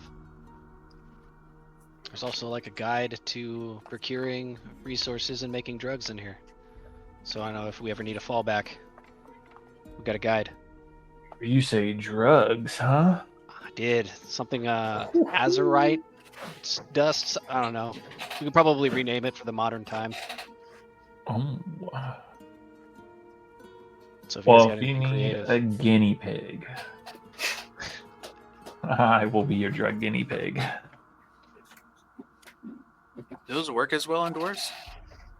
I don't know. I mean, we can find out as I pull out a massive handful of. I think I have 17 vine wreath mushrooms in How my about backpack. we wait? How about we wait Oh, until right, we're yeah. secure? Yeah, after. Yeah, we'll have an Sorry, go after ahead. party, guys. Yeah, there you go. So that was what was going on in here. You guys had talked about going to the office as well. Yes. What are you doing with Brokewick in that time? I was about to say we're dragging that fool we gotta, everywhere. yeah, let's see, we Fine, gotta slap I him guess. around a little bit. How long is he going to be Actually- asleep for? That's what I was checking, because that's actually pretty important. So just Well, look let's at gag laying- him. He Tie was up his asleep for 1 hands. minute. And we One took all mi- of his oh. stuff, right? So you guys Oh, look yeah. back, and his eyes are open. He's Oh, gagged, fuck. he's tied up. Oh, he's awake, guys. He's also blindfolded. I just wanted to point that out. Oh. Everything. This dude cannot do anything. We put Shackled, earplugs in No too. components. Sailor knotted, No everything. verbal, no semantics. Yep. Sematics, whatever it is. Hogtied. Words. Yep. Yep. No somatic or semantics. There we go. Semantics. Yeah, what do we do with him? Drag him with us until we can lock him up. Can he fit Correct. in a bag of holding? I don't know. Do we Wouldn't have that be standard trippy? procedures for this? Lawmaster, what say you? Ooh. So, I was gonna pose the question: do we want this guy alive? No, Ooh, I am down. but to I do kill have a him. question for him though. We should probably get as much information out of Hey, him. as we Emily, can. come with me for a little bit. Look at the And box. Milo's just gonna like You heavy guys go hand look at the escort office. her to the office. I'm gonna need you to guide me through the office and the different. There's Don't look probably over here. keys. There's probably keys that you know might have the location of. Probably gonna Let's need go that. find books. You like Let's books? go. Books are way better. I'll tell you about the magic we were talking about. Yes, the magic. Oh Yes, this way. God. Hey. Do you tell her about the magic you were talking about? Just for my... Oh yeah, I'll start to fill her in on the stuff that she was talking about. and just be like, hey, we have information on it. I haven't even gotten a chance to dive in too deep, so You know what? Emily can come with us. What do you know? Initiation. She can come. Show her her You don't wanna true. know, She you go don't in wanna the same come this room way with me. that Yeah. Earthcloak is going in. let's go with this way. You don't want to know that. So to clarify, she is staying in the room. You are can want her to stay in divulging the a room. lot of. That was a joke. Oh, okay. But you are divulging a lot of information. Someone we don't really know.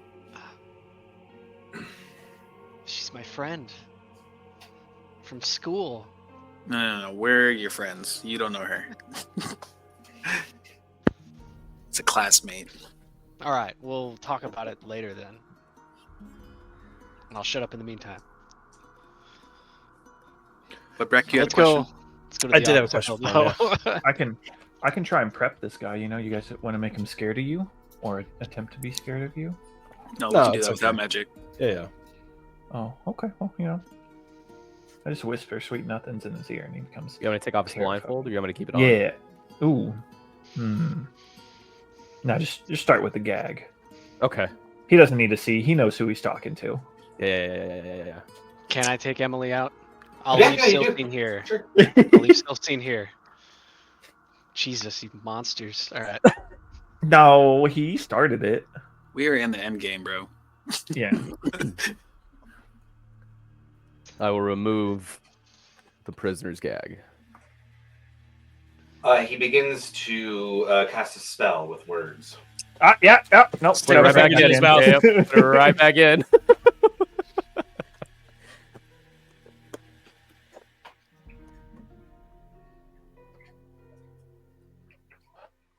All right, guys. Well, it looks like we're not gonna get much out of him. Wait, what kind of shackles were they? They're like special shackles, aren't they? Are you guys using the dimensional shackles? I thought those the only ones we yeah. had. Yeah, that's what I thought. I had heard that he had sailor's knots tying him together. Oh, that too. No, we used everything. everything. Everything That's we the thing. could. Like everything we could think of. Like this man looks like a caterpillar. Just he's tied up in so much rope right now, and shackles. and shackles and everything. Like So to there's clarify, barely. though, you have used the dimensional shackles. Yes. The very first things that Ornament we one put to on ten. were Yeah. dimensional shackles produced from the bag of holding tossed to the nearest person. Yep. That's Which is that's me. what I thought I heard before the break was Mhm. like get the shackles. Yeah. Those are the first things that went on him. Everything else after that was just to keep him from casting spells. Yeah. Keep him from moving around. Are you want me to take it back off? Are we good? I mean, I just you can don't always like shove him. it. You can always just shove it back in. You know, if he keeps being fucky.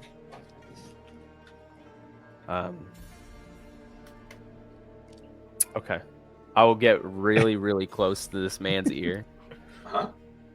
and I will take out one of my daggers and hold it up to his throat. Mhm. And in his ear, I will tell him, "You will only speak when you are told to answer." He moves his neck into the dagger and begins Whoa! bleeding out. I'll hit cure wounds on him. Yep, cure wounds. Nah, bro. Passes Not out. I didn't expect that. Go unconscious and then back up.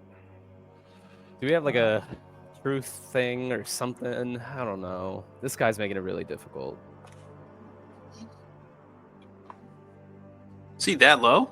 One blow is gonna kill him. You guys got him pretty low. A crit stab in the carotid. Crit stab.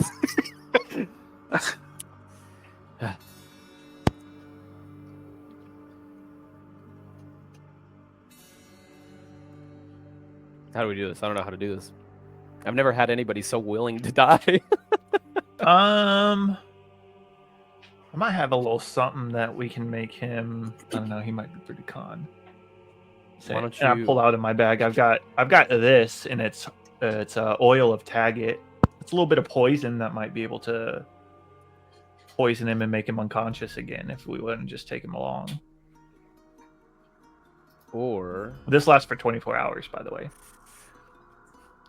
what if you find out the question Breck wants to know, and you can go fishing for an answer? Ooh, okay. All right. I like your idea.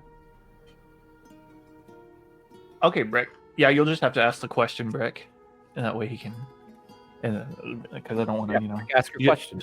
Just Brick, ask your question. That way he can think about it, and then I can dig around in his mind, or at least try to. What are you doing with the Nimblefoot gnomes that you've captured from the Velvet Thicket? Oh, and then I'm going to cast Detect Thoughts on him.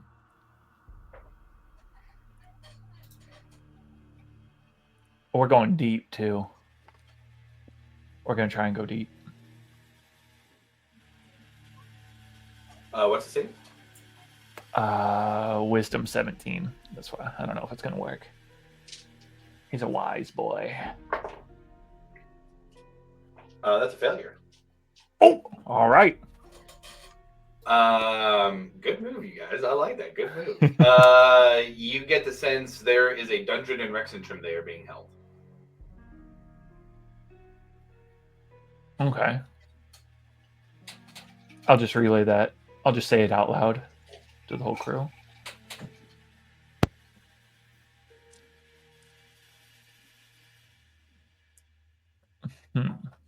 Well, Is that all we want to know?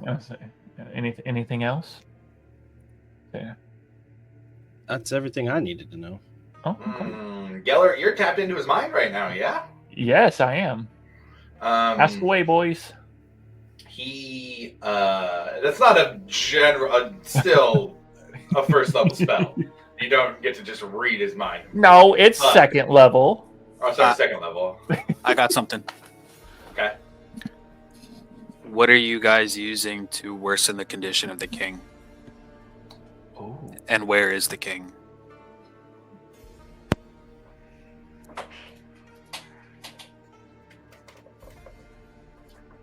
I'm just picturing Angus and his fingers just in this dude's head. Yeah. Wolverine. The Wolverine shit where it's like his hands in his head. Oh yeah, one poking out the eyeball. You know, Welcome the to funny the thing face is, I'm like, fucked okay, glove. yeah, right. I was looking at the spell just to make sure, like, okay, second level. Let's see what it says specifically here. No, this is a line of text from this spell. Questions verbally directed to the target creature naturally shape the course of its thoughts, so this spell is particularly effective as part of an interrogation. Yep. And I have up to a minute to get everything we need out of him. Yeah. Yeah. God. I just thought something funny. Particularly effective here.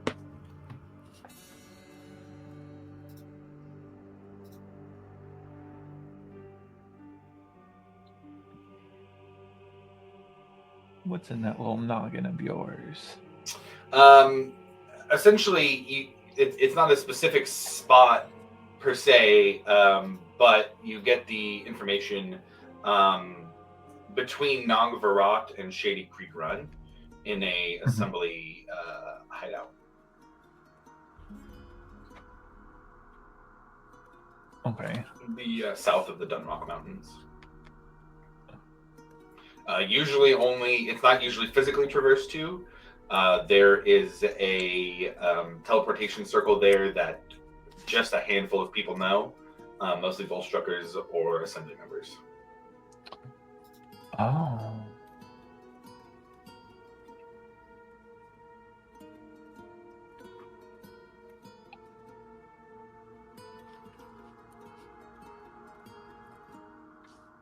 Oh yeah. I'm just like a little record player.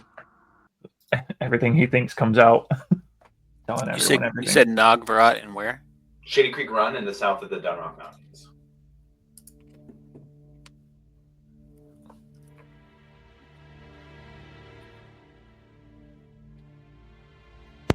How many of the other Cerberus Assemblies members are working with you? Oh, now we're cooking. There we go. Hold up, let him cook. There we go. You catch the names. Investigated now. Yeah, Trent Igathon, Jenna Irisor, and Doolin Tversky.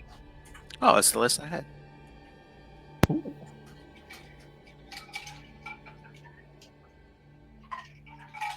So, dang. So that's 5 of them total, or 4? Quick math. 4 total. And what were you intending to use to subjugate this avatar of a god? Subjugate? What a word to throw in there, dude. Oh, fucking... Holy shit. Big brain Breck. I would say he thinks 10th level magic from Zidane. Oh, so that spell that might lie. You think he would know where Trent is? Where he ran to? I don't know. Ask him. You ask him. Where do you think Trent ran off to? Yeah, Alivor, you hear while you guys are saying, ask him back and forth. He thinks, like that scheming weasel would tell me where he'd hide. I knew it, dude. He's not that Then important. why would you fight with the scheming weasel then?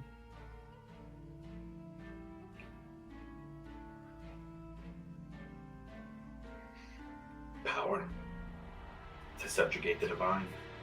Boring. So, yeah, that's nothing we ain't seen before, guys. Unlimited Everybody. power? Lame, dude. Seen it before. Unlimited. Palpatine keeps coming back. What kind of goodies do you guys have? What's he most afraid of? Artifacts, weapons, armor. No. Let's get the good Yeah, stuff. let's do the Verican first. Yeah. Most would be stashed in Rexentrum. They don't keep an armory out here beyond what is needed for the guards that are in the hall or things for their Volstruckers. At the most, they'd have some +1 longswords hanging around here. Everything else would be in Rexentrum. If you guys wanted to try and make a run to Rexentrum, that would be the way to do it. We're How talking many about, spies do you paladins at this have? point. How many spies do you have in our town right now? Ooh. And their names. Just sitting there like, stop thinking. Yeah, he's just like, He's dying. You're just tickling. I'm happy that it took you guys until the end of the campaign to figure out the detect thoughts during an interrogation. Before you just beat them up and intimidate them. It's not the fun way. I'm thinking dinner of schmucks, and he's just like having a brain battle. There are 8 specific people. You see kind of like images flash in your head of their faces. Okay. Anyone specific like that you know? I don't know. I don't think there would be anybody that Alivor knows.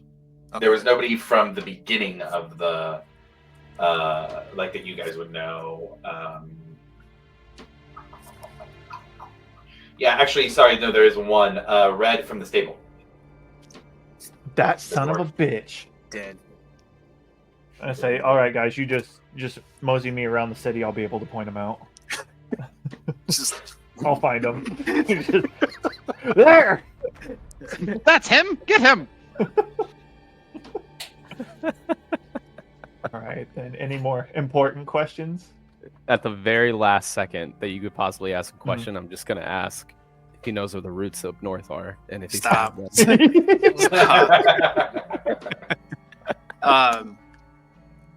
Is Emmeline with you guys? Ooh.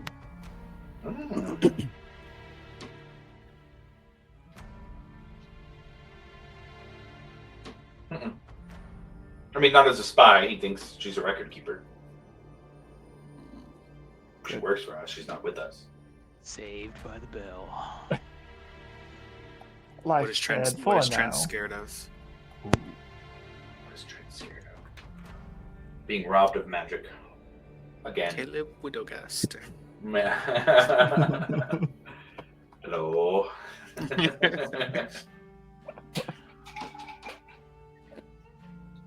Are we finished?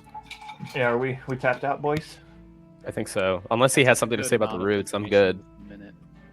Are you saying this out loud, Johnny? Yeah, 100%. Yeah. I'll walk away. Is it the real Johnny? Is it the real Johnny?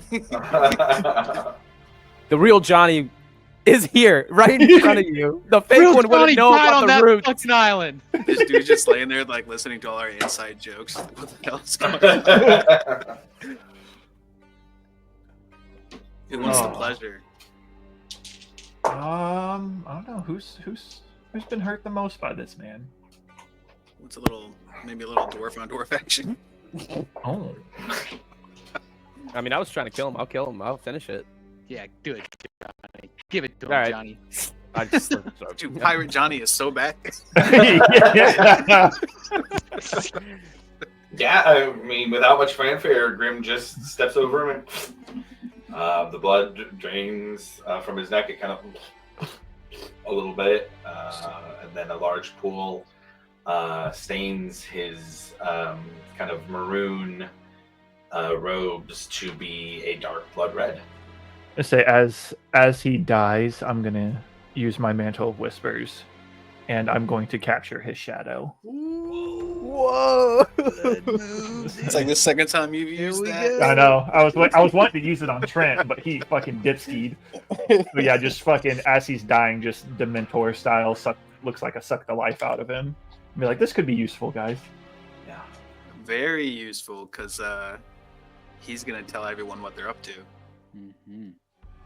I'll remove the shackles and stuff and the rope and everything like that too, so we don't lose that. And give the shackles back to Milo when I see him. Now, what do we do with the body? Leave it. No, Oh, we gotta. It's if gonna he's gonna hide- stink. It's gonna If he's gonna use his thing, we have to get rid of the body. I know a place. Oh, Is it up north? All right. Nerd. He's talking about his place. Oh God, take him. Yep. The place where you hid the He's last talking body. Yeah. How many bodies are up there? Yeah. Don't worry about it. Don't I ask don't think questions. you told us don't about need that. answers. It's like a graveyard at this Listen, point. I have no idea what you're talking about. Couple of cats. Oh my God. No, oh yeah, that's right. I only told Rufus. So yeah, I know a place. Yeah. Yeah.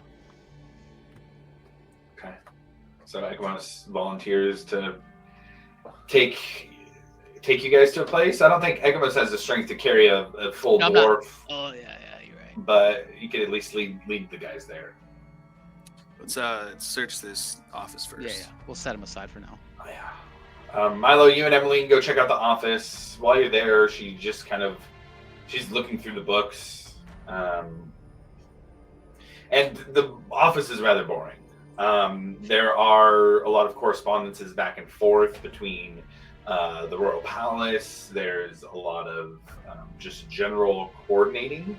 I would say it almost seems like intentionally mundane, if that makes sense. But Emmeline would kind of bring up when you guys are in there. So what's next? We still have it sounds like a piece of a god up north that Yes. just thinking about all the things we just did, and everything that's been happening, like Berkewick and Trent were going to be leading the charge, the defense for the Dwendalian Empire, and we're going to be gathering people and getting help. And now, what do we do? We're fine. We Yeah, should be able to gather some friends. We know some people. We got people. People on par with the two that we inevitably lost today. I promise you, we'll be okay. We have support. We have friends. And these friends will come when we call them. Okay. I don't have any option to trust you at this point, so I will. Now, if there's anything, any information, additional information, or if there's anybody that you know that would be good options to ask for help or resources, we might have to cross that bridge. But for now, I think our biggest next step, if you will, is to address the big threat up north. Right. Well, look, I'm not much of a fighter. That wall is No. about the biggest trick I've got. What about a research team? What if I went back to the academy and got some of the best students and we started looking for answers? Or things that could help in the libraries. We could go see if we can get some of the professors to take us around Exandria, not just Rexentrum. We could try and go to Marquette and Taldore and Isilra and see in all the oldest libraries if we can find anything. I love that idea. Obviously, there's going to be some things that we're going to have to discuss to put that into play, but I think that would be great, and I think we should definitely run it past the group to see what they say. Okay. And she goes back to reading until you would collect her to go back to the group. Are they going to be meeting here? Oh yeah, you guys meeting there? Okay. I guess what I wanted to know is if you guys just like walked out of the room and everybody was there, nobody would really question that because you guys are there multiple times and you're part of the town. If you guys walked out with the dead body of the Cerberus Assembly, one of the highest ranking members of the Empire, they might have some questions. So how are you guys doing? We got some linen. Some linen, that's it? Just some linen? Just wrap Wait, it. didn't you have a place for this body? Yeah, but I don't have anything to like cover it up. Oh, so we actually have to physically take him out. Yeah. Wait, where are I'm you gonna taking him? use prestidigitation to clean the blood off the floor. Yeah, and we'll just act like we'll throw him on our shoulders and he's like passed out or something. Well, they're still going to ask questions about that one. Did you want a weekend at Bernie's, a member of the Cerberus Assembly? That's your plan right now? Hey, I just said I know a place to. Who's going to We can shake walk his him out there arms waving at away? everybody on the way by. Hey. Does anybody have sunglasses at least to make it look believable? I mean, is Vasati still here? She'll speak up. I could burn the body. Yeah, that's a good idea. Oh, yeah. Like The cleansing fire of the Dawnfather is quite effective. The Don Papa. Put all the bodies in the returns. fireplace. Let's do it. Let's do it. There's Burn a that fireplace out body. here somewhere. The cleric's gonna get crazy with it. All right, so you guys see she grabs her scepter out and puts it in front of her, and at the top of it, like a small sun begins to glow, and she kind of points it up into the air, and then uses it to almost like direct something down, and she uses Flame Strike as a vertical column of divine fire roars down, and in a 10-foot radius, 40-foot high cylinder, cremates the body of Hewitt Earthwood. Oh, shit. God, I love the Don Papa. This is awesome. Yes, problem solved. Let's prestidigitate I all was going that to say, yeah, right can we there. like She goes, sweep the ashes there's away? still bones, right? There's still bones. She goes, once we can still take the bones to the spot. These are just a little easier to carry now, I think, at least. Bag of holding. Ash, right? The bones are still there. Okay. Yeah, we could take it.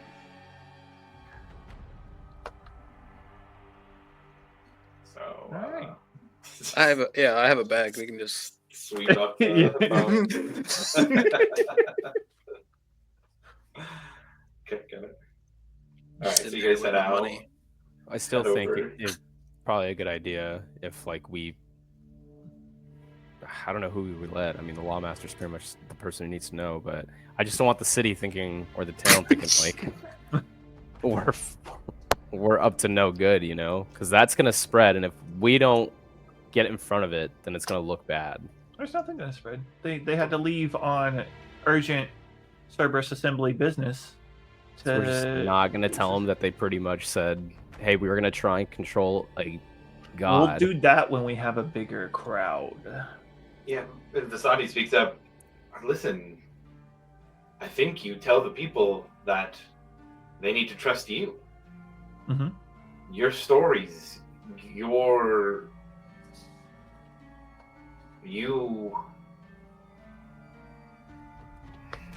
think you'll find that the people of Hope's Bastion would be ready and willing to follow you.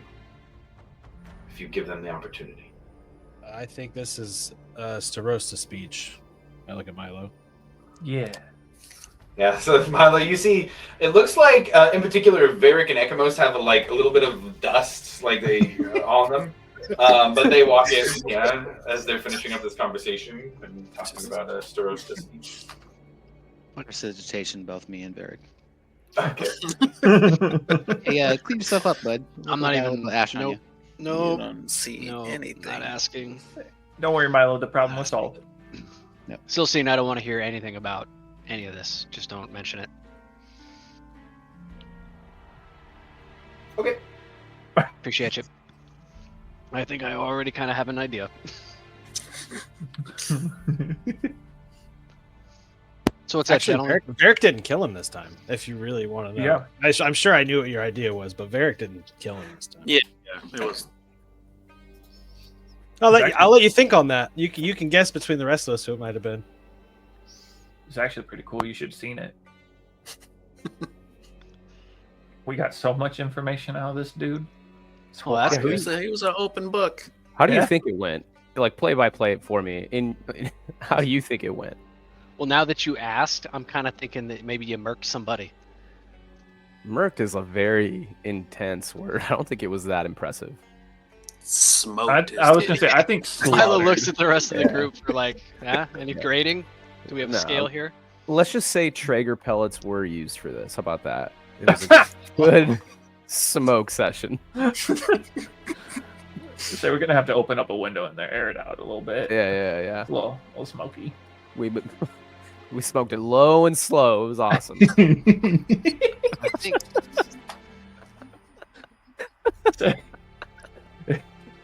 So, if I'm not mistaken, the only one here who can do Say- fire magic is you, Asati. Mm-mm. I can do fire. You let's can do just fire? say- Oh, never mind. I thought you were all about the moon now. say we need a shot for an urn, pretty much, is what we. Well, nice little. Keep him on the mantle. Yeah, you know. They see that guy? He That was thought the we- last guy that did this. Exactly. Because I pull out his urn for every interrogation in the future.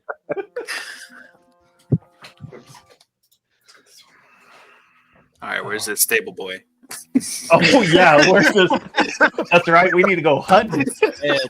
Is Angus just gonna go around the entire town Actually, pointing at just somebody like, call like a town meeting. Everyone come there, and I can just pick them out of the crowd or something. that's actually Tell not them a they bad won idea. something, and then just fucking. Yeah, it's a giveaway. It's a giveaway. I need you all to show up to the service assembly building. Everybody who's not a trader gets an Xbox.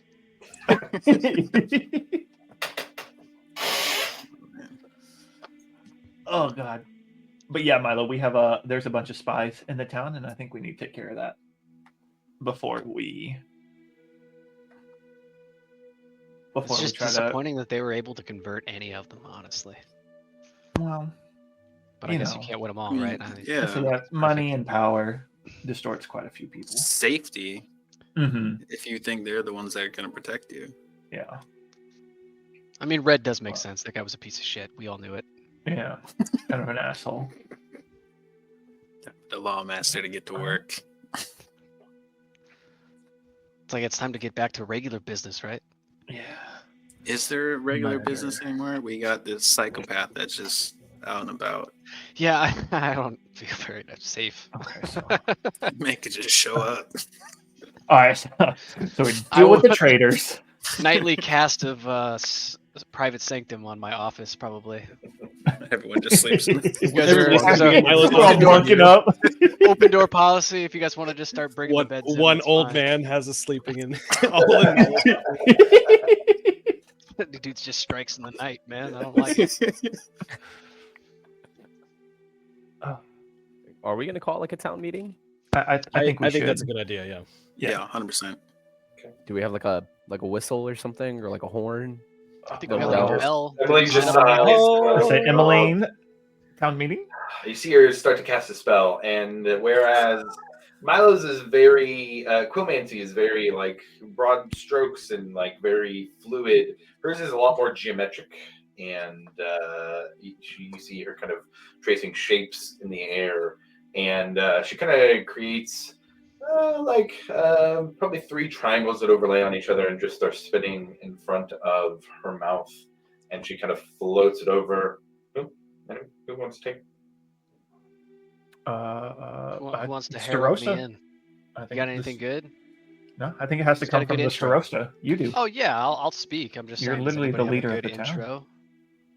We can either call them for a meeting or you can speak, and this should be loud enough for everyone to hear. Oh, it's just straight to. Okay, yeah, no, that's good. We I mean, don't have it's to waste like a everybody's system. time There's- walking anywhere. There's runes across town, so some Well- people might not quite catch it, or if they're asleep, they might not hear. Exactly. But it's middle of the day, so So I think we need to call everyone. I gotta pick out the traitors. Remember, Milo? at the very least, all the guard stations will Mic be heard. check. Back here. So are we just doing this now, or are we calling for one? I think we have Just everyone. call now. Never mind. Yeah, call it. Yeah, town square. Yep. Oh, we call everybody. Is that Yeah. what we're doing? Okay. Yep. To the people of Hope's Bastion, please, for an emergency assemblance, gather in the town square. We have Everyone. information that is dire to the current situation. Please meet in the town square. This is Milo Hawkins, your Starosa of Bastion's Watch.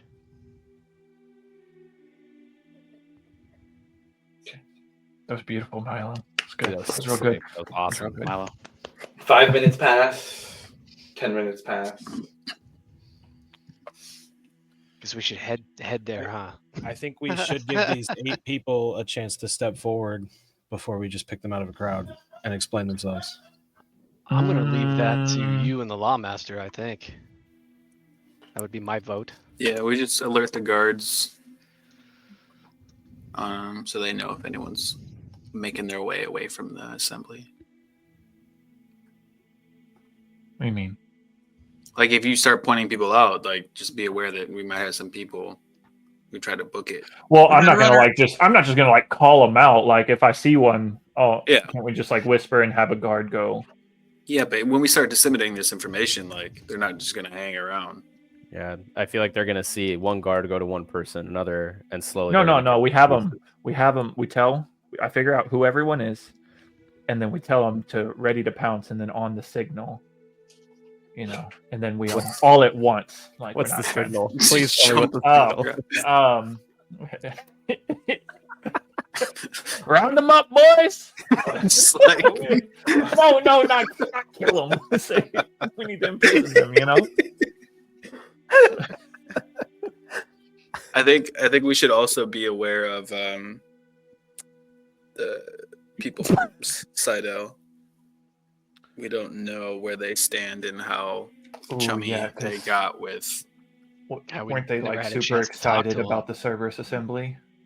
Yeah, and we don't know what they're capable of either. Okay, Breck, we're Yeah. gonna need all the guards. They might have that old magic, so we got to talk to. Old stuff.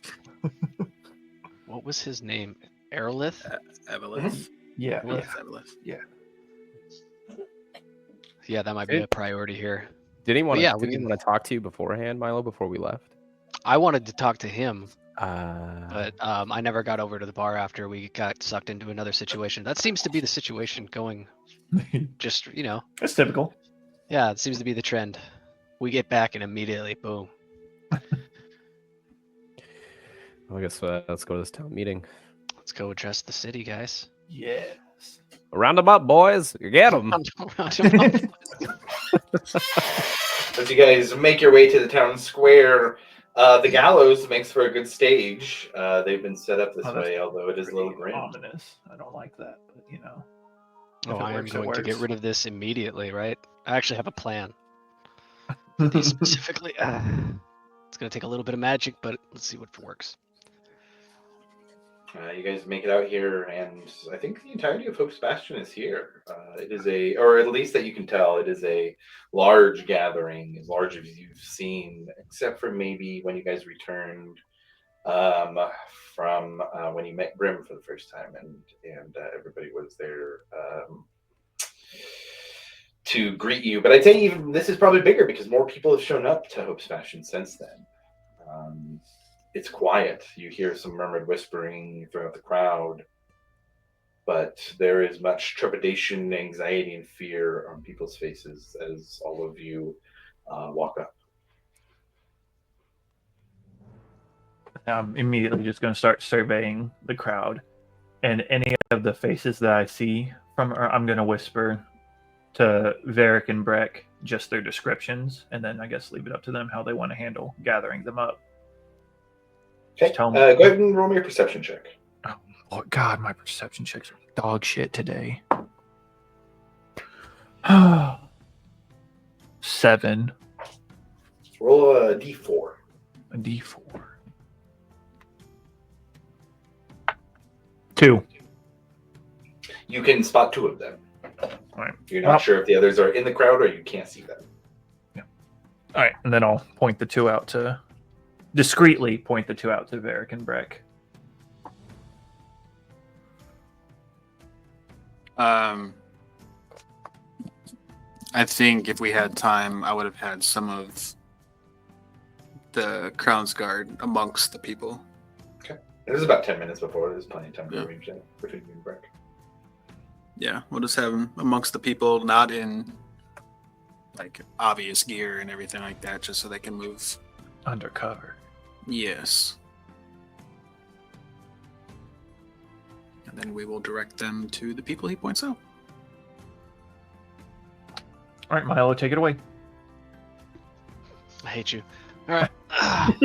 You're the Starosta. This is your thing. I know. I signed up for it. Big Mo here.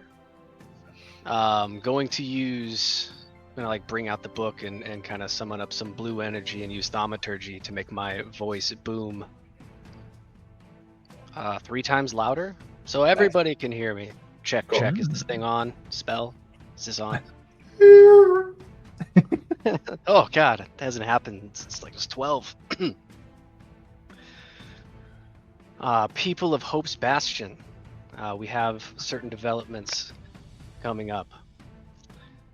We, as some of you know, have a big situation up to the north with the possibility of dragon attacks. We are in talks with some of our best and most powerful people in defense of this and doing everything that we can in the meantime. And we'll keep you updated as updates and information come in. Most recently, Hope's Bastion has been playing host to certain Cerberus Assembly members. Those certain Cerberus Assembly members have been planning a coup against the Empire from within the Cerberus Assembly itself. Recently today we had conflict with these members. Oh. The most prominent member of which being Trent Ickathon. This man did manage to escape. We do not know where he went. He is very dangerous, and if you see him, you need to report it immediately.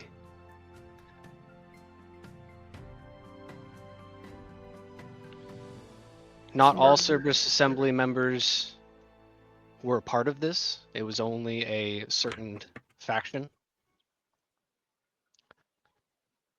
Oh, are we gonna whisper? Are we gonna tell them who?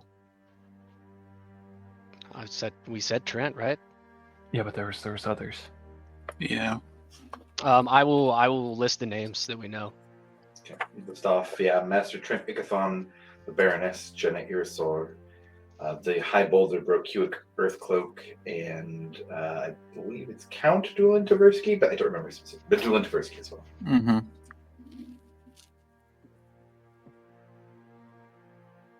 Tell them about If you have any information, what's that? Tell them about how they've been hurting the king. Yes. If you have any information on these individuals, please let us know at your earliest possible convenience. That information in a timely manner could be very impactful. These people are suspects in an investigation into the kidnapping of the heir apparent to the throne of Dwendal, as well as the apprehension and kidnapping of the king himself, or the emperor himself, and possible attempts upon the throne's life. This is an attack upon the throne and the country itself.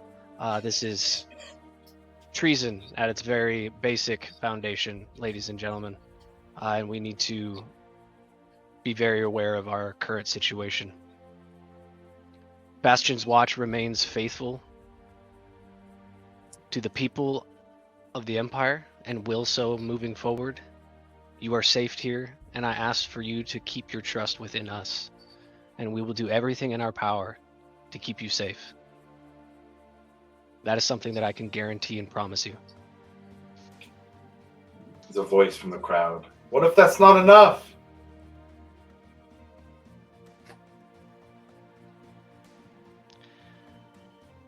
We knew when we started this settlement that it was going to be a challenge. Please don't tell me that you're backing away now. It's going to get a lot harder before it's going to get easier. It's one of the reasons why we started this. For a new hope. New hope started at the beginning.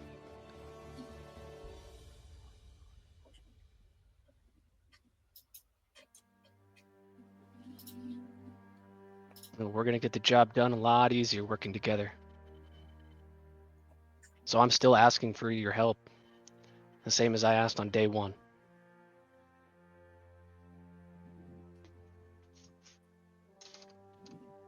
You guys see a quiet over the crowd.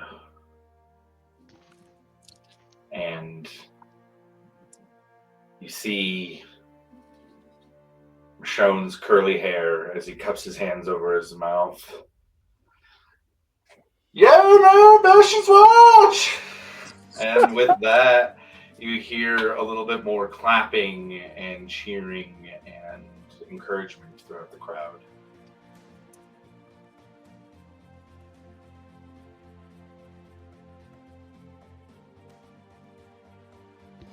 Well, I think we have a lot of work to do. And we definitely have a lot of friends to save. So I think we all need to get to work. And if there's anything that you guys have out there, please bring it to our attention.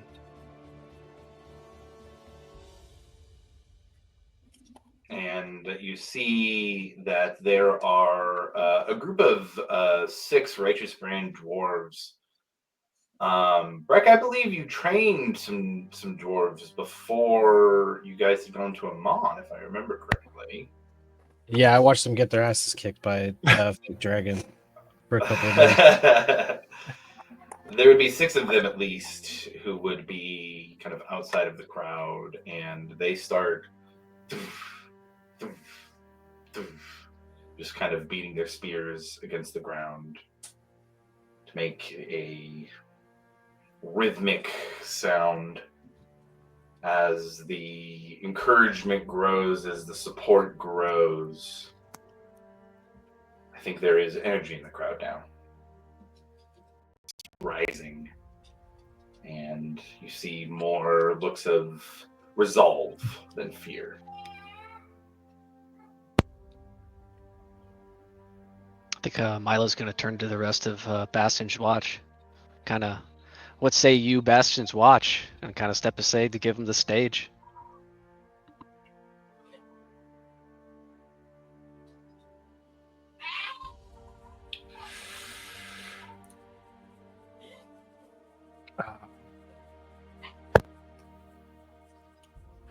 I'll step up and say 8 individuals were listed as accomplices to the Cerberus Assembly members today. I would like to give those 8 individuals a chance to step up now and explain yourself in front of everyone.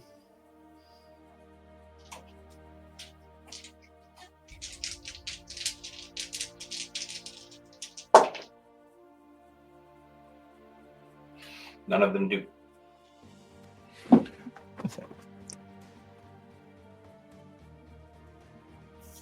Say just step up. We know you might have made your decisions out of fear or for money or for power, but we understand tough times can bring out the worst in some of us, but that does not mean that we are bad people. mercy will be granted to those who fight with us, who decide that this place, this town, these people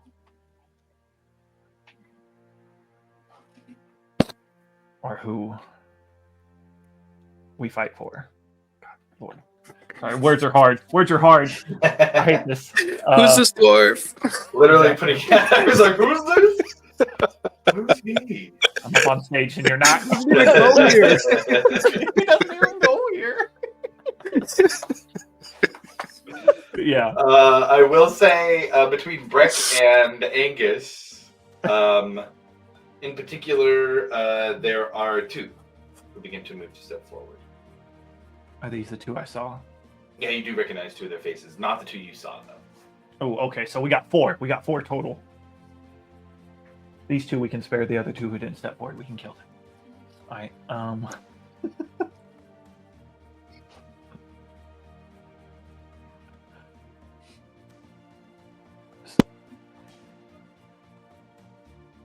So yeah, they just step forward. I'll direct their Crown's Guard to go. Yeah. Escort them out. Yeah, So thank you. Thank you, my friends. You've made the right choice.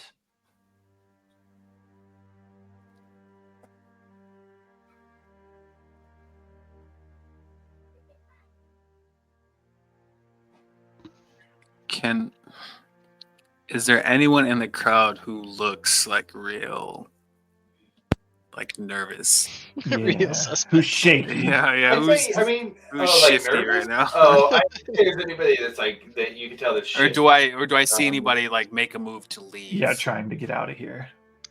I would say probably not. Yeah, probably Okay, not here at okay. this moment. Yeah, I think that would be Alright. super obvious, and that if they're spies, they know well enough to not be that obvious. But I would say you do look across, and there are still some people who are uncertain. There is support and encouragement, and there is some resolve there, but there are still some people who are nervous. As much as the Service Assembly is a force that many people are afraid of, it's also one of power that protected them.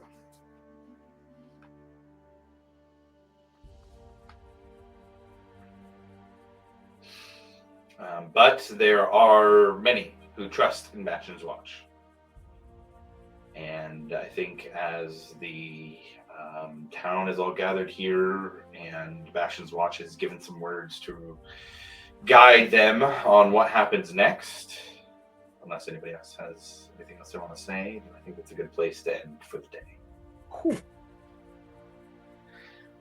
So with that, thank you for anybody tuning in or catching the VOD afterwards. We will be back in a couple weeks to see what happens next on this journey with Hope's Bastion taking the wheel. Catch you for the next one.